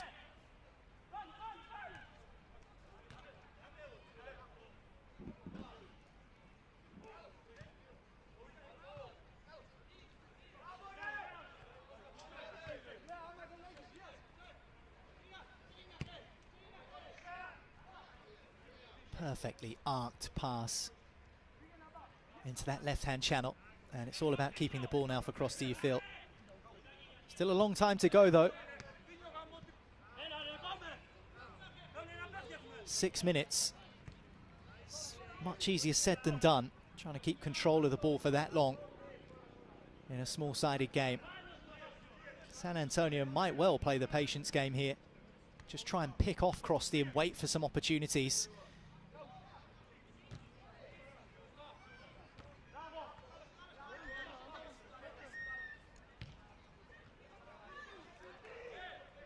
Well, those opportunities, speculative. And David Bukretse thinking, if those are the chances that San Antonio are reduced to, I'll be a happy man.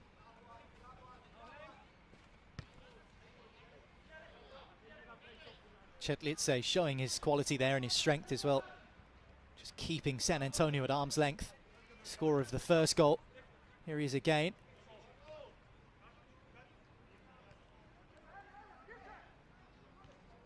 Tell the class of Chetlitze, the way he occupies the space on the pitch. That's a tidy reverse pass. Oh, wow. Stunning. And game over. And goodbye, Greeks. Thanks to Georgi Navalovsky. Rattled that in off the post. And sadness for San Antonio, as that goal will no doubt eliminate them from the former Georgian from the tournament. Player, Georgi Navalovsky. Well, when you used to play international football, you'll be expected to provide the quality here in Tbilisi, and Navalovsky has done that. What a finish, and Skendo could only watch it nestle into his net via the post. That's 2 goals from former international footballers for Krosty.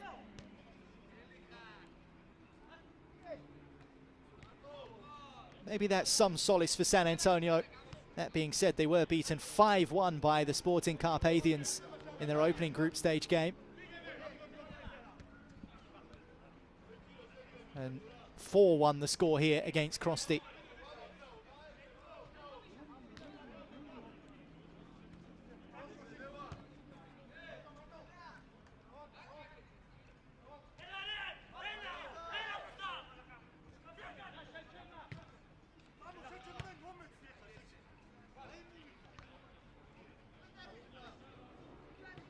Stretti.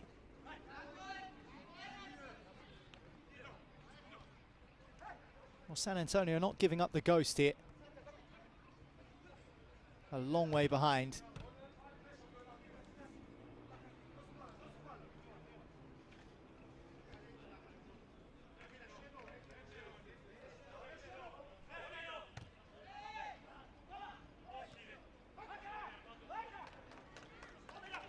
It's a quick throw out from David Bukretse. Krosty can't make anything of it.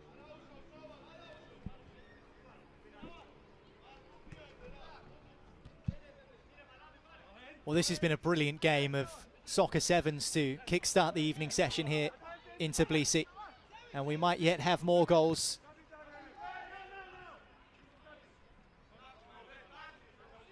Navalovsky having just scored a stunner, trying something inventive, something intuitive. Certainly full of confidence, as are Krosty.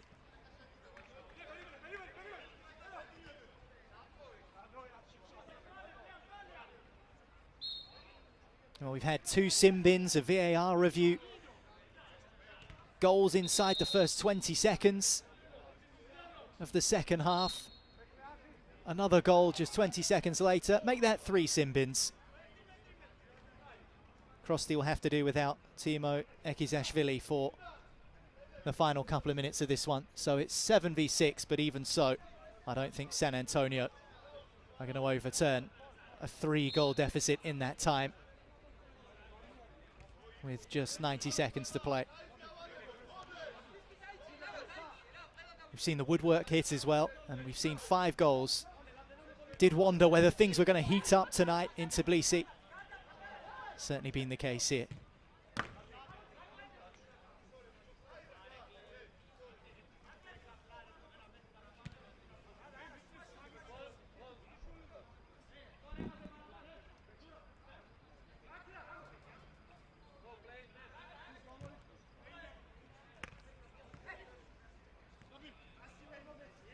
Bit of a groan from the crowd as you hear the clash of bodies. San Antonio still probing, trying to find something. White shirts in the way.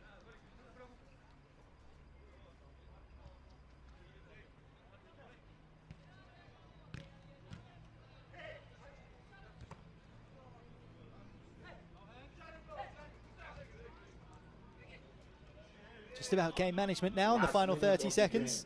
And the score is 4-1 in the favor of Krosty. Well, if you're not based in Georgia or familiar with the Georgian fashion scene, then you might not be too sure what Krosty is or represents. Krosty is a fashion brand. They make sneakers, or as we say in the UK, trainers. And with the way things are going, they'll be treating themselves to a new pair, because there's number 5. All smiles for Krosty. They're through to the knockout stages. It's another goal for Piranashvili. And it's more misery for San Antonio, Goal number 5 for who will head back to Krosty. Greece And the goal scorer on the is receiving end of POV 2 5-1 defeats. Piranashvili, the second goal of the evening. And there And is the over. final whistle. Well, what a game. And Group C starting to take shape now. Congratulations to Krosty. They're through to the knockout stages. Commiserations to San Antonio, who head back to Greece with their tails between their legs on the receiving end of a second 5-1 defeat in as many group games. It all started with a towering header from Chetlidze from a corner in the first half. It was 1-0 at half-time, and an explosive start to the second period. Labai, 25 seconds on the second half clock, saw Sanan equalise, but just 40 seconds later, Piranashvili with his first of the day, side-footing inside the box to re-establish the Krosty lead. And then a goalkeeping error from Periklis Skendo, who had made some incredible saves in the game, it had to be said. He spilled Ekizashvili's shot into his own net. And then the Georgian national team players, or former Georgian national team players, showed their quality. Navalovsky adding an excellent strike off the post late in the second half, and then right at the end, Piranashvili with his second of the day to make it 5-1. So Krosty are through, San Antonio are out, and Group C beginning to form with the final group stage games to go tomorrow. Final score, Krosty 5, San Antonio 1.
Once upon a time in Chicago,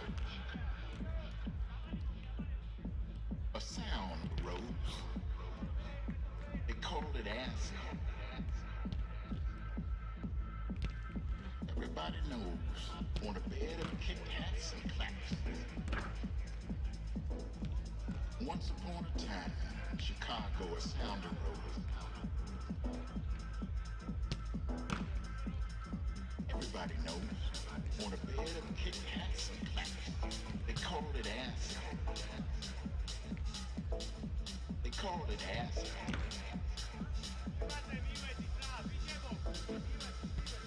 Don't lose control. Tight on. Like a toxic waste. Like a toxic waste.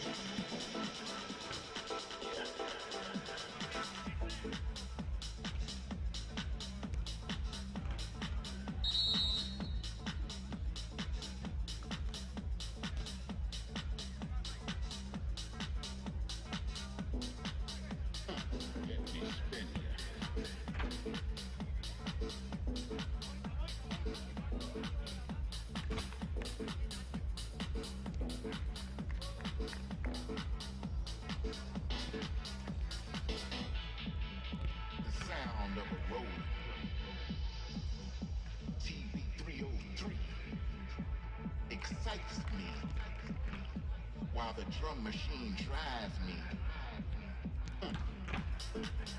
Drives me through the night to reality. It's out of sight. Once upon a time in Chicago, a sound arose. Yeah. The other way around to the acid sound. Let me spin it. Yeah. Once upon a time in Chicago, a sound arose. They call it acid. Everybody knows. Excites me.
Well, if the dramatic music doesn't tell you that this is a big game in Group B at the Grand Prix Sevens, then I don't know what will.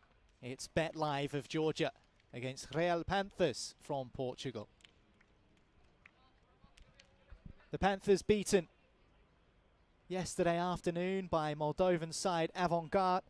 As for Bet Live, convincing winners 4-0 over Arizona.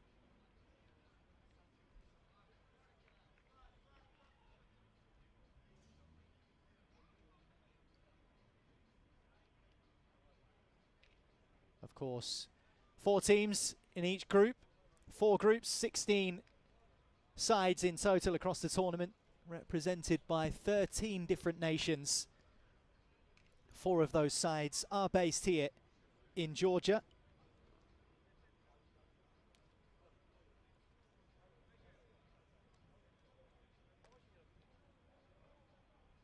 And so after 2 group stage games, which will have been completed come full time in the final game this evening, we'll have a better idea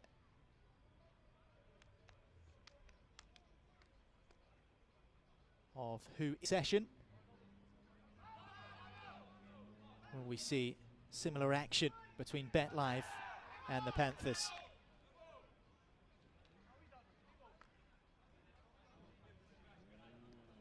Well, Avant-Garde of Moldova leading Group B,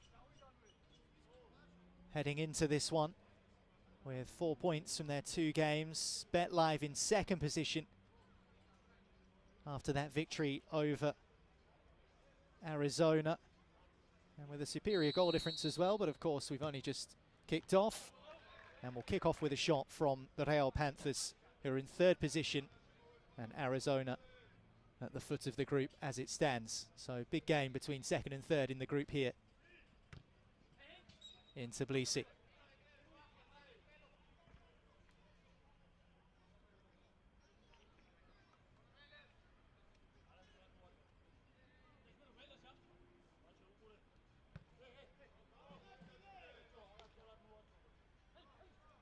Bet Live in the white, the Panthers in the purple.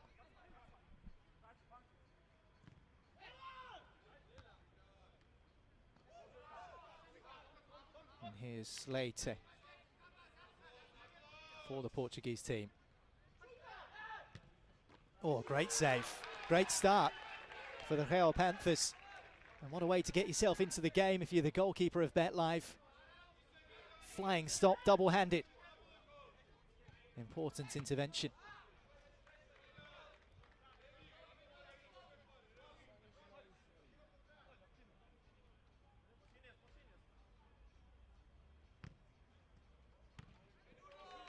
It's a stunning save, isn't it? Oliveira with the effort. You'll notice that the Portuguese boys have all got nicknames on the back of their shirts, quite a common custom in Portuguese-speaking nations. No doubt everyone familiar with the likes of Ronaldinho and Kaká, legends of Brazilian football, who go by shortened versions of their full names. Similar case here for the Real Panthers teams, but we'll refer to them by their full monikers. Just notice there on the ball, number 10 for the Panthers, Thomas Leite. He just has Tommy on his back. 2 minutes played, goalless in Group B. Often we found, particularly today, more so than yesterday, that the first half of these group stage games can be a little bit cagey as both sides try and feel each other out, get to know the opposition.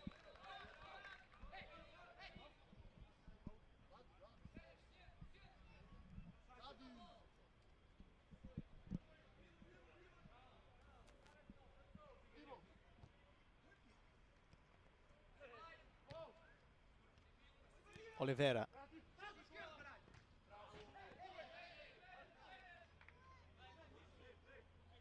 Well, Diogo Velias involved in a coming together with the BetLife defender, and some treatment's going to be required here. Both players ended up on the deck. An honest challenge, an honest play for the ball. We're just going to have a brief pause in proceedings whilst treatment is administered.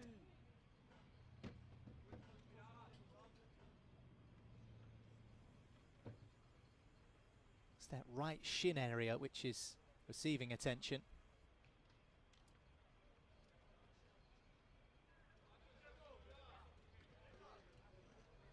Who's up for some Thursday evening soccer?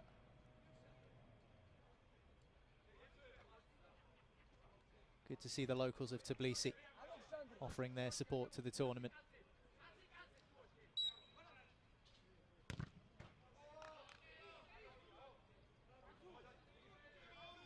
Blocked by Kelikashvili.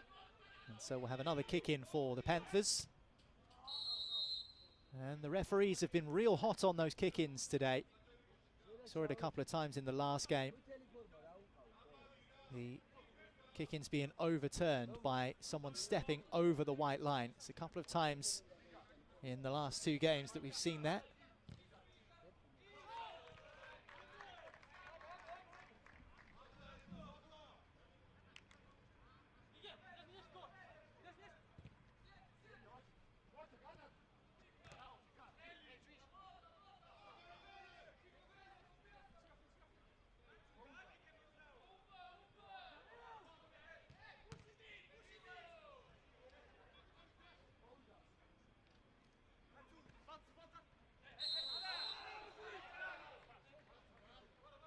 A little too much holding from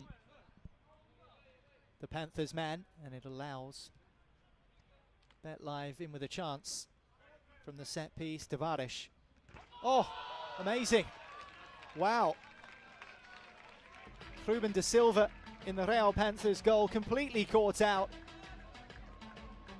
And scratch that down as a stunner.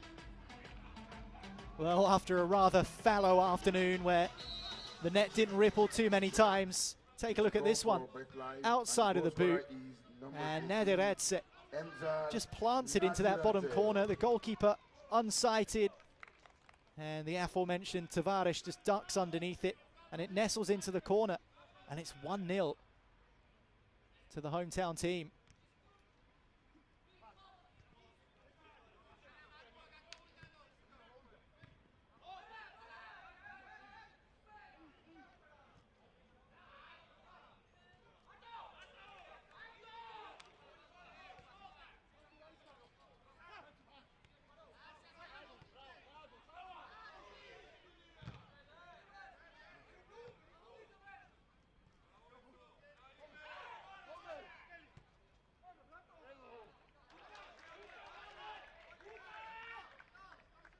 Well, we mentioned that there haven't been a great deal of first half goals today at the Grand Prix. And we've had 2 in 2 games. This one the earliest of the bunch, coming inside 5 minutes for BetLive. Nadiradze with that long range effort, the outside of his boot. And there's evidence of it again. Certainly likes that technique. Drops for Caponetze. Well, BetLive testing the Panthers' early doors here. They already have a goals lead. And Ruben da Silva able to lean on that one in this instance. Here's the effort from Caponetze and the save from da Silva. Well, he certainly caught it sweetly enough.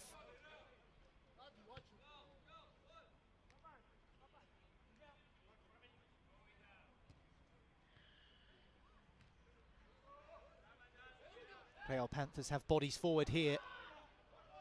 Well, they can't make the most of them. Heavy first touch. Now BetLive into the Panthers area.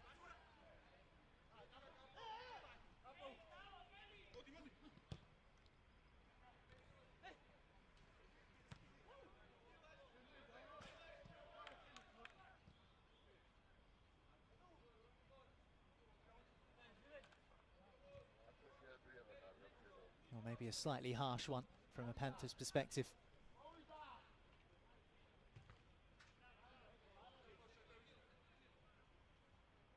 Always nice to get an early goal. Bit of a cushion in the game, especially as you're still trying to build into the rhythm of the match. Get that tempo going, get those legs pumping. BetLive looking to add another. Panthers just look a little flustered here.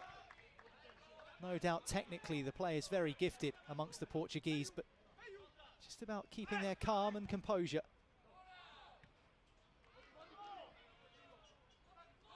It's a good tackle. It's a fair tackle. Beaten away by the goalkeeper. The BetLive player still on the ground. It's Klimiashvili. And eventually the whistle goes. And we'll have a pause in proceedings.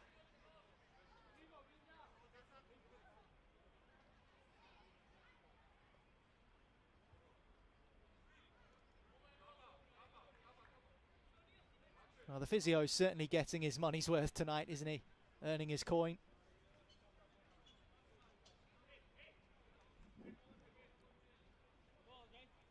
Of course, we don't want to see anyone pick up knocks or injuries.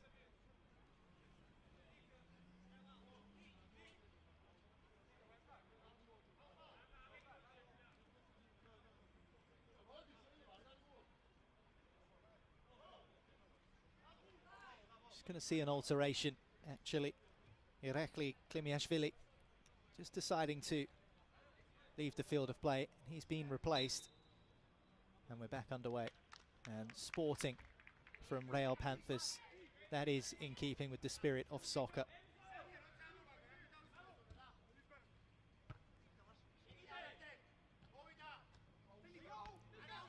Well, it's not the best clearance. And a good opportunity here for the Panthers to level. White shirts flying in there.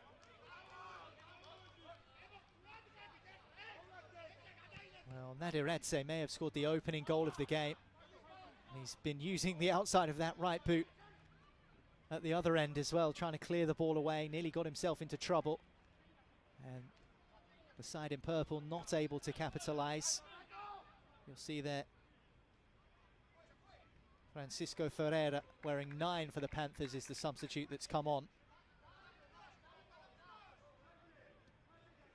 It's an incredible block, isn't it? Launched himself across the angle. Oliveira. Appeals for a foul, waved away. It's a searching ball, just too long for the freshly introduced Ferreira.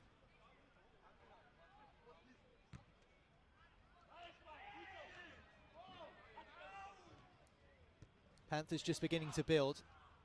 Goalkeeper can't hold on to it. Thrashes it away.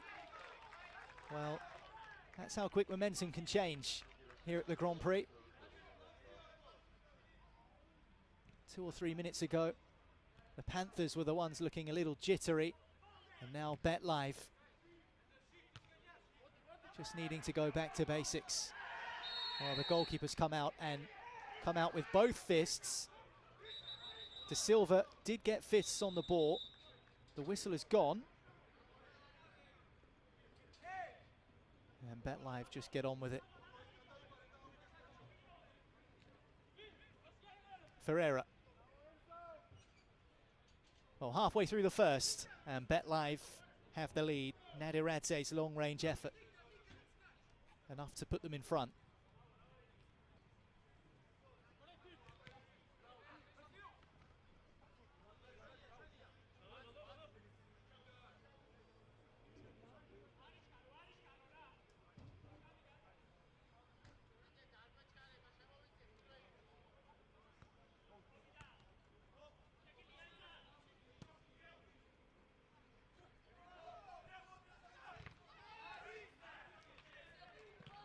Blocked high and blocked behind.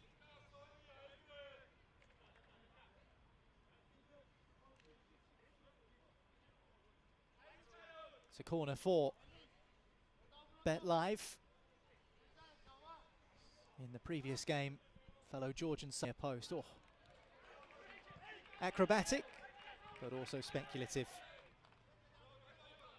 Togonitse.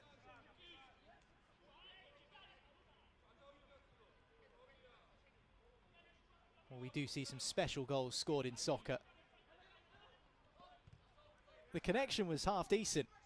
The direction needs a bit of work.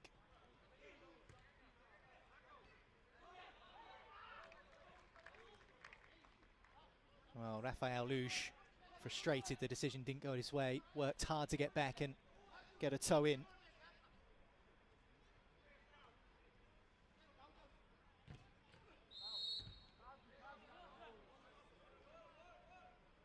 Well, yet again, we've got another foul kick in.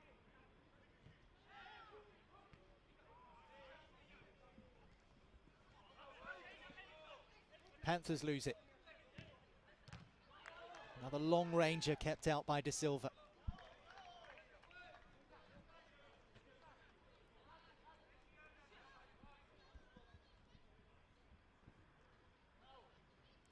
Well, there's certainly something there when it comes to a spark for the Panthers. There's something simmering. You can sense it and see it in the way they're playing. But as for the Georgian team, BetLive in the lead, and just showing that now. It's on their own turf, of course, here in Tbilisi. And really testing the goalkeeper with those long-range efforts. They've had the more significant opportunities.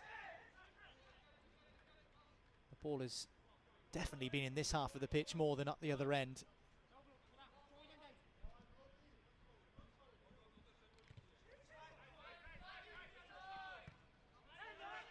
Shifted on by Togonitse. Back to the goalkeeper it goes, given straight to the team in purple, and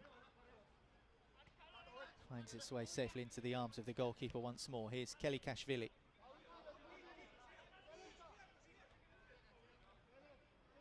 He's trying to get it out of his feet. Lofted across the back for Revazishvili. One back by the Panthers. Oh, this is some run. Well, the referee just waited to see if another challenge came in, and Panthers were able to keep hold of the ball. They weren't, so it's been pulled back here for the first foul. As a BetLive player went sliding in. Now we have Thomas Leite. Stood over it wearing number 10. And we've also got Rafael Luge, who leaves it for Leite. Keeper couldn't hold it. A little nudge in the back. And a free kick will be given in favour of the Portuguese. And they're just inching their way up the pitch here as they hunt for an equaliser. Here's that set piece. Well, it was intelligent from the Panthers. They had someone run across the face of goal to almost blindside the goalkeeper. In the end, it's well held. Well, it wasn't held in the end, but well saved. And that one was held. And the subsequent free kick.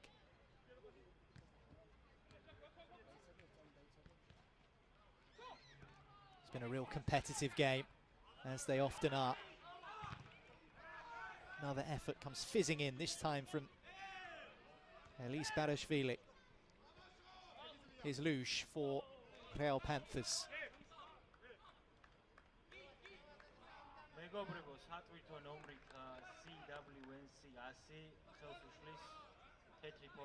there's a BetLife player down on his haunches.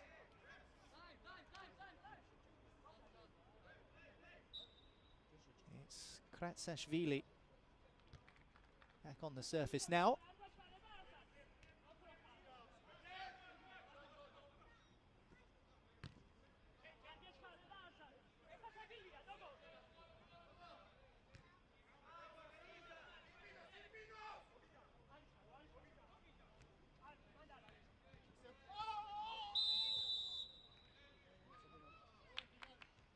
Oh, you could hear the yelp from Georgi Revazishvili. Oh, Guilherme Fernandes pleading his innocence, but there's a little bit of a sly one off the ball there. He knew what he was doing there, Fernandes.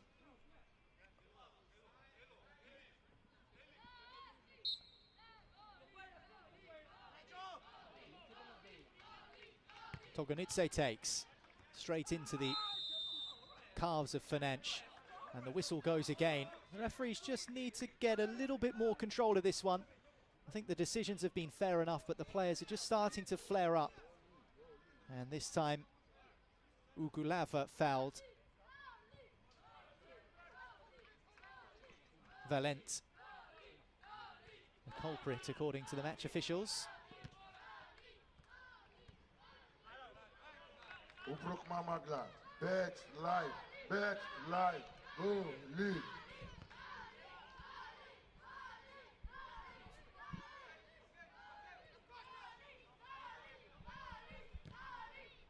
So BetLive lead, and thanks to that early goal from Nadaradze.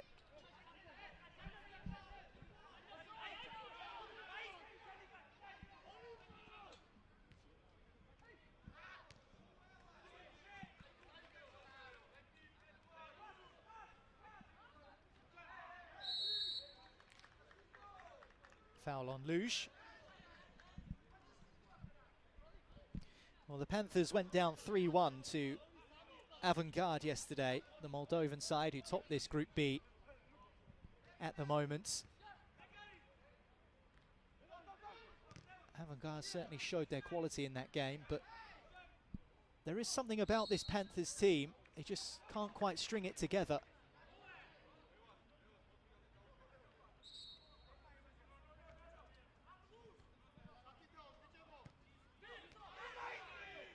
Fernandes. That's the thing with good chance. Just flashed across the face. And Valent wasn't able to get there. But that's the thing with these small-sided games. Sometimes it's not about the technical quality. It's just about the experience and the know-how. And you get the feeling this BetLife side have got plenty of that. Panthers bringing that youth and energy.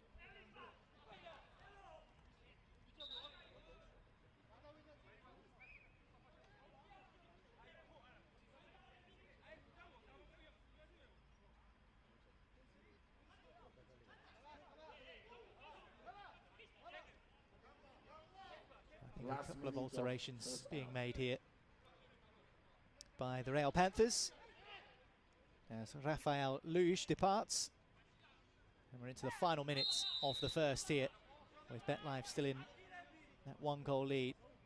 Togonidze with the foul taken quickly by the Panthers. Now, neither here nor there, that first touch. As I was mentioning earlier, your first touch in soccer, so important. Do Panthers have something in them before the break? Well, not according to the referee, whose whistle's gone once again. And the Portuguese just beginning to get a little frustrated here.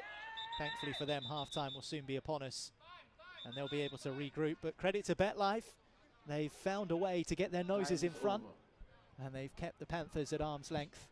4-0 winners against Arizona in Group B yesterday, and 1-0 up at the break here. And the score is 1-0. Nadiradze with the outside of his boot from the set-piece situation, catching Ruben de Silva cold in the Real Panthers goal. That was inside 5 minutes, and the Panthers haven't really been able to get a grip in this game since. Half-time, BetLife 1, Real Panthers 0 in Group B.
Well, it was an explosive start to the second half in the previous game.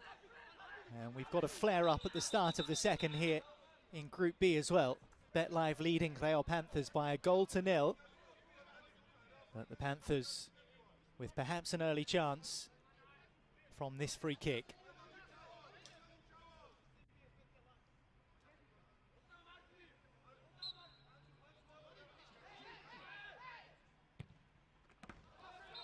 Well, a little fingertip there over the top.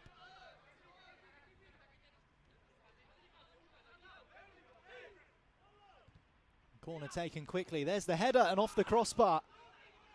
Well, the Panthers really bringing the heat and turning it up at the start of this second period. They need something to stay alive in the group, to stay alive in the tournament. They've got 20 minutes to find it. So close. It's a well-timed header, a well-timed leap.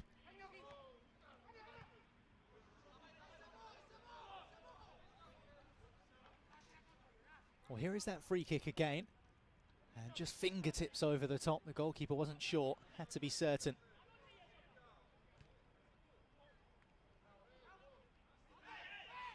Well, that looked like a foul on Financh to me. Bit of a swipe from Klimiashvili. And here is Klimiashvili once more, weaving his way into the box and prodding against the legs of Gonzalo Guish.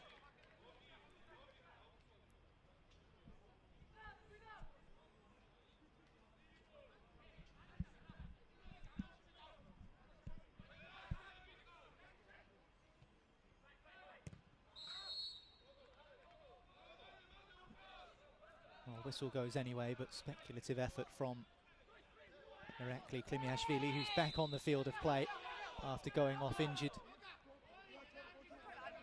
And certainly been plenty of physicality in this game. The referees have been heavily involved. Here's that opportunity again that resulted in a corner. In fact, that corner never came. The whistle came instead. The men in orange have had their work cut out after 22.5 minutes here in Group B. BetLive can seal their place in the knockout stages with a win. Real Panthers need at least a point to take it to game day 3.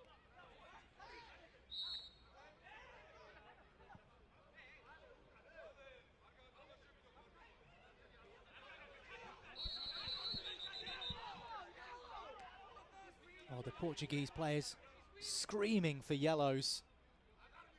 Haven't seen a sin bid in this game yet. 3 in the last match.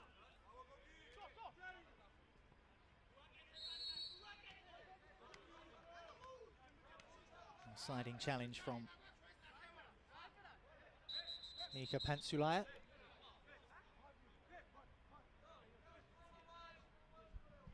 Well, I think the issue that the match officials have at the moment is the positioning of set pieces. When free kicks are given, I think the Panthers may be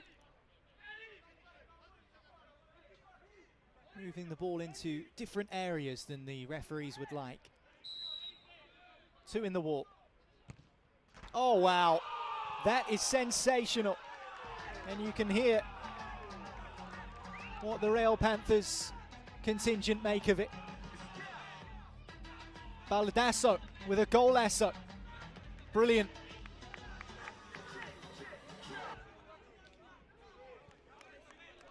Equalizer for Real Panthers, and the goal scorer is number 18, Ruben Silva.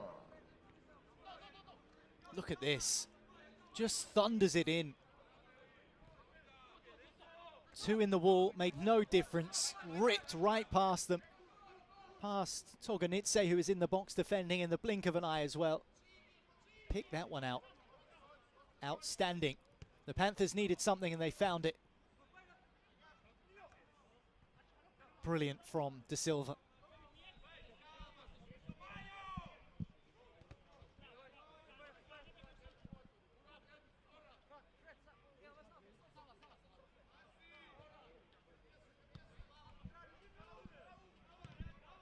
Oh, wow. Have that. That is soccer in a nutshell. Real Panthers with a stunner, and BetLive come up with one of their own. A second goal of the day from Nadaratse, and they've both been screamers. One with the outside of his right, one with the inside. Oh, he timed it so well. The ball was bobbling across to him. It wasn't running flush to the ground, but he watched it all the way and just guided it with pace into the corner and past the goalkeeper, Matos. And there's a foul, and maybe a bit of frustration from Ruben De Silva, whose excellent equaliser isn't counting for much right now.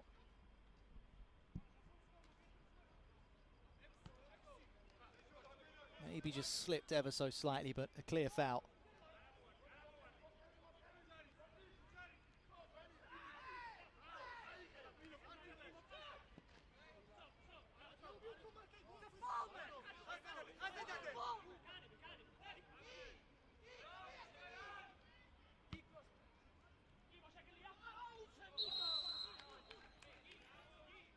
Well, this has been a tasty affair. Plenty of fouls given for either side. The latest in favour of BetLive, who have just raced back into a 2-1 advantage.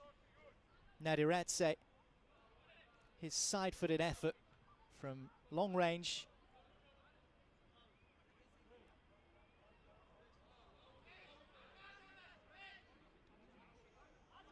BetLife with the opportunity to really cause the Panthers some headaches here.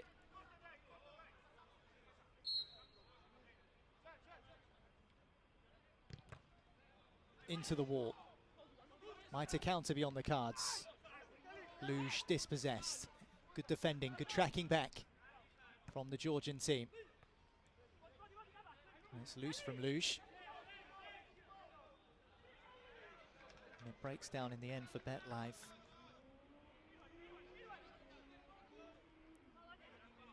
The Georgian team have Naduradze to thank for both of their goals. Both excellent strikes as well. All 3 goals in this game have been duels. Kelikashvili down and fouled. A minute's timeout. Well, you can hear there a timeout has been called.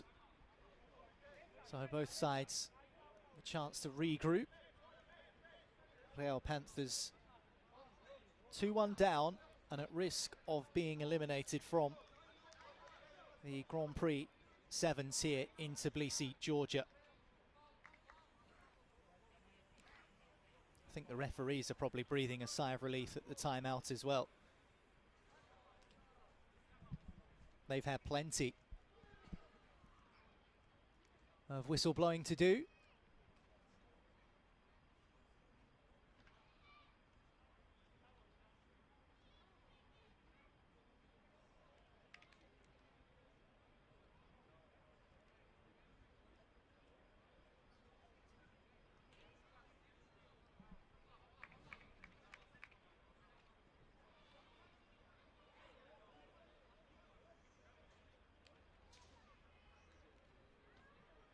Well, from my perspective, just feels like Real Panthers are getting sucked into the mind games and the nastiness of the game a little bit. Of course, the game is competitive and played in good spirits, but they're more interested in yelling at the referees, trying to get decisions, than actually focusing on what they are capable of.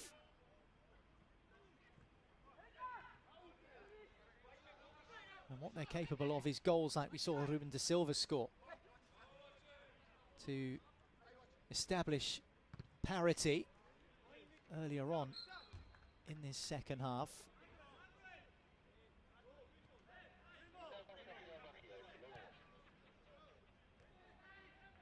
Maros. Da Silva.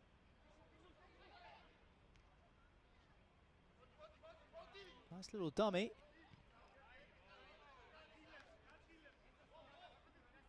Goish wasn't able to get on the other end of it. Still it's with the side in purple.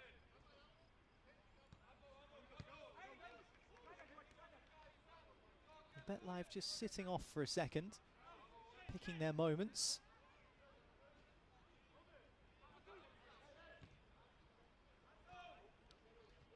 Bit of space here for Klimiashvili. And he forces a save out of the goalkeeper. Not the first time that Diego Matos has been called into action.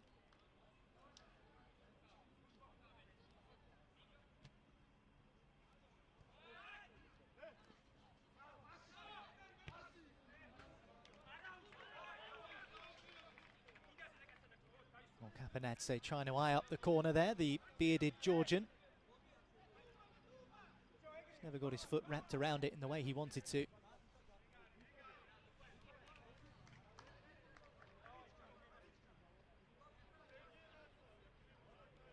Into the 30th minute of 40 here in Tbilisi.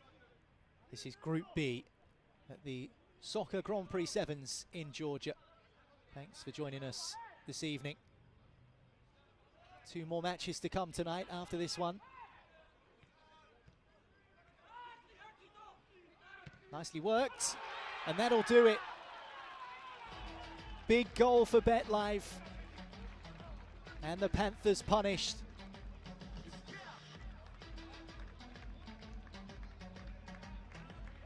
Sparashvili rifling low under the goalkeeper Diego Matos, who has been the busier of the 2 keepers, it's fair to say. Third goal for BetLife, And the goal Well, scorer there were is two Luca and the goalkeeper in the line of that shot, and they couldn't stop it, the Portuguese. Through the legs of one, under the goalkeeper, and then past the other on the line. An uphill struggle is probably an understatement now for the Real Panthers.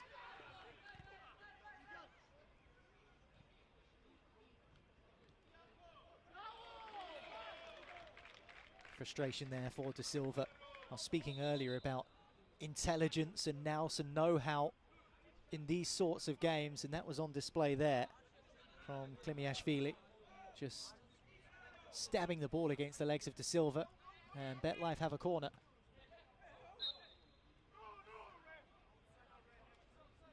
I don't think the ball ever came into the pitch there, so we're going to have a reload.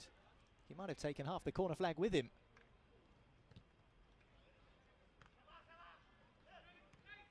This time the ball is live, but drifted over the top of the goal. A minute time out. Well, the second timeout of the game has been called. Chance to refresh and figure out a game plan if you're the Real Panthers, especially considering you're just over 8 minutes away from going out of the tournament. Beaten 3-1 by Avant-Garde yesterday, losing 3-1 here against BetLife this evening. As for the Georgian team, they'll be delighted. 4-0 winners yesterday in Group B, 3-1 up now. Just that single goal conceded in the two group stage games up to this point, and that was Ruben De Silva's bullet strike from a free kick, which did establish level terms for the Portuguese team.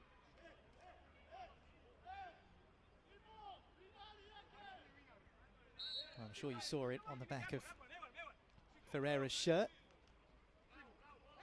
Hulk.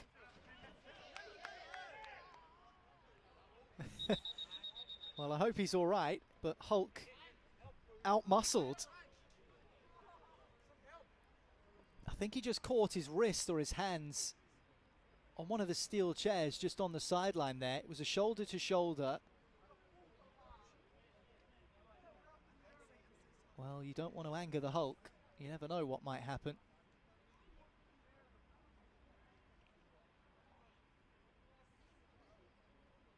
Well, let's have a look at this.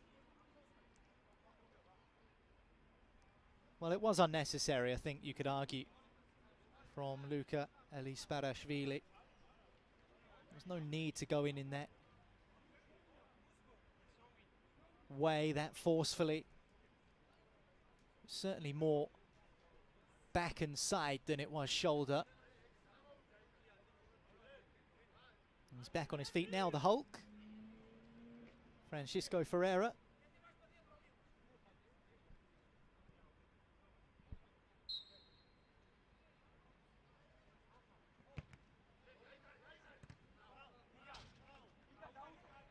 No pre-planned routine there from Real Panthers, who were in desperate need of something at 1-0. They're even more in need now at 3-1. Pereira.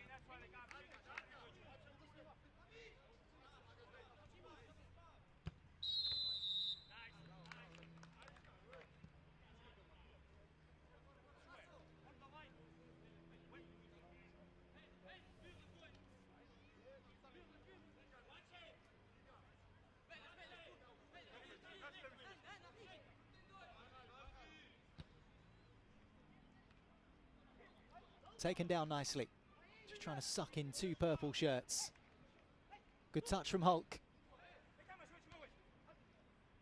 On he goes. Well, it was really nicely worked by Real Panthers. Hulk at the heart of it.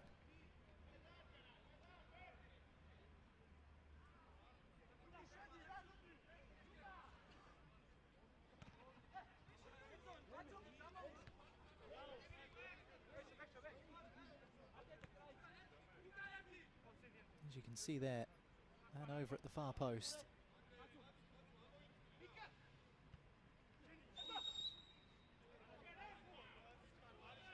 Well, it's just not going the way of the Portuguese team. That will suit BetLive.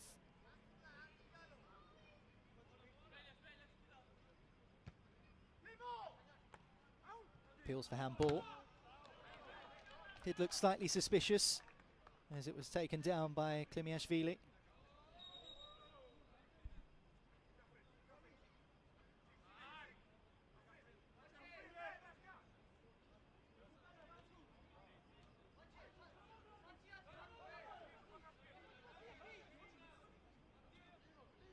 Alpayetse.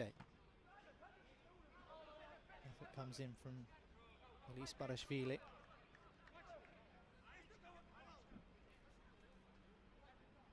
Well, maybe not as lively this match as the game we saw before, involving Crosti and San Antonio, but lively in a different way. It's been physical, been a lot of fouls. And there's the Hulk. 3-2. Hope for Real Panthers. Francisco Ferreira. He's got Hulk on his back. And he's done some heavy lifting for his side there.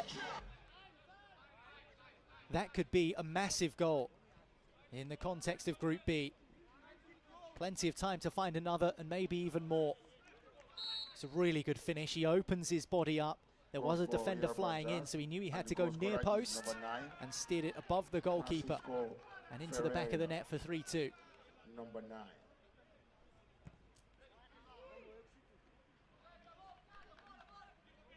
Well, Hulk by name, maybe not so much Hulk by nature, the way he was muscled off the ball earlier on in this second half, but he might have the last laugh yet. Well, BetLive are in complete control of the game. They called a timeout, and now the momentum firmly with the team in purple. De Silva. He's certainly got a rifling left foot on him.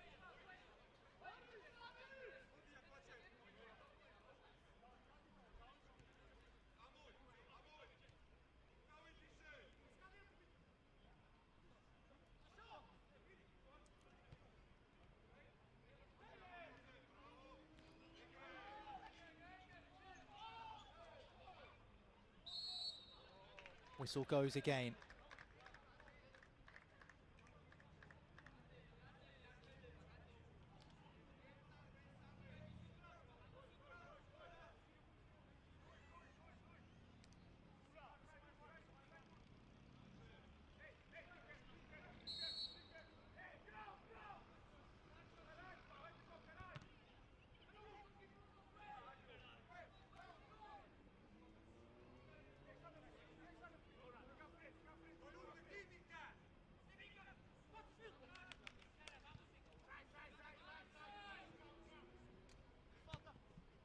Final 4 minutes.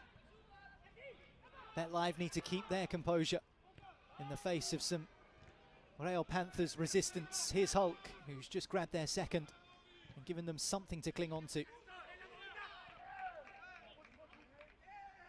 Appeals for a foul. Referee says no.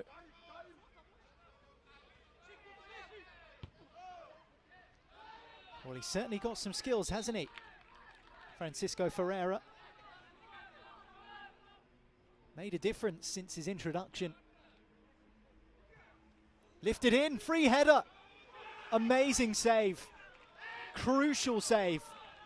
That might well have confirmed BetLive's passage through to the knockouts. But it's a free header.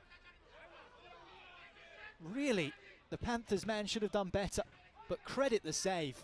That is some stop.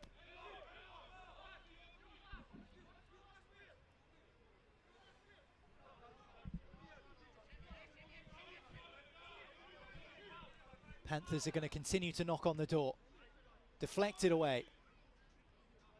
Is there one late twist here in Group B? Let's take a look at this again. In it comes from the corner. It's a free header. Thomas Leite. Blocked away by De Silva this time. In fact, it's the long legs of Nuno Pereira who puts it behind for a corner. Kratsashvili trying his luck late in the day. 2 minutes to play here. BetLive 3, Panthers 2. Could we be in for a grandstand finish? Headed away, Hulk blocks.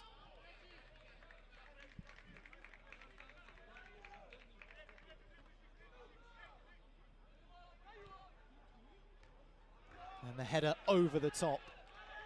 And the Panthers breathe a sigh of relief. Georgi Revazishvili unable to secure the points for BetLife. And now it's at the other end. Speculative effort. Well, with 90 seconds to play, if you're in the BetLife camp, you just need to keep your composure and hope that you can see things out. Make Real Panthers do something special to get that equalising goal. Game management crucial, or maybe a fourth might do it. Oh, that's some block. Sliding in Hulk, and the goalkeeper can't pour it away. And the whistle goes.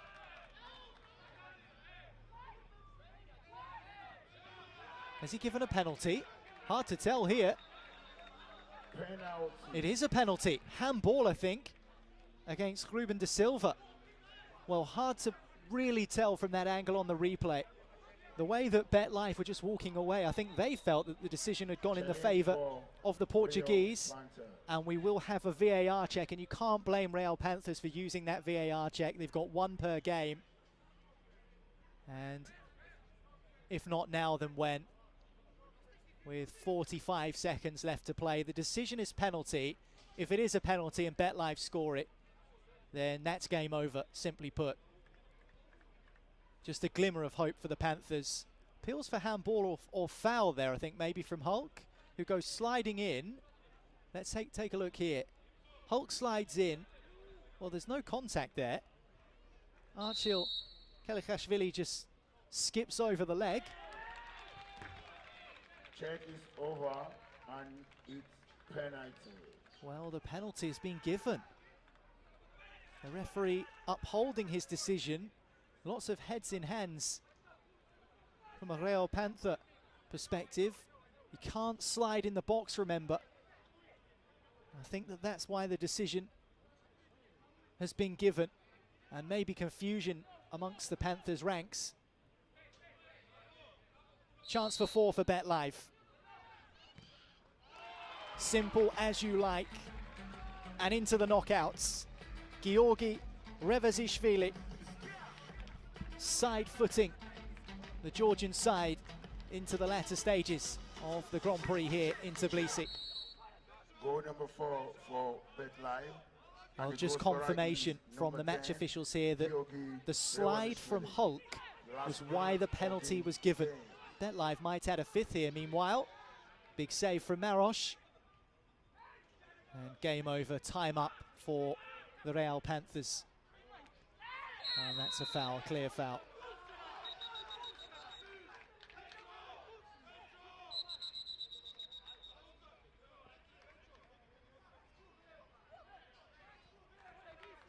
Well, a sin bin for Financh. Not going to make a great deal of difference. Well, interesting that Guilherme Financh was the one that was sin-binned. I think you could argue that challenge from Revazishvili, having just scored the penalty, was worthy of a sin bin in itself, but regardless, the Panthers down to 6 and down and out. Here's De Silva. Well, if he wasn't going to get sin binned 30 seconds before, he is now. And I think just sacrificing himself, Georgi Revazishvili, to ensure that his team are through. And I don't think they'll have any issues now. 40 minutes up. Smiles from the BetLife faithful there on the sideline. So we'll have a reload. Ruben de Silva will have another chance here. He already rifled in a free kick. It's the second time in as many games that BetLife have scored 4. That was thunderous, but not enough. And disappointment for the Portuguese. And the Panthers will have to prowl their way back to Iberia. BetLife victorious thanks to 2 goals from Nadiradze. The first a long range outside of the boot set piece. Inside 5 minutes made it 1-0. De Silva equalised with a thunderous free kick. in the second half. And then a side-footed effort from Nadarazzi in the second made it 2-1. BetLive made good their lead shortly thereafter before Hulk introduced from the bench for the Real Panthers, finishing off a good move with a smart side-footed finish for 3-2. And then a penalty from the same player, Hulk, whose real name, Francisco Ferreira, sliding in the box. And the decision was penalty after a VAR check. Decision upheld, and Revazishvili slotting for 4-2. And passage through to the knockout stages for BetLive from Group B. It got lively towards the end, a couple of sin bins, but when all's said and done, BetLive got the job done.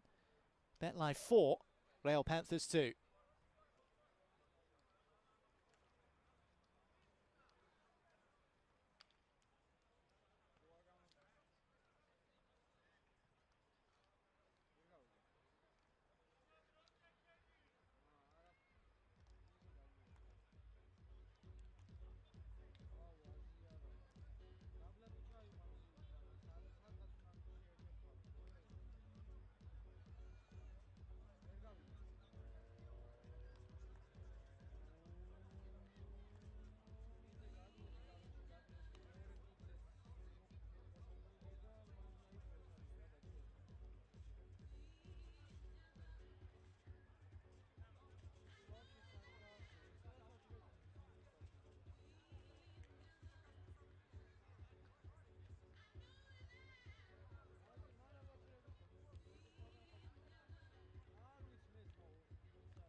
Well, it's the penultimate game of Thursday's group stage affairs here in Tbilisi, where 16 teams from 13 nations are battling it out to be crowned the Soccer Grand Prix Sevens champions. 4 of those 16 teams are from right here in Georgia, and one of which are Tbilisi City Hall, who in Group A take on Contra of Egypt.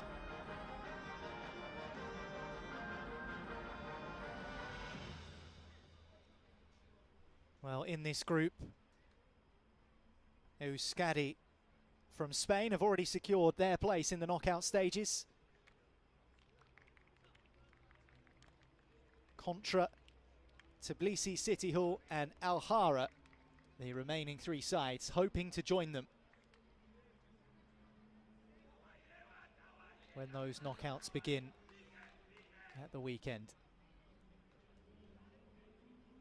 Well, Tbilisi City Hall, as you'd expect here in their home city, well backed by the supporters here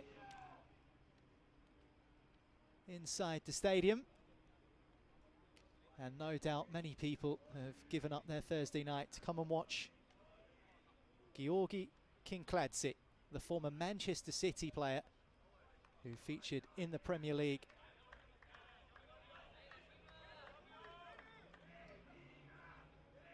As he is part of the Tbilisi City Hall side. As for Contra, don't write them off. The Egyptians with plenty of skill and quality in their side.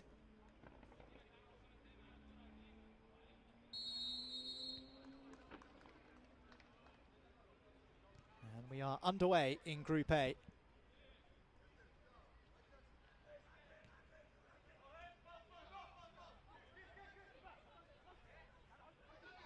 It's a tight group, this one.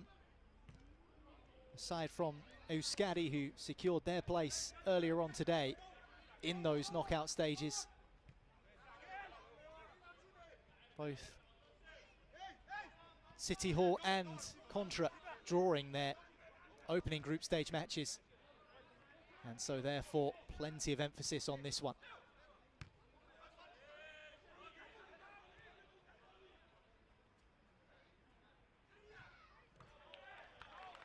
Well, the goalkeeper, Nadiradze, spread himself big there. And it's behind for a corner inside a minute here. Taken short by Tbilisi City Hall.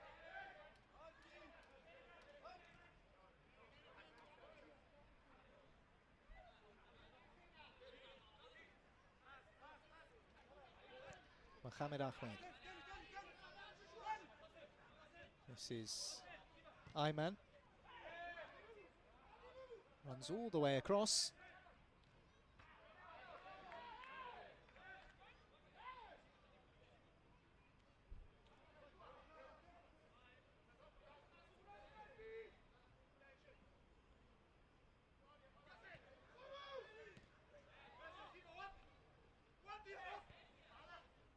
Contra looking to make the early breakthrough, and they will have done. For a top save from What a lovely save by Georgi Nadiradze. Really important save inside the opening couple of minutes here. Let's take a look again. Nice little leave in the middle, and the left-footed effort well palmed behind by Nadiradze.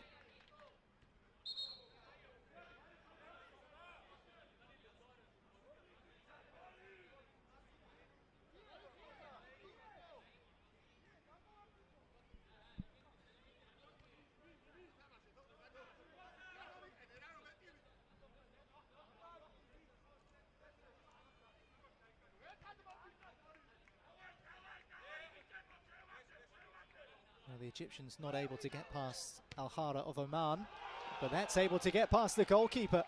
And what a start for Tbilisi City Hall. Not the start Contra wanted, but an excellent beginning to proceedings for the hometown side. Well, it wormed all the way through. The goalkeeper was left falling in the wrong direction. Tbilisi City Kurdatsi Hall, with the finish. and the goal scorer is number 18, Georgi Hudaze. You can see there the frustration on the face of the goalkeeper for Contra. Well, someone's enjoying themselves in the crowd there. Bit of blue smoke permeating across the pitch.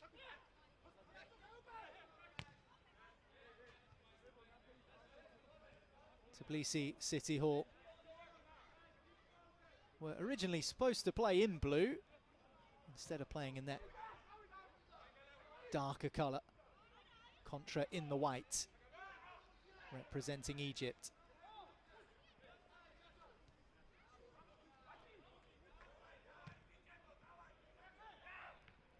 TCH into an early lead then. And Contra with work to do. And much like we saw in the last game involving BetLive and Real Panthers, grabbing an early goal here at the Grand Prix can be an excellent platform to build from. Immediately Contra now chasing the game. They've got plenty of time to grab an equaliser or more. But sometimes it just changes the mindset, that early goal. And in an afternoon session where we saw little in the way of first half action and the ball hitting the back of the net, we've got another first half strike here.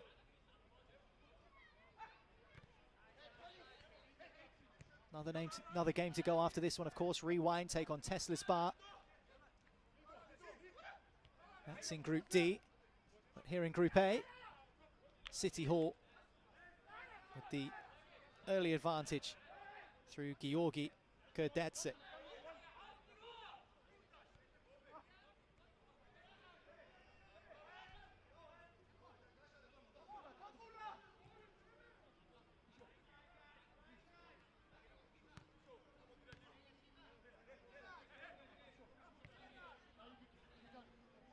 It's a really clever touch. It gets TCH up the pitch, but rather sloppy from the goal scorer, Kurdatsi.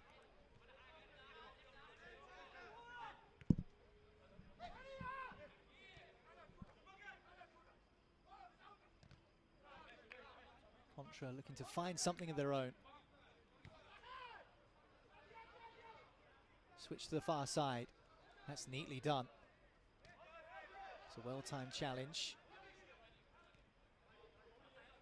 Not quite considered a slide.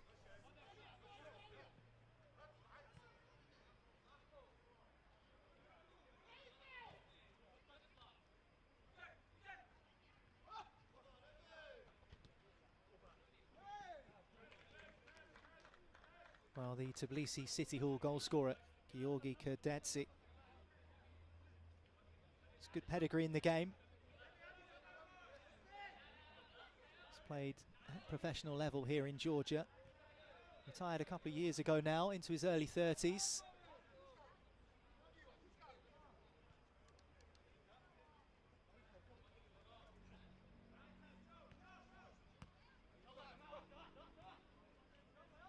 Topuria. Laderazzi. Gifted back to Contra. Closing down the space as well, Tbilisi. And prodded away for a kick in.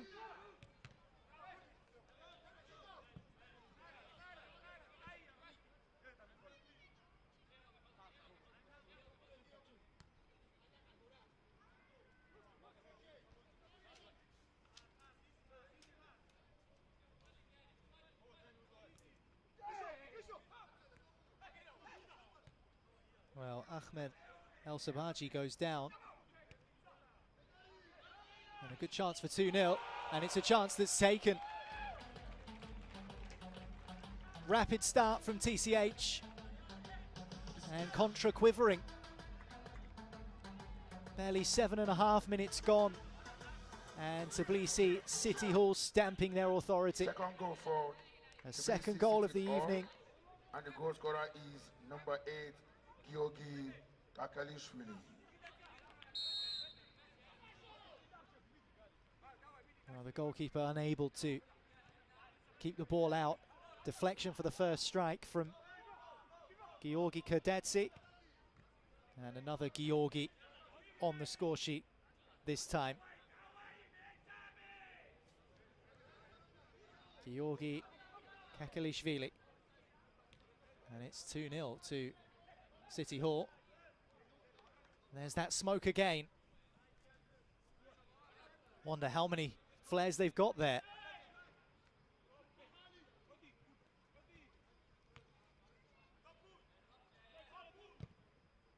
Would have struggled a little bit in the last two games.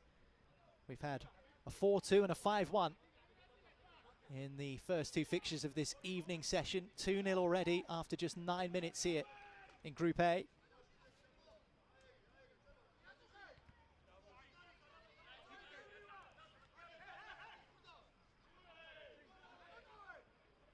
Here's the goal scorer, Kakalishvili. Tracked by Omar Ali.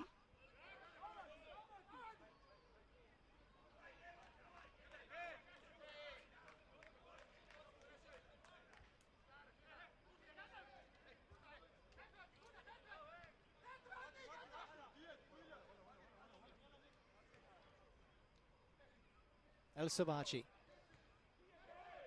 manages to squeeze it to a teammate, and he's in the box here. Firm goalkeeping, solid goalkeeping from Georgi Nadiradze, who made an excellent save at the start of this game.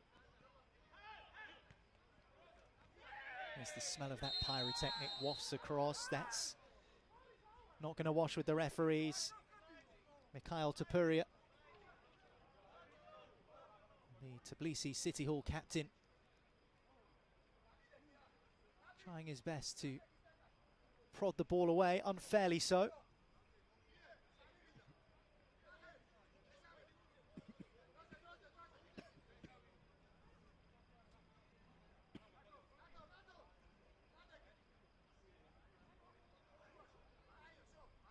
So a free kick in a really good position for Contra, who are up against it here after just 10 minutes.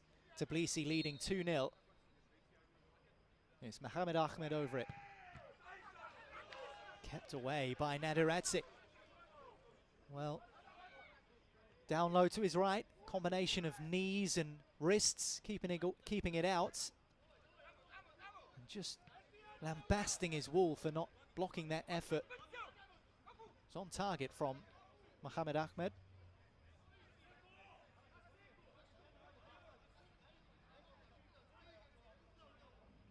City Hall in control here.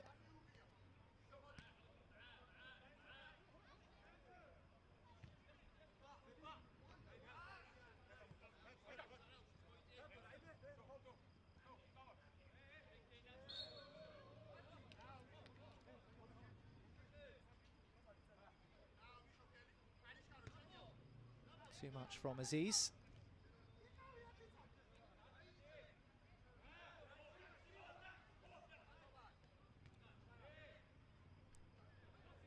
Kardetsi now out to the left-hand side and back with Kardetsi once more.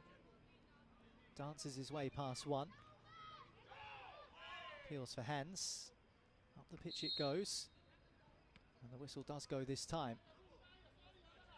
As we're going to see, I think, an early switch for TCH. You have a good grip on this game. Plenty of time left for Contra, of course. 20 minutes a half here at the Grand Prix. And we know how things can change in these small-sided matches and how quickly they can change. It's a good tackle. Doesn't settle for a Contra player. Just a little palm off there. I think Levan Kalatse is trying to claim that that was just shoulder, really, but a little bit flaily, you might say. The referee agrees. Bit of aggression there from Shikhradze. Contra keep hold of it. Ahmed loops up into the air.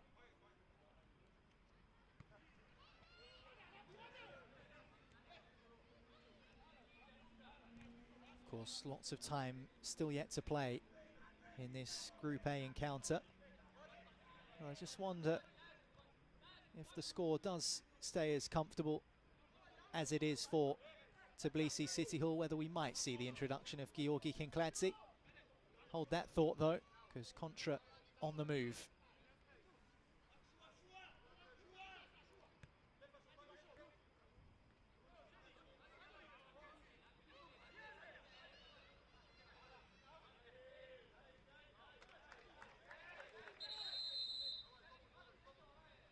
Timeout has been called. A minute time out. Just a reminder that both sides have a minute each to call a timeout. You have one per half to use, and if you don't use it in the first half, that doesn't mean you can use two in the second. So you need to be strategic when asking the match officials for a pause in proceedings. So it's 2-0 to TCH. Let's see how Tbilisi City Hall took the lead. That deflected effort, unfortunate from a Contra perspective, but credit to Georgi Kinkladze, a former professional player, for taking the opportunity on, and he was involved again, this time for an assist, and that was 2-0. Simple as you like. First time pass through, and his namesake, Georgi Kakalishvili, who also featured at professional level for the likes of Dinamo Tbilisi. Played over 60 league games in the 2010-11 season for the club from the Georgian capital. And of course, that's where we are here for the Grand Prix Sevens.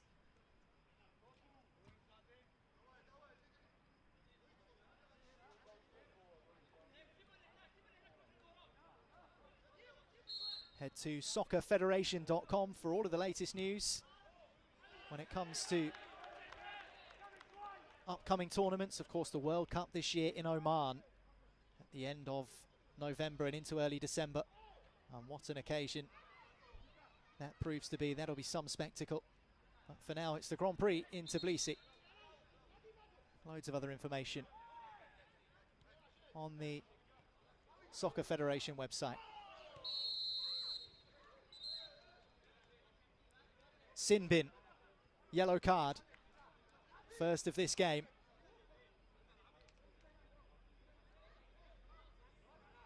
We'll see why shortly, hard to tell from this particular angle. Slide, and that will do it. And despite the appeals from Manatabishvili, the referee had made his mind up. And so for a couple of minutes, TCH, a man short, and can Contra capitalise. They'll try from this angled set piece here. Three players in the Tbilisi wall. There's a white shirt over on the far side of the penalty area in the form of Omar Ali.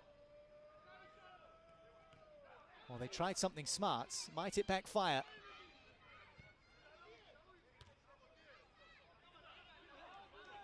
Well, in the end, it fizzles out to nothing, and that will disappoint Contra. You could see what they were trying to do.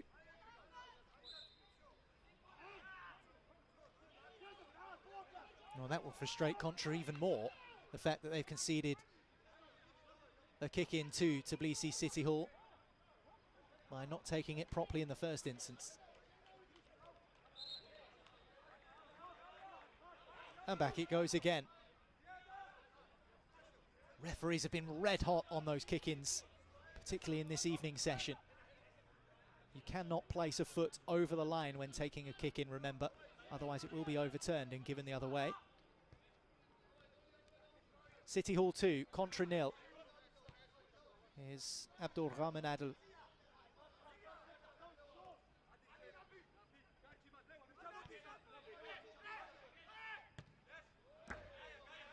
Well, a tester. A sighter maybe for Yasser Mohamed El Said. Just leaning back ever so slightly, Yasser, and over it goes.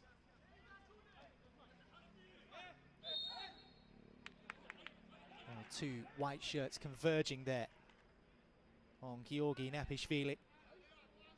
And so the free kick is given against Contra.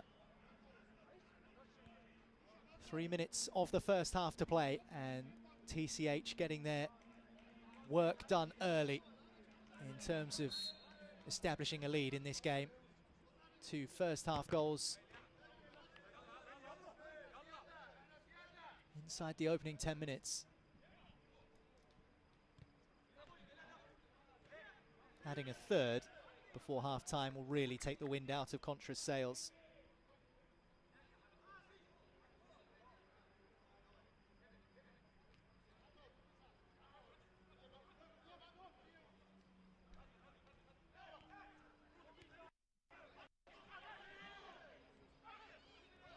Well, might they get that third now?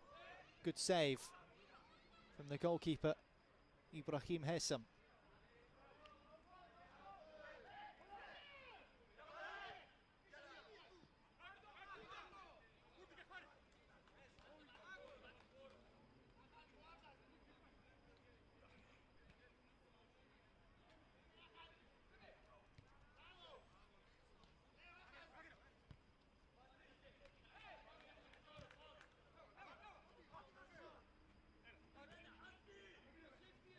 It's a really tidy touch that from Kakhalishvili.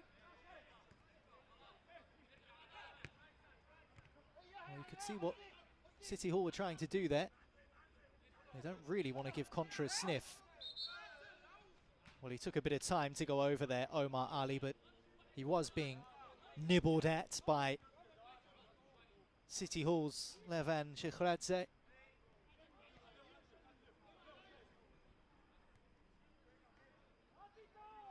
Probably not the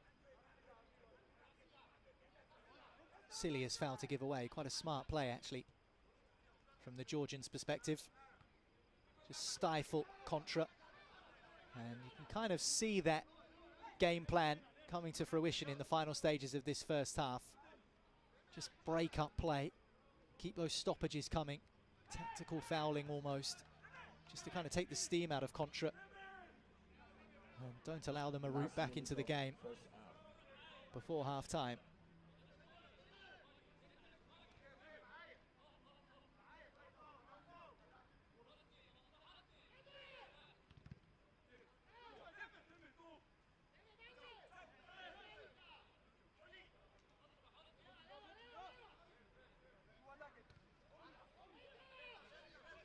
It's a fair kick in, and that's a fair distance, but easy enough for Nedoradze to deal with.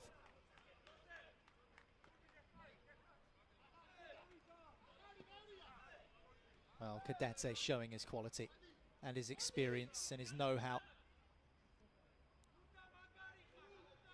Well, we've played 20 minutes. No doubt the whistle will be upon us soon for half-time. It's the first half in which TCH have been pretty comfortable in all fairness. Contra need to show up in the second. Might they have a bit of belief? Time is over. If they can grab one here before the break. Slashed that, and there could be a counter on here. Oh, it's wasteful. Georgi Demetratse. And there is the half-time whistle from the referee. And it's a first half in which TCH managed to establish an early advantage with not one but 2 goals.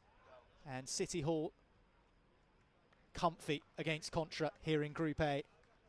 Georgi Kadadze inside 4 minutes with a deflected effort to make it 1-0, and then Kakhalishvili assisted by Kadadze for 2-0 after finishing off nicely from a 1-on-1. There's the deflected goal, and here's the assist leading to that 1-on-1. Well, there's the deflection again, you'll see it now. Here's this assist, again just occupying those central areas of the field.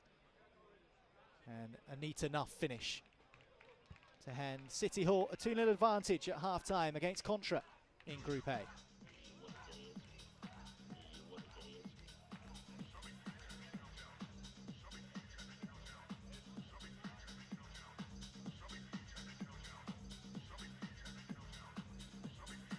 Midi Komagemi, Ingla.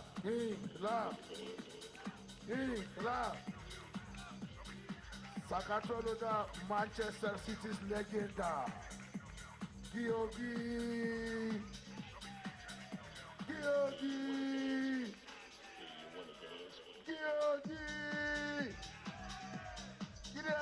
Georgie Inglaterra! Legend!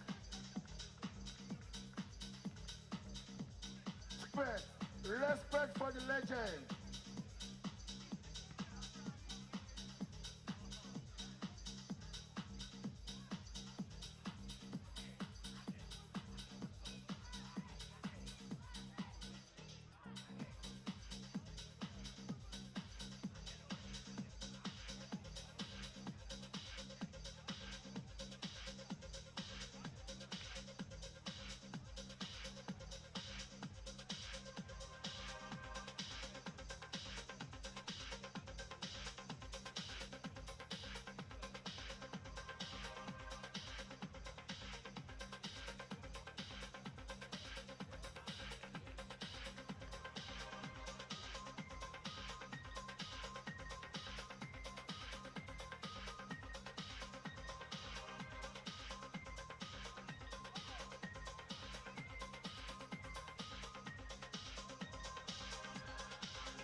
Back underway in Group A here at the Grand Prix in Georgia. It's a group in which the Spaniards are already through to the knockout stages. Euskadi, Tbilisi City Hall looking to join them. And they are halfway there with a 2-0 advantage over Contra at half-time. The Egyptians need to really step up in this second half. Not really had too many opportunities to speak of. They've been in good positions at times. Just taking advantage of that, which has been a little bit lacking. So much experience in the TCH side. Not to say the two goal scorers even. Gerdadze and Kakilishvili, two former professional football players, and perhaps one of the most famous Georgian professional players of all time on the bench for the hometown side as well. Georgi Kinkladze. In fact, the crowd were baying for him at half-time. They were screaming his name. Yet to make an appearance at the Grand Prix after 1.5 games. I just wonder if City Hall are in a good position late in the day here, if we might see him get a run out. In fact, he might be on the... Is that him? It is. He's on. Georgi Kinkladze is on. Didn't notice him sneak on there at half-time. Well, the crowd are enjoying themselves here. And we get a chance to watch the former Manchester City man, Georgi Kinkladze. Here he is on the ball now. His first appearance in the tournament. Didn't notice him sneaking on. Good chance for Contra here. Well blocked. The Egyptians look to rebuild. Oh, it's a great save from Nadaradze. He made one early in the first half. The first opportunity of the game, which fell to Contra. And he's made one early in the second there. It's a big left palm. Steers it behind for a corner, which ultimately comes to nothing.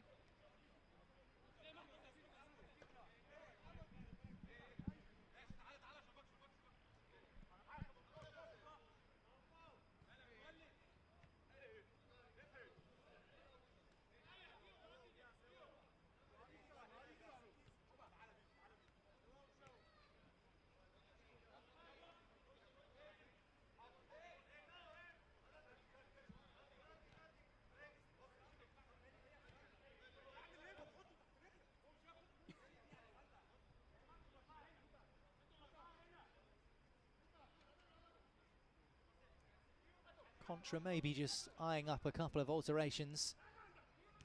At least one player preparing himself there. Down on the touchline is Kinkladze, 51 years of age now, the former Manchester City midfielder. Of course, Tbilisi born, started his career with Dynamo Tbilisi in the youth system and ended up returning to the club after a couple of years away. And then made his way to English football via a loan spell at Boca Juniors. Played for Ajax and not just Manchester City in England, but also Derby County.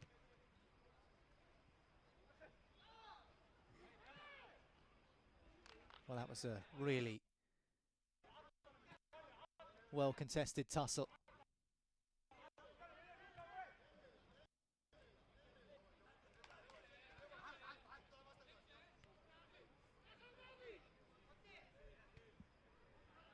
Out to the left from Omar Ali.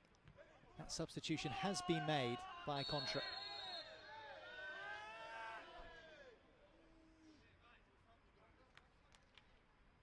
Well, that's a sore one. And the whistle goes.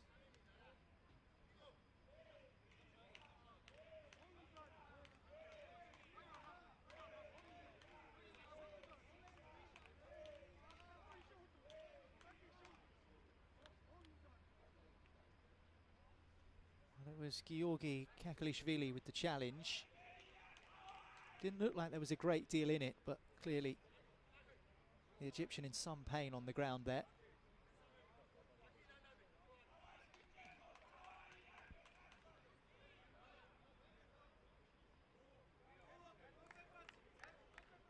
Decision has been given Contra's way. It's Ahmed El Sabaji who's finally back on his feet.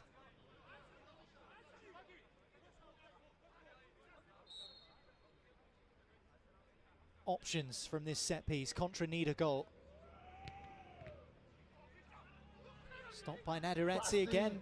He's been the bane of the Egyptian side so far.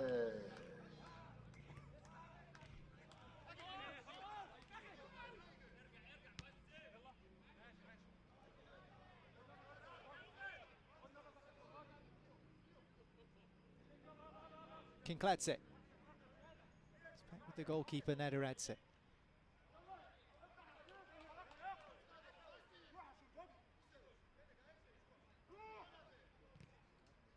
Lofted forward by the goalkeeper, flicked on. Dropped to the left boot of Kakalishvili. Well, it's enough for a corner.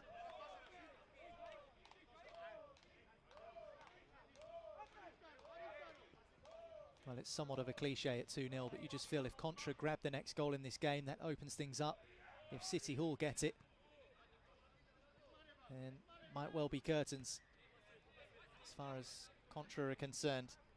Still not dead though. If they do lose this one, Contra,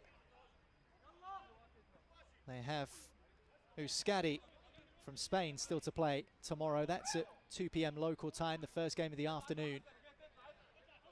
And by virtue of their 2-2 draw against Al Hara of Oman in their group opener, if they do lose this, it's not all over.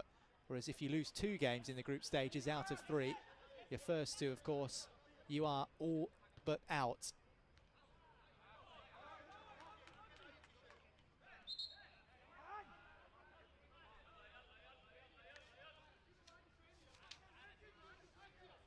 Rewind and Tesla's Bar Yaron in Group D coming up after this game between TCH and Contra.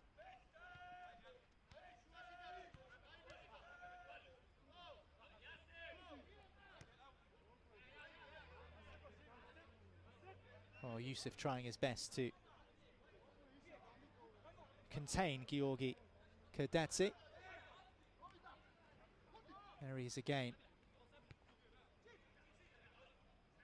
You can tell he's got some pedigree. Ciccovani just clipped. Stays on his feet. City Hall keep control. Here's Kinkladze.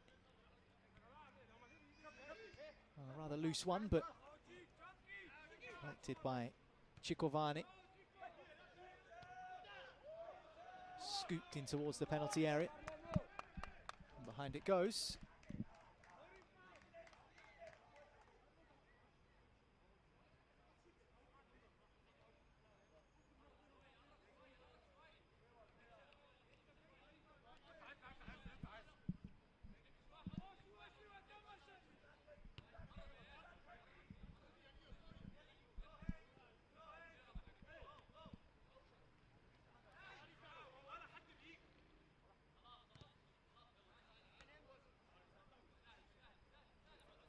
Ali fancies it.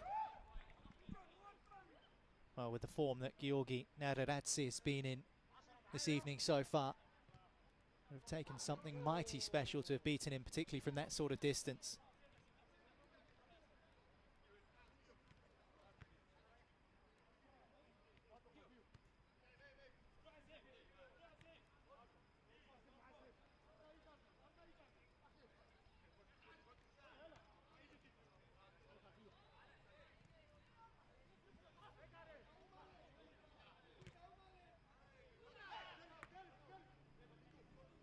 Taken down by the substitute for Contra.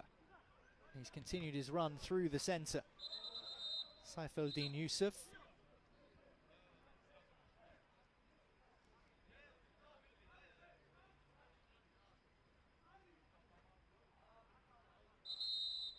I'd love to see the heat map of the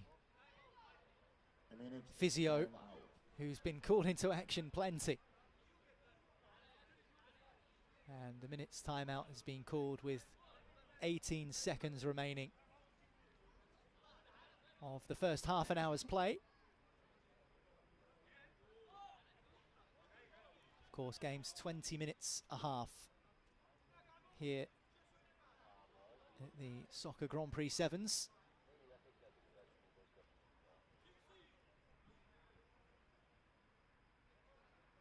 Natabishvili getting a bit of a wash. I think he caught one right in the chops. That's the definition of taking one for the team, I think.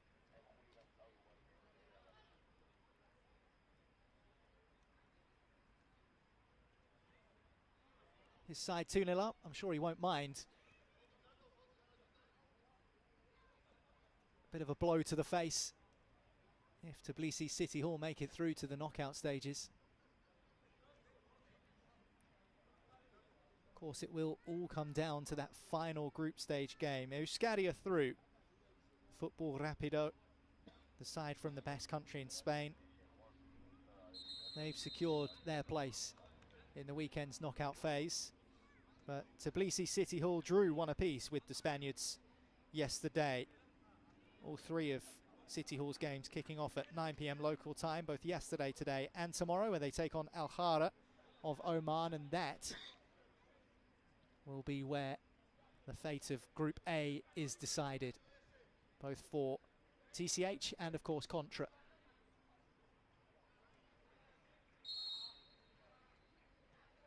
Really tight in this group. Lofted in towards the back of the penalty area. Can't be taken down.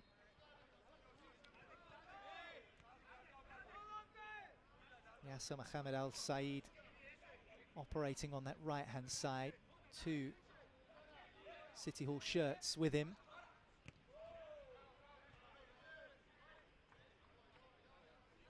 Effort from Omar Ali as he cuts inside and shoots, blocked away. Contra will have to try and rebuild here.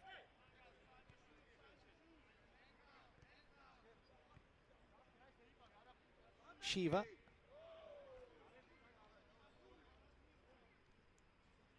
No real issue for City Hall.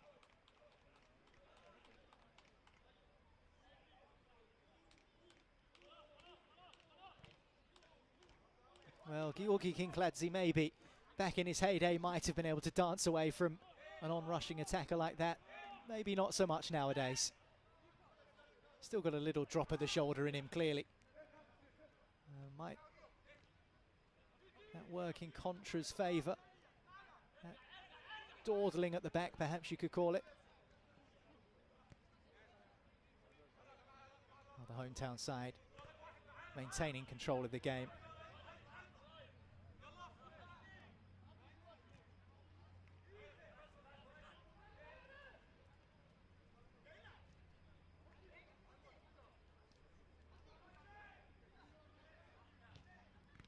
Low ball, fizzed goalwards, and he can't believe that that's not found its way in. Abdulrahman Adil.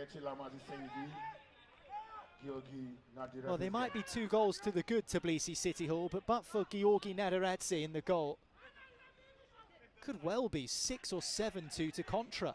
They've had a number of chances. The goalkeeper's been outstanding. Might they have another one here? Meandering run. And another effort kept out by the goalkeeper. This time from Yusuf.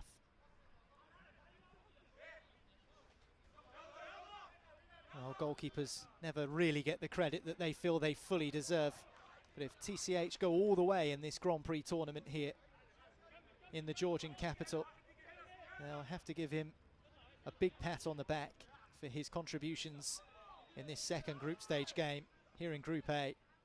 Here's the goal scorer, the man who opened the scoring, Giorgi Kadadze.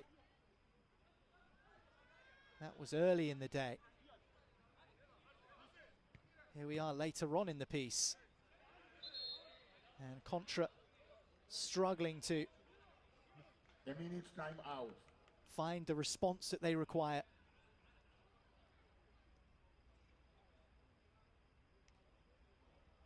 We'll have another timeout.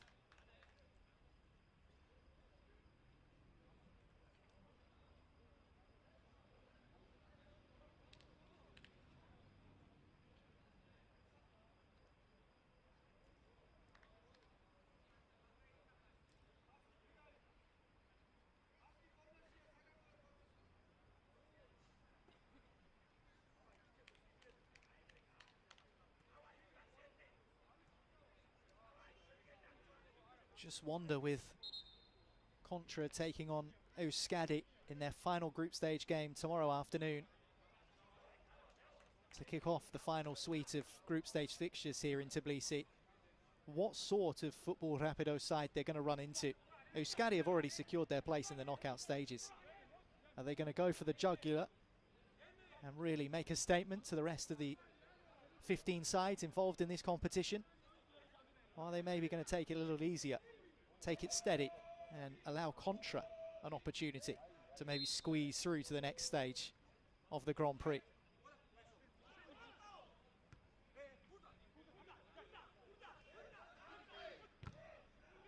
It's a good block. And claimed in the end by the goalkeeper, who rolls it out quickly.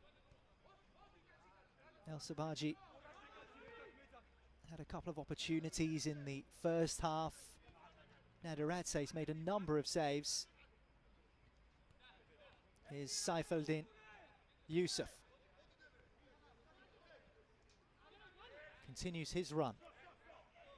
Channel ball was the option, and El Sabaji can't get on the end of it.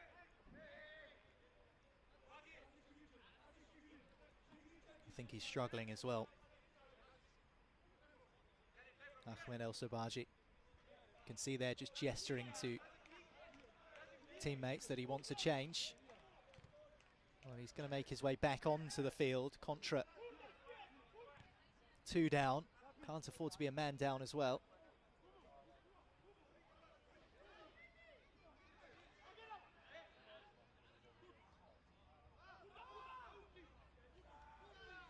A third for TCH will seal this. And they very nearly had it. Weaving and leaning and firing goalwards. But unfortunately for Giorgi Napishvili, the net didn't rustle.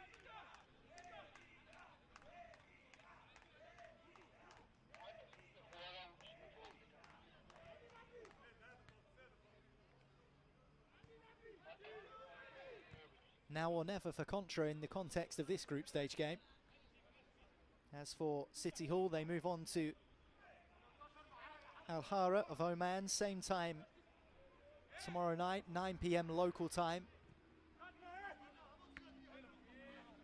Aziz. Yusuf. Ali. Aziz again. And back for Omar Ali. Contra knocking the ball around nicely here. Trying to find an avenue. Instead, they found a free kick.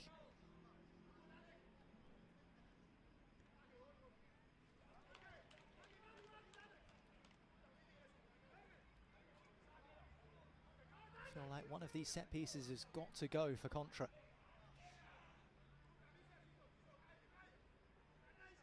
Abdallah Mahmoud's side have had a lot of chances in this game. Oh, it's a fierce effort. Whistles over the top of Naderadze's goal. Powerfully struck from Mohamed Ahmed.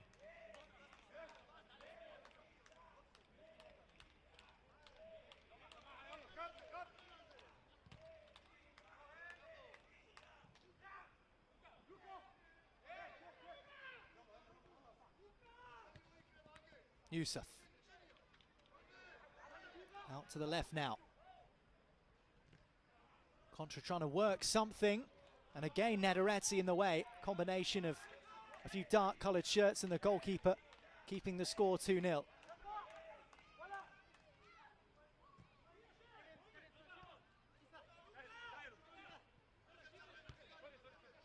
TCH will be mightily pleased with the 2-0 victory if it stays that way. Contra pushing and probing all the way to the end in the latest effort. Fired in by Yasser Mohamed Al Said. He just apologises to his Contra teammates there. Yasser. Can't really blame him for taking the opportunity on at this late stage. Aziz. And he has a crash this time. And smashes into the advertising behind the goal.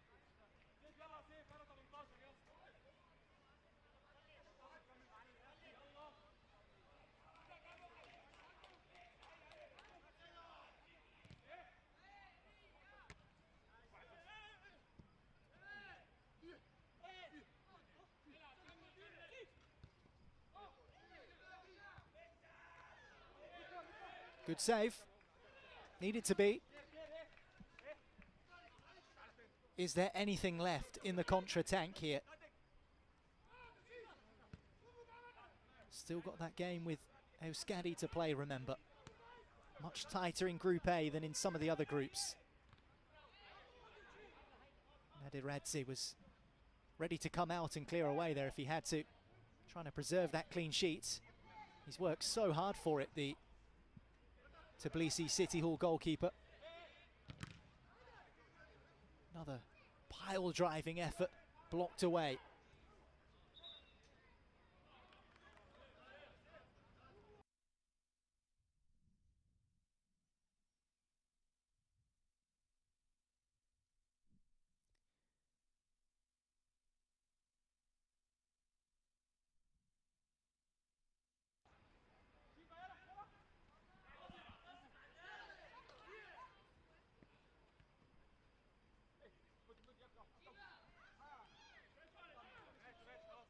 That's it.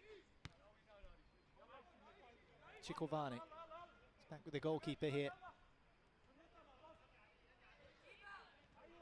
Forward run by Kerdadze. It's been so influential for City Hall this evening.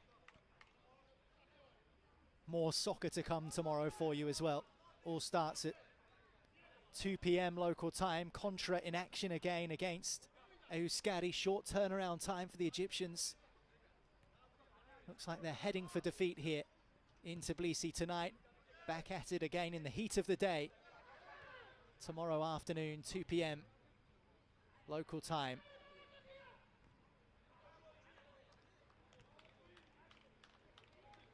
Another 8 games to bring you coverage right here on the last minute of the game. Soccer YouTube and channel. The score is 2-0 in the favor of Tbilisi City Hall. Into the final minutes, 2-0 to City Hall then. And Contra just resulting to lashing it goalwards from anywhere.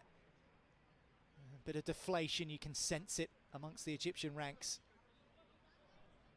and largely thanks to Georgi Nadaradze.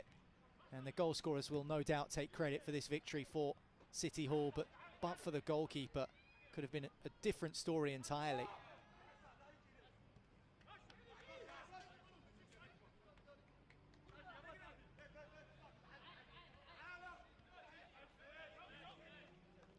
Not long left now. A matter of seconds away for TCH. Just the referee's whistle between them and an important victory in the group stages in Group A. Time is over.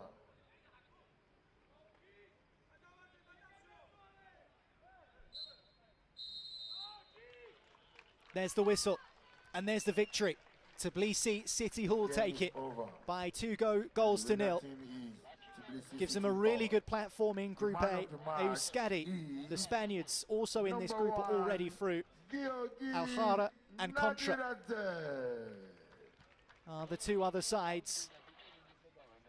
Al-Hara take on Tbilisi City Hall tomorrow, whilst Contra face Euskadi, who are already through. Work to do for both sides if they are going through to the knockout stages, but it's City Hall, thanks to goals from the two Georgis. Kerdadze and Kakalishvili have beaten Contra in Group A. Tbilisi City Hall 2, Contra 0.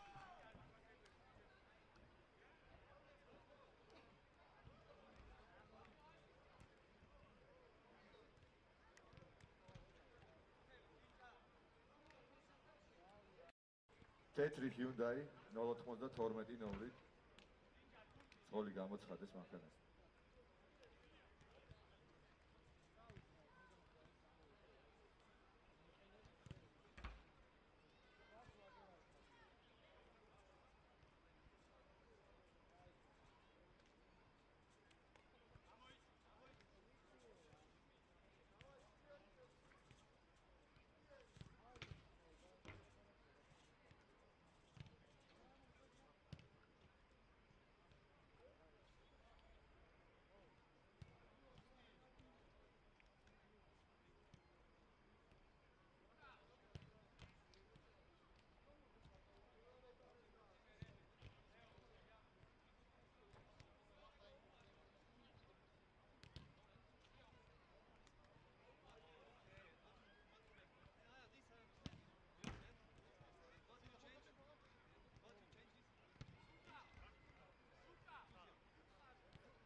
After 7 group stage games, we reach the final action of day 2 of the Soccer Grand Prix Sevens here in Tbilisi, Georgia. These sides, 2 of 16 teams, looking to be crowned champions in this 7v7 format.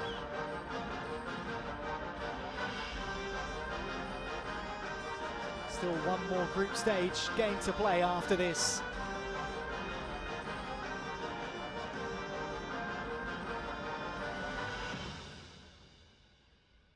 Rewind from Tbilisi against Teslis Bar of Croatia, and this is the battle of the bars. Rewind, as the name suggests, a wine bar in the Georgian capital, whilst Teslis Bar hail from the Croatian capital of Zagreb.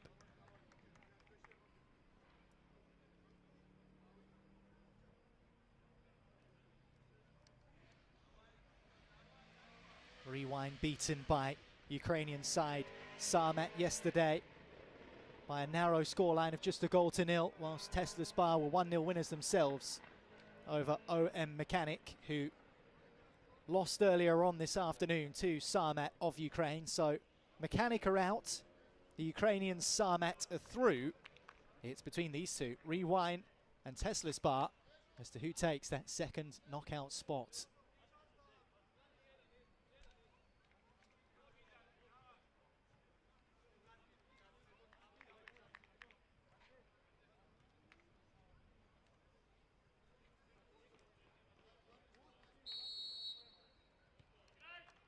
Away we go then in Group D, and today's final action of the Grand Prix Sevens in the Georgian capital of Tbilisi.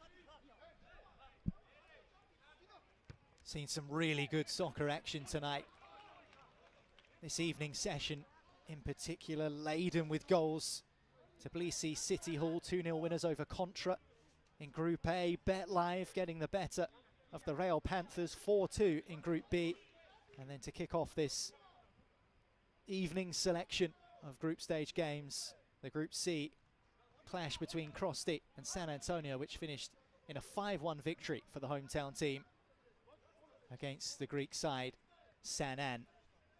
How will the Georgians get on here? They've been well represented both in numbers in the crowd and on the pitch with results. Can Rewind add to that tonight against a tricky Teslis Bar side who opened up the tournament yesterday with the first group stage match of this Grand Prix tournament. They were 1-0 victors over OM Mechanic. Probably could have been more convincing as well.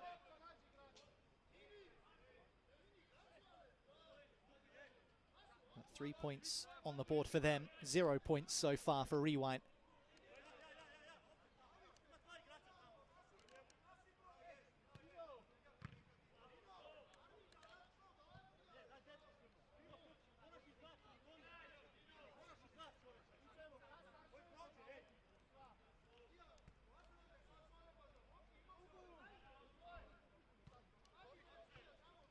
Well, Rewind have the luxury of bringing 2 kits with them to the tournaments. It's the home kit they're wearing at the moment, and very nearly bringing them a bit of early luck. Good save from the Teslis Bar goalkeeper, just 2 minutes in. First intervention needed.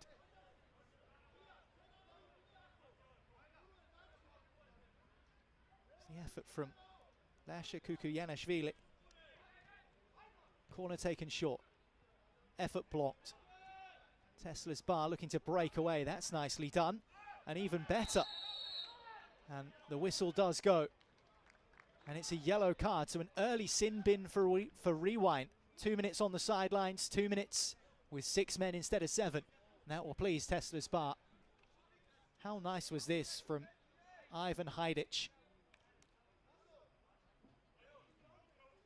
I think the graphic there showing that Hajdic was the one sent to the sin bin. I'm not quite sure that is the case. In fact, there we go, correction. Georgi Mervelashvili is the man in the bin. So 7 for Teslis Bar against the 6 of Rewind. Low effort blocked away. Well, this would be pleasing for the Georgian team if they can somehow find an advantage with a man fewer.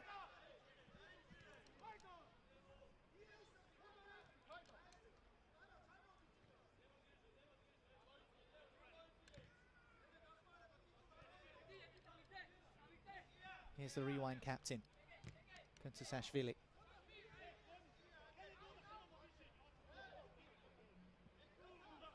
Socca for Tezlisbar, who are the second place side in this season's Croatian Soccer Championship. Lost in the final, disappointing 8-5 defeat. That's enough to qualify them for this Grand Prix Sevens tournament here in Tbilisi.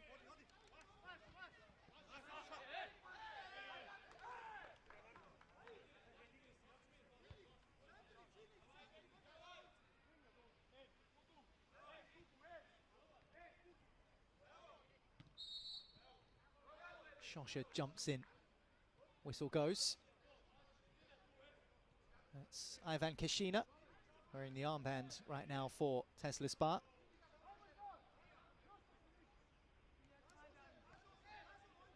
That game between Tezlisbar and Sarmet tomorrow at 5 p.m. Rewind on 3 hours later against the already eliminated Mechanic.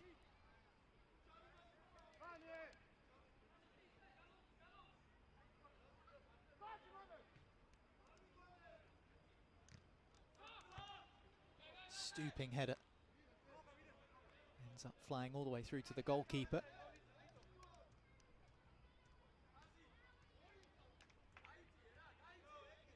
And Jeparitse just eyeing up his options here. Short for Mervelashvili. Now fizzed out to that left side, unable to be kept in play.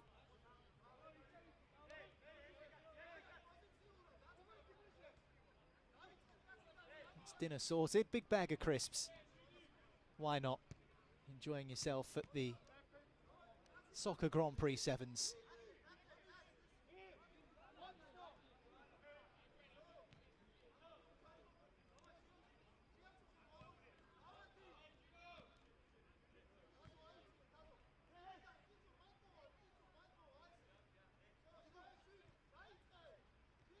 Well, in the previous two matches, we'd already seen goals by this point. Slightly closer affair, although Tezlisbar on the move here.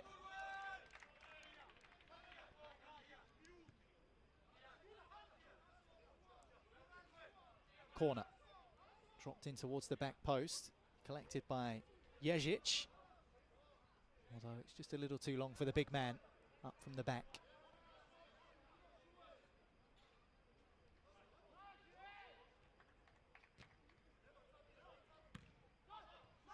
Calmly done by Tezlisbar.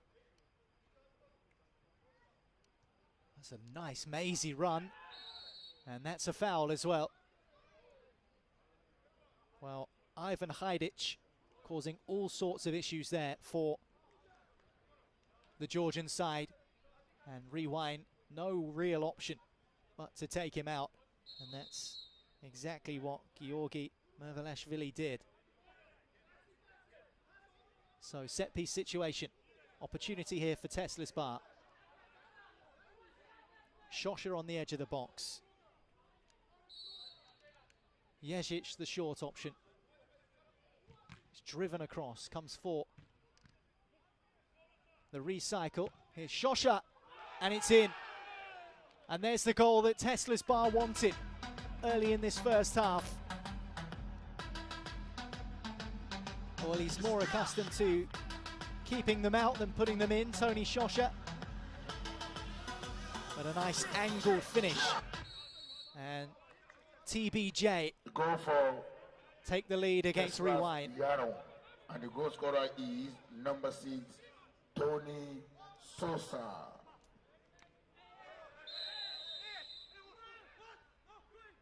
Recycled corner. Finding its way to Socca for the side-footed effort. Now the same man on the floor and asking the referee the question, as to why he's been penalised. He's going to have to get back in and get on with it. There is a light blue shirt trying to cause a bit of havoc there between the defender and the goalkeeper.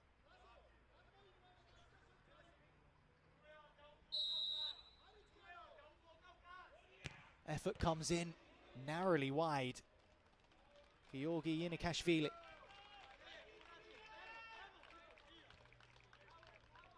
It's an angled run up.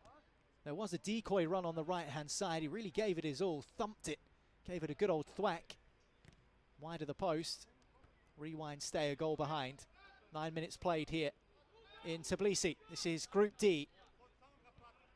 Match day 2 of that pool. And the third and final group stage games taking place tomorrow.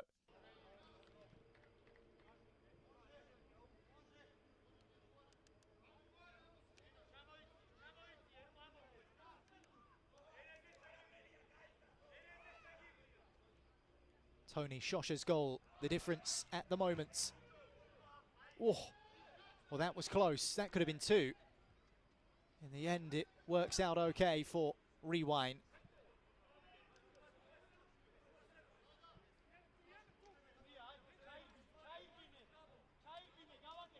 Well, passage through to the knockout stages will really please Tesla's Bar Yaren. Especially considering they haven't travelled to Georgia with their best player. Dorijan Francekovic, who was the MVP at the Croatian Championship. He's injured. Is likely to feature for the Croatian national team at the Soccer World Cup in Oman later this year. That's in November and December. Everyone really looking forward to that tournament in the Middle East. Real celebration of soccer across the world. That's a foul. Well, the referee's just holding his arms out as if to say, you left me absolutely no choice. Yinikashvili putting the big man on the ground.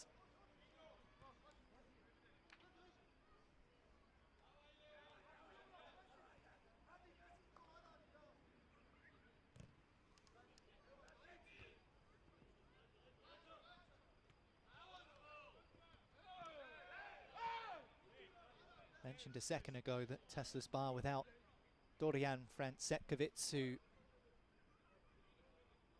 is one of their most important figures. Well, his brother is actually the player coach of this Croatian side, Tin.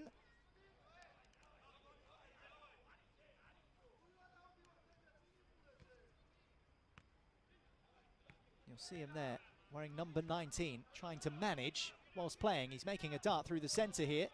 Blocked away by Rewind and cleared away by the hometown side.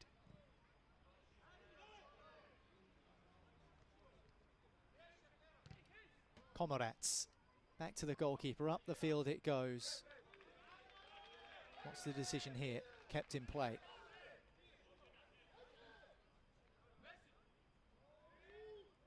And Jeparitse gets the smoke moving again.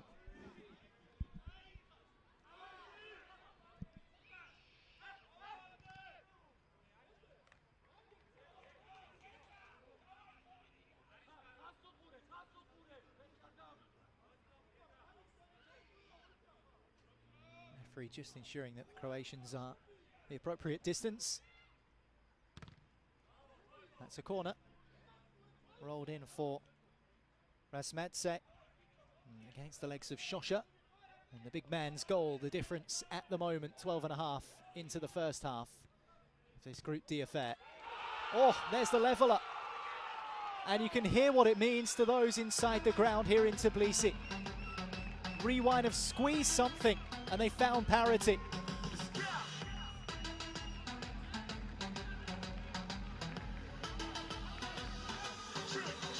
Feratse with the finish. Let's take a look. Well, it might just have been nudged in on the line. Well, Feratse took the shot. It might well have taken a deflection off of a teammate or of a Tesla's Bar player. Who cares if you're following Rewind? Their supporters loving that. And we're level again here in Group D in Tbilisi.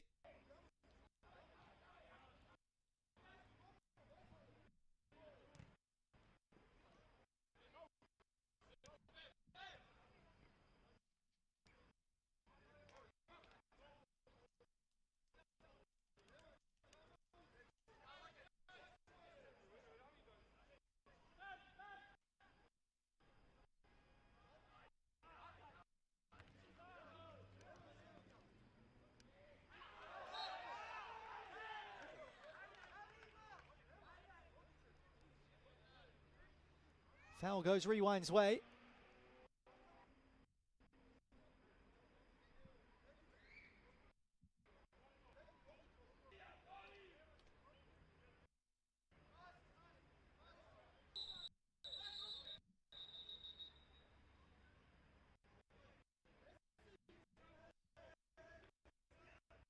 Well, the referees have got a few things to sort out here.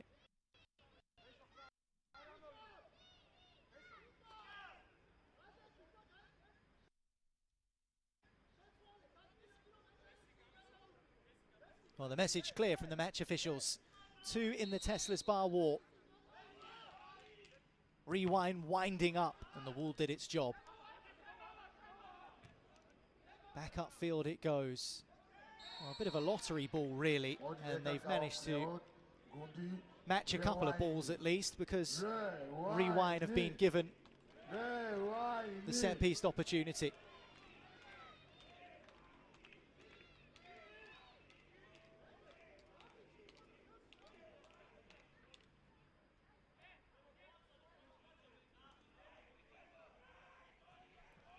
Well, Rewind managed to scruffily get themselves back on level terms. Tesla's Bar have probably been the prettier of the two sides, but the score remains 1 apiece, and that opportunity unable to be made the most of, and the timeout has been called. A minute timeout. So we'll have a short break before getting back underway. Just a minute for the two sides to get their heads together. And Shota Topuria, the coach of Rewind, really trying to relay the message to his side here. They lost 1-0 to Sarmat in their first group stage game yesterday. The Ukrainian team are already through. But this is an important fixture, and it's tied at 1 apiece. Here's the reason why it's 1-1. Well, the effort came in from Bizari and Feradze. You could see there a light blue shirt, 19, stood with his back to the picture now as you watch this. He was there on the line to nudge that one in to turn it past Kovac.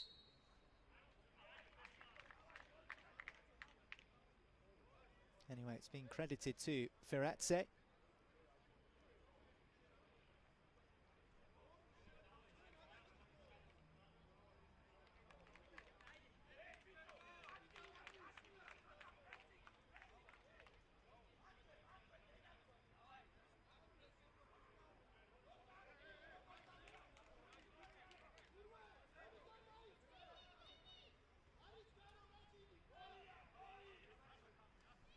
Corner for Rewind.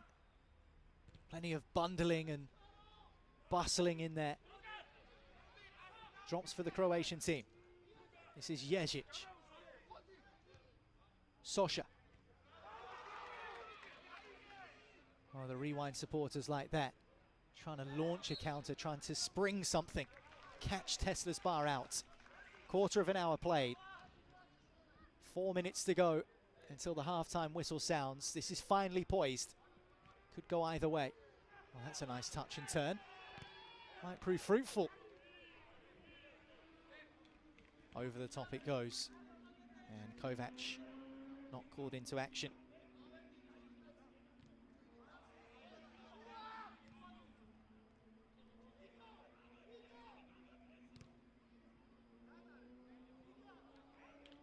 Just wonder whether that goal will be credited to Luka Kikabidze, who was on the line.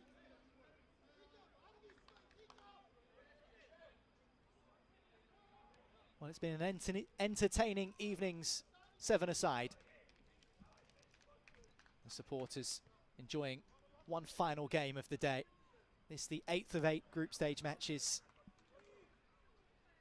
All started at 2 p.m. this afternoon in the baking sunshine here in Tbilisi. 2 p.m. kickoff for first affair of the day. And here we are. Just about a 20 past 10. With Rewind 1, Tesla's Bar Yaren 1. Oh, careful, Kovac. I think he did just about enough.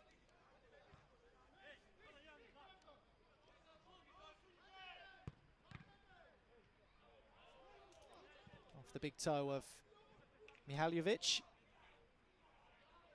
Well, since the Rewind equaliser, and it looked like their efforts were purely speculative, really, up until that point, they've been the stronger side. They've really tested Tesla's Bar since finding that response and making it 1-1. Feel like the Croatian side might have to ride it out until half-time. Whistle goes, that's a foul. Too much activity in there, in light blue. And Mervelashvili offers a hand of apology. Well, once again, it's the big man, Tony Socca, on the floor. Just gesturing towards his nose there. Maybe just caught a stray arm, a flailing arm in the face. Oh yeah, you can see. Bit of a busted lip. If that's not evidence of a wayward limb, I don't know what is. Of course, unlikely to be intentional, but some of the Tesla's Bar players asking the question of the referee. Ivan Hajdic, one of them. Mihaljevic just checking that his Tesla's Bar teammate is all good.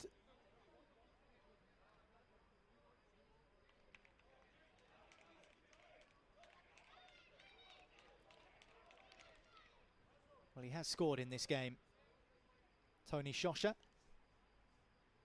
But he's got a blood lip to show for it. He's going to get patched up here by one of the physios. So no doubt we'll have a few extra seconds to play, although the clock has been stopped, which is customary here at the Grand Prix.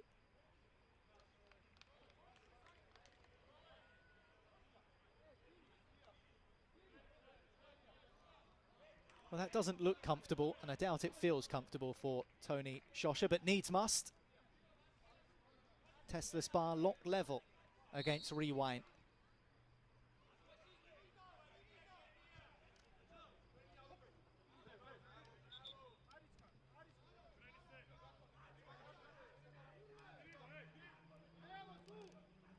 A draw at the moment between the two drinking establishments.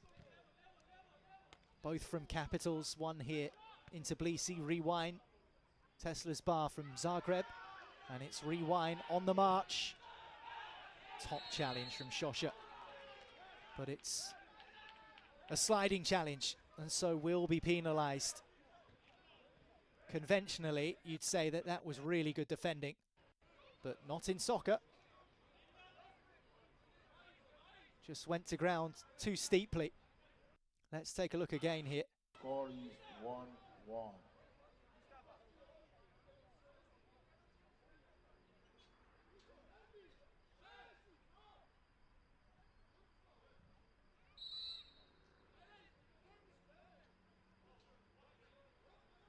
the referee's just calling for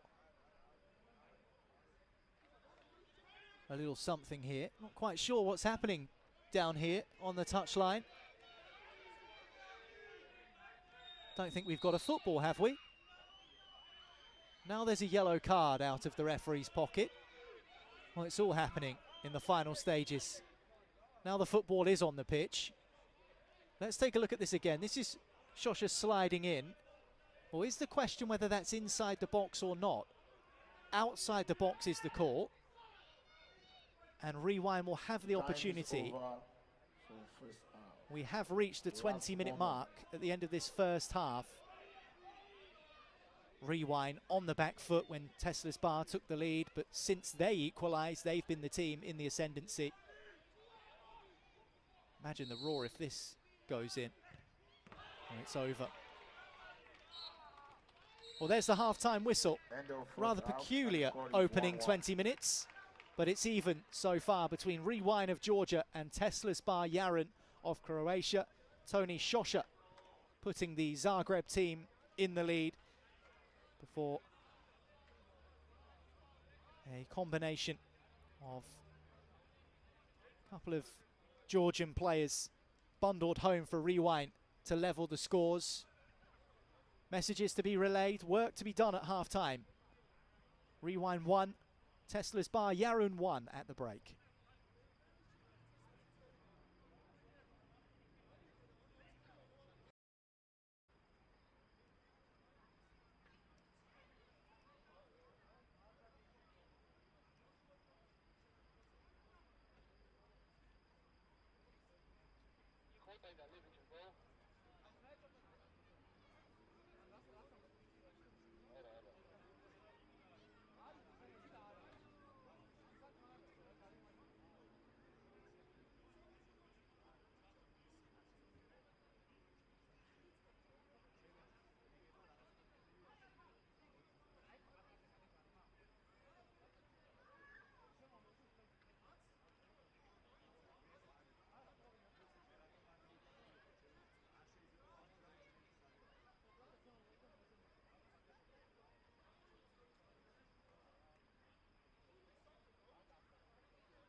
Group D on a knife edge here in Tbilisi. And so too is this group stage game between Rewind of Georgia and Tesla Yaren of Croatia. TBJ took the lead. Tony Socca with a side-footed effort after a corner was recycled, nestled into the side netting, but Rewind managed to equalise, a scruffy equaliser, but since then they've been the ones looking most likely. And there have been a couple of alterations at the break, one of which the Tesla's Bar goal scorer Tony Socca, who's been in the wars a bit, had a busted lip from a flailing arm. He's taken a seat on the sidelines, at least for now. And 19 minutes to play, 19 minutes for either of these sides to stake a claim in Group D and secure the second of just 2 places in the knockout stage.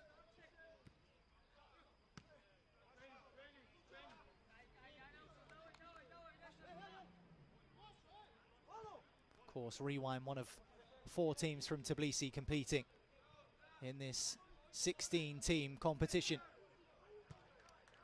Whereas Tesla Spa representing Croatia, and Croatia, one of 13 nations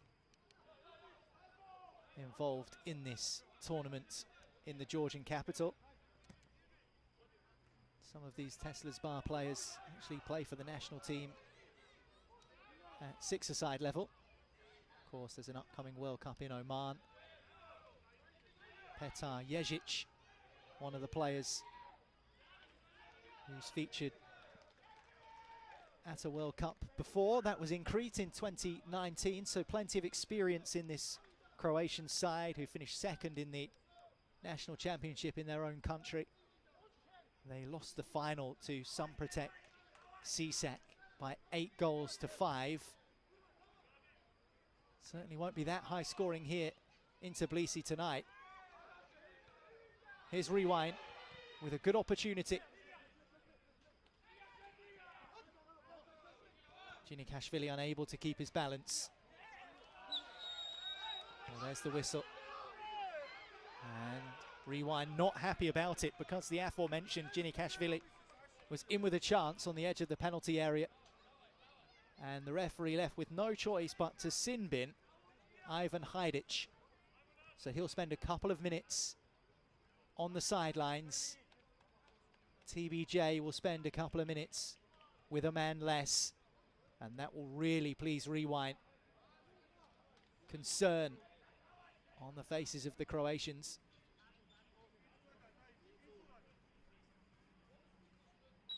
These are big moments in the group stages. When you do have that advantage, you really have to make it count.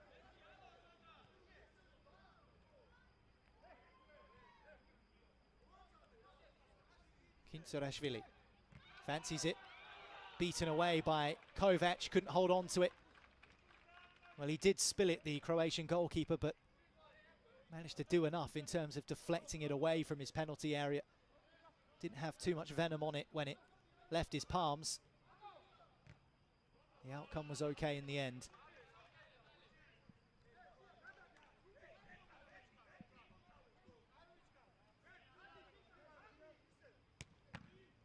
Efforts blocked. Kukajanishvili with ball at feet now for Rewind. Back across it goes. Just trying to find the angle, the team in blue. Or find something special in the case of that pot shot.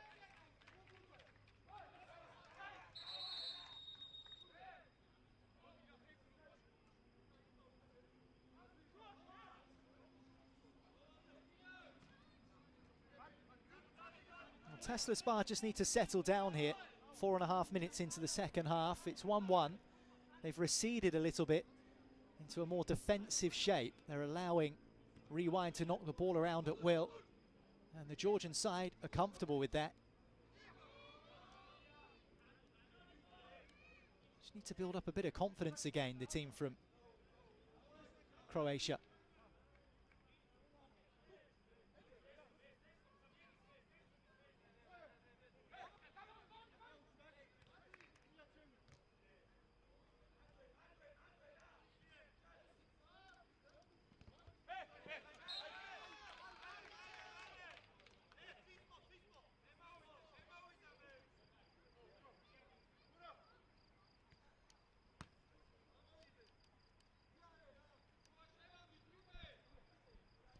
Muvilashvili. Drops for Kuchashvili.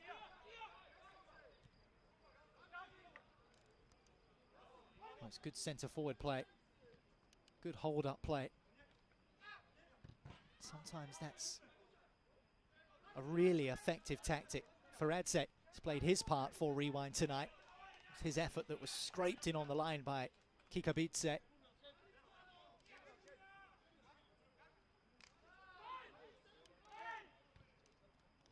Taken shorts. Here's the captain, Kincherashvili. Bit of a late challenge, and that goes punished by the referee. Well, Tesla Spa, Yaron just digging in here. Can't get a hold of the ball. Rewind very much on top in this second half so far. Certainly wasn't the case in the first 6 minutes of the first half. Tony Socca firing the Croatians into the lead. And then after Rewind's equaliser, bit of fire underneath them, bit more belief. Say for the Croatians, they're not really keen to engage, get up to the ball and apply the pressure.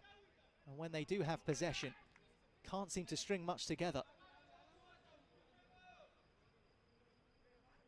Here is the big man, Tony Socca.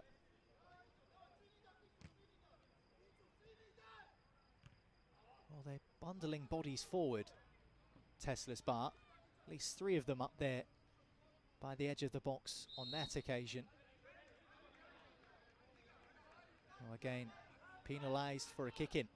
This time, Socca. Well, teams really need to clamp down on that, try and stamp it out of their games, because petty mistakes like that can cost you. And locked level at 1 apiece between Rewind and Tesla's Bar. Blocked away. And just narrowly wide. And he raises his hands to the heavens. Kincherashvili draws a ripple of applause from the crowd, but it was the net that he really wanted to ripple. And it took a couple of skips off this dry surface here in Tbilisi and past Kovac's post, and he was a little stranded, the Tesla's Bar goalkeeper.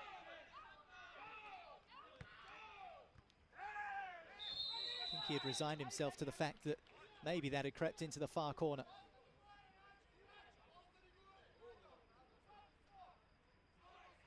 Still it remains 1 apiece.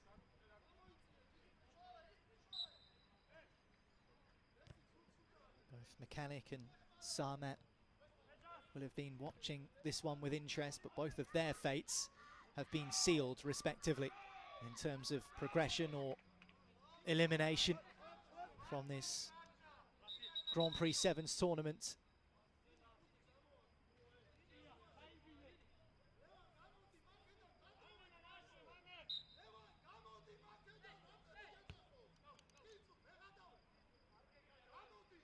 There's the lively Ginikashvili. Rewind. Rewind.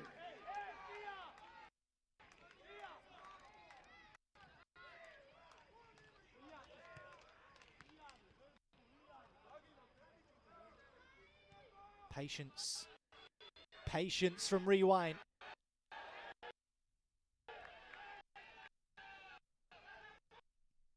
Well, patience often pays off, didn't on that occasion. Well, with 10 minutes to play, Tesla's Bar need to find some sort of rhythm. Might they find it here? They have done. Real frustration for Rewind. A gift for Tesla's Bar. Well, in small-sided soccer, you're always looking for that intricate move, that killer pass, that perfect shot. Sometimes Route 1 works. And Marko Mamic says, thank you very much indeed. Well, the goalkeeper and the defender in a complete mess. Anja Paridze drops it onto the back of his teammate. And it's an easy finish for Mamic, who's just in the right place at the right time. And Tesla's Bar, who've been on the back foot for probably the last 15 to 20 minutes even, or at least 15 minutes. They've managed to find a way to grab the advantage again. Just confirmation that it is Marko Mamic, the goal scorer for TBJ. And we have a timeout here. You just wonder what the message is now.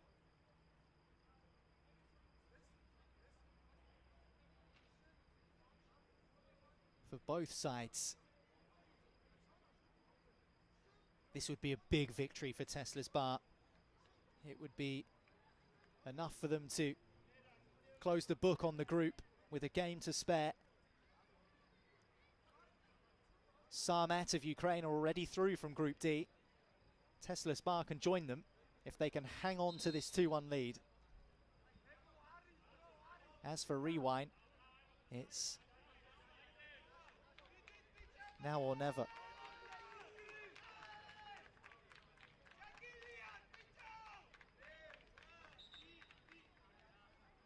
Well, the goalkeeper, Anja Paritse, will be disappointed. He's in fact the owner of the Rewind Bar here in Tbilisi, who this team are representing.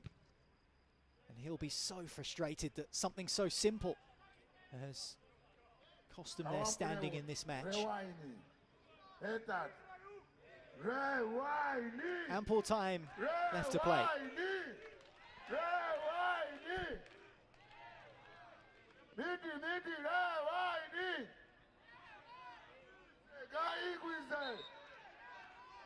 Foul given. And the previously sin-binned Hajdic back on the field, as you've noticed there.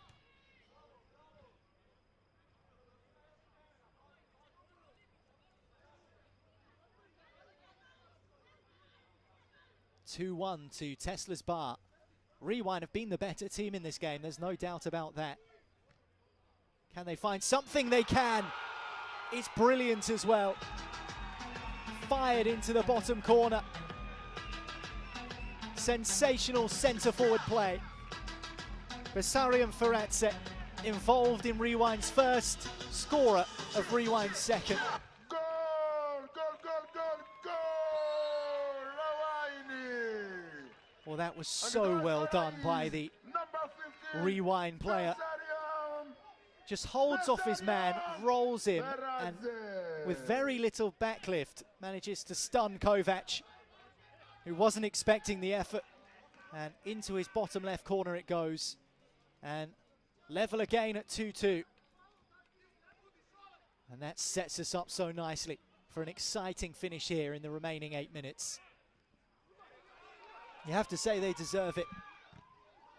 And this time, forearmed away by Kovac. Well, they look slightly nervy and shaky, the team from West Zagreb. Well, it's well watched actually by Kovac to scoop it behind. Well, no prizes for guessing who the Tbilisi crowd are behind. Clipped in towards the back post. This is a really good chance. Big save. Big save.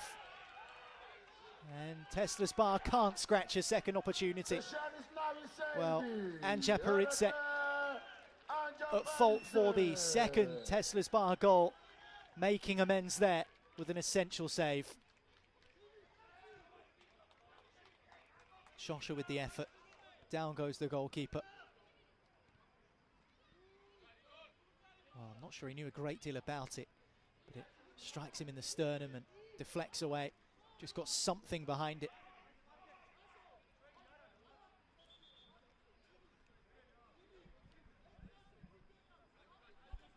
So it's 2-2. Feratse equalising for Rewind just a couple of minutes ago, but it's defending now for the Georgian team. Nearly lofted in at the near post. Over the top from Hajdic. A minute's timeout. And timeout called. So we'll have another pause in proceedings.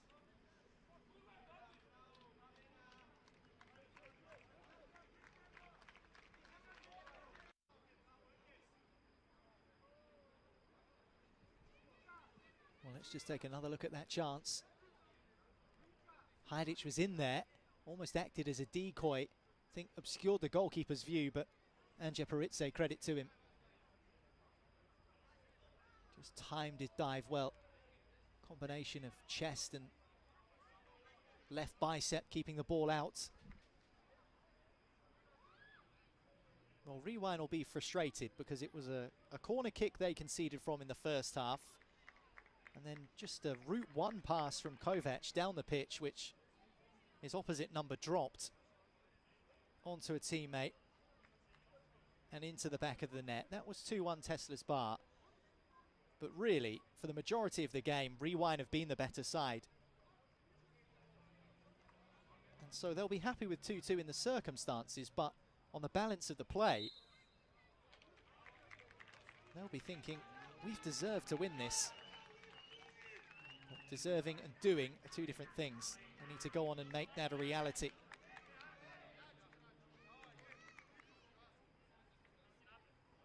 A point doesn't kill them. Neither Tesla's Bar, although it leaves the Croatian team in a stronger position, having already won a group stage game. That was yesterday against Mechanic, who are out.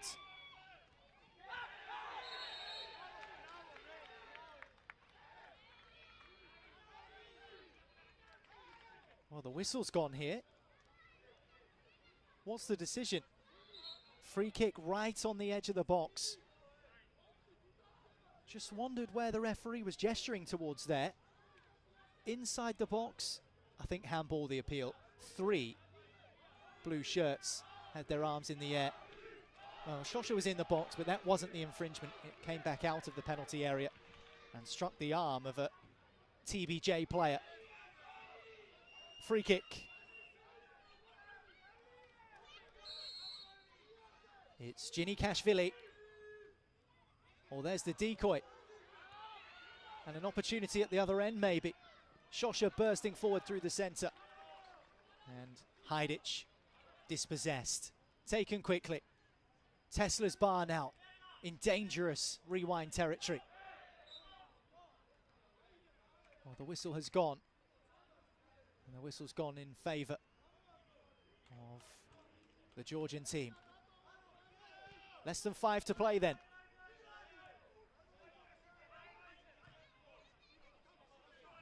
A draw, not the worst result for either side. It'll boil down to tomorrow if it stays that way. And those final group stage games. Tesla's Bar against the already qualified Sarmat. That's at 5 p.m. local time. Rewind take on already eliminated Mechanic from Turkey. That's a couple of hours later at 8 p.m. What a day's action we've had here in Tbilisi, particularly this evening session. It's been laden with goals, laden with moments and flashpoints and drama. We've had sin bins and VAR decisions, screamers, stunners, some scruffy ones as well, it has to be said. But we've had some really competitive seven-a-side action, which is what we expected here from this Grand Prix tournament.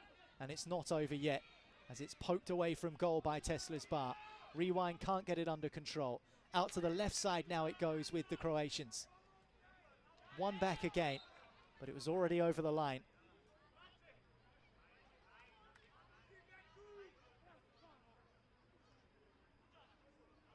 Gulia on that far side. Leaves it for Herzegovina. Well, they're just going to try and drop this ball on top of the goalkeeper again. Anje Paritse. They'll remember that he wasn't able to deal with the long ball, which gave Tesla's Bar that 2-1 lead. That's since been edged away and cleared out of the penalty area. Felt like that one was maybe going to be a little bit loopier and floatier, a different trajectory. Might that be the case here? Herzegovina will have another chance. This time it is a lofty one. Socca, the big man up there. In comes the effort. Hits the side of the head of a Rewind player. ball back on the deck. And we're back underway. 2.5 minutes to play. Rewind 2, Tesla's Bar, Yaran 2. This final group stage game of the day. Scraped away by the Croatians. Can't be kept in by Bruno Galia. Kincherashvili has it down. Referee's whistle goes. He wants the distances to be correct. Driven goalwards and driven in. But the whistle's gone. The whistle has gone. The kick-in was not legal. And arguments will commence. But the referee adamant that the kick-in was not legal. And Tesla's Bar breathe a mighty sigh of relief. Challenge for... Well, are Rewind going to appeal this? It's so late in the day, they may as well. I think they are. They're going to check it. There's a VAR check. Each side has one VAR check per game. And Rewind, who, if this goal does stand, will take a 3-2 lead late in the day, will surely knock the stuffing out of Tesla's Bar. Socca still getting his lips seen to. It was busted open earlier in the day. Let's take a look. Oh yes, great decision from the referee. Really, really good decision. It only takes one replay and no goal. And the referee holds his arms out as if to say, I told you so, I know what I'm doing. No goal. And rightly, the Rewind goal is chalked off. It stays 2-2. It's a great hit from that kick-in situation. Have to give credit in that respect, but more credit should go to the referee.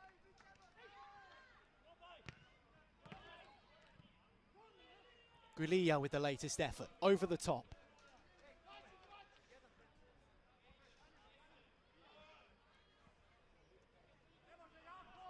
Bit of drama to close out proceedings on day 2 of this Soccer Grand Prix Sevens tournament in Tbilisi, Georgia.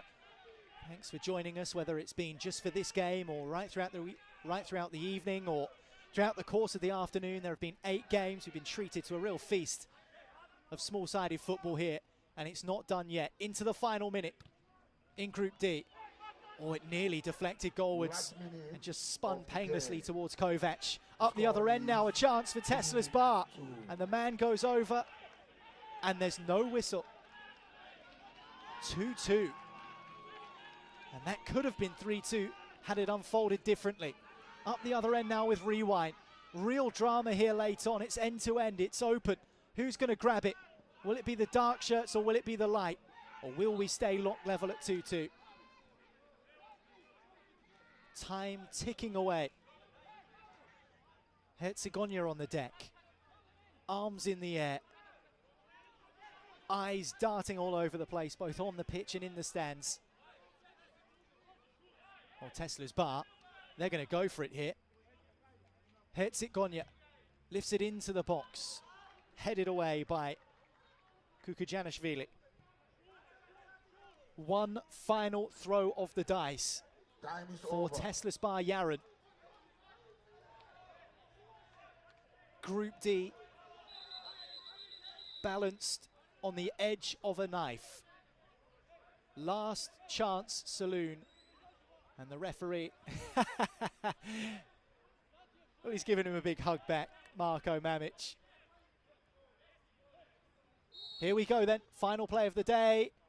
And wasteful from Tesla's Bar. And there's the final whistle. The game is All over. And that draws to a close. 2-2. Day 2 here The man of the match at the Grand Prix in Tbilisi. And what a Number blockbuster 15, finish we had. A dramatic game. Cesarion Rewind 2, Benate. Tesla's Bar Yaran 2. And it all boils down to the final match day tomorrow, where at 8 p.m. Rewind take on Mechanic. And Tesla's Bar earlier on in the day faced Sarmat. Thank you very Socca much gave for coming tomorrow. TBJ the lead. From A recycled corner side 14-0-0. footed into the back of the Good net. night and goodbye, everyone. Kikabidze turned home for Atze's shot to make it 1-1 Rewind. Rewind then were on top of affairs, of proceedings. And Kikabitse added a second for Rewind. A bit of a mistake from the goalkeeper, Anja Paritse, who dropped it on top of his own player, allowing for an easy finish to be swept home by Marko Mamic. That was 2-2, but the drama wasn't done, because late in the day, a kick-in was fired in by Rewind, rifled into the back of the net. The Georgians thought they'd won it. Wasn't the case, as VAR showed that the kick-in was illegal, and the referee's decision in chalking off that goal was the right one. Well, it brings to an end a brilliant day's action here in the Georgian capital. Thanks for joining us, whether that's been from the start or just for the last couple of minutes.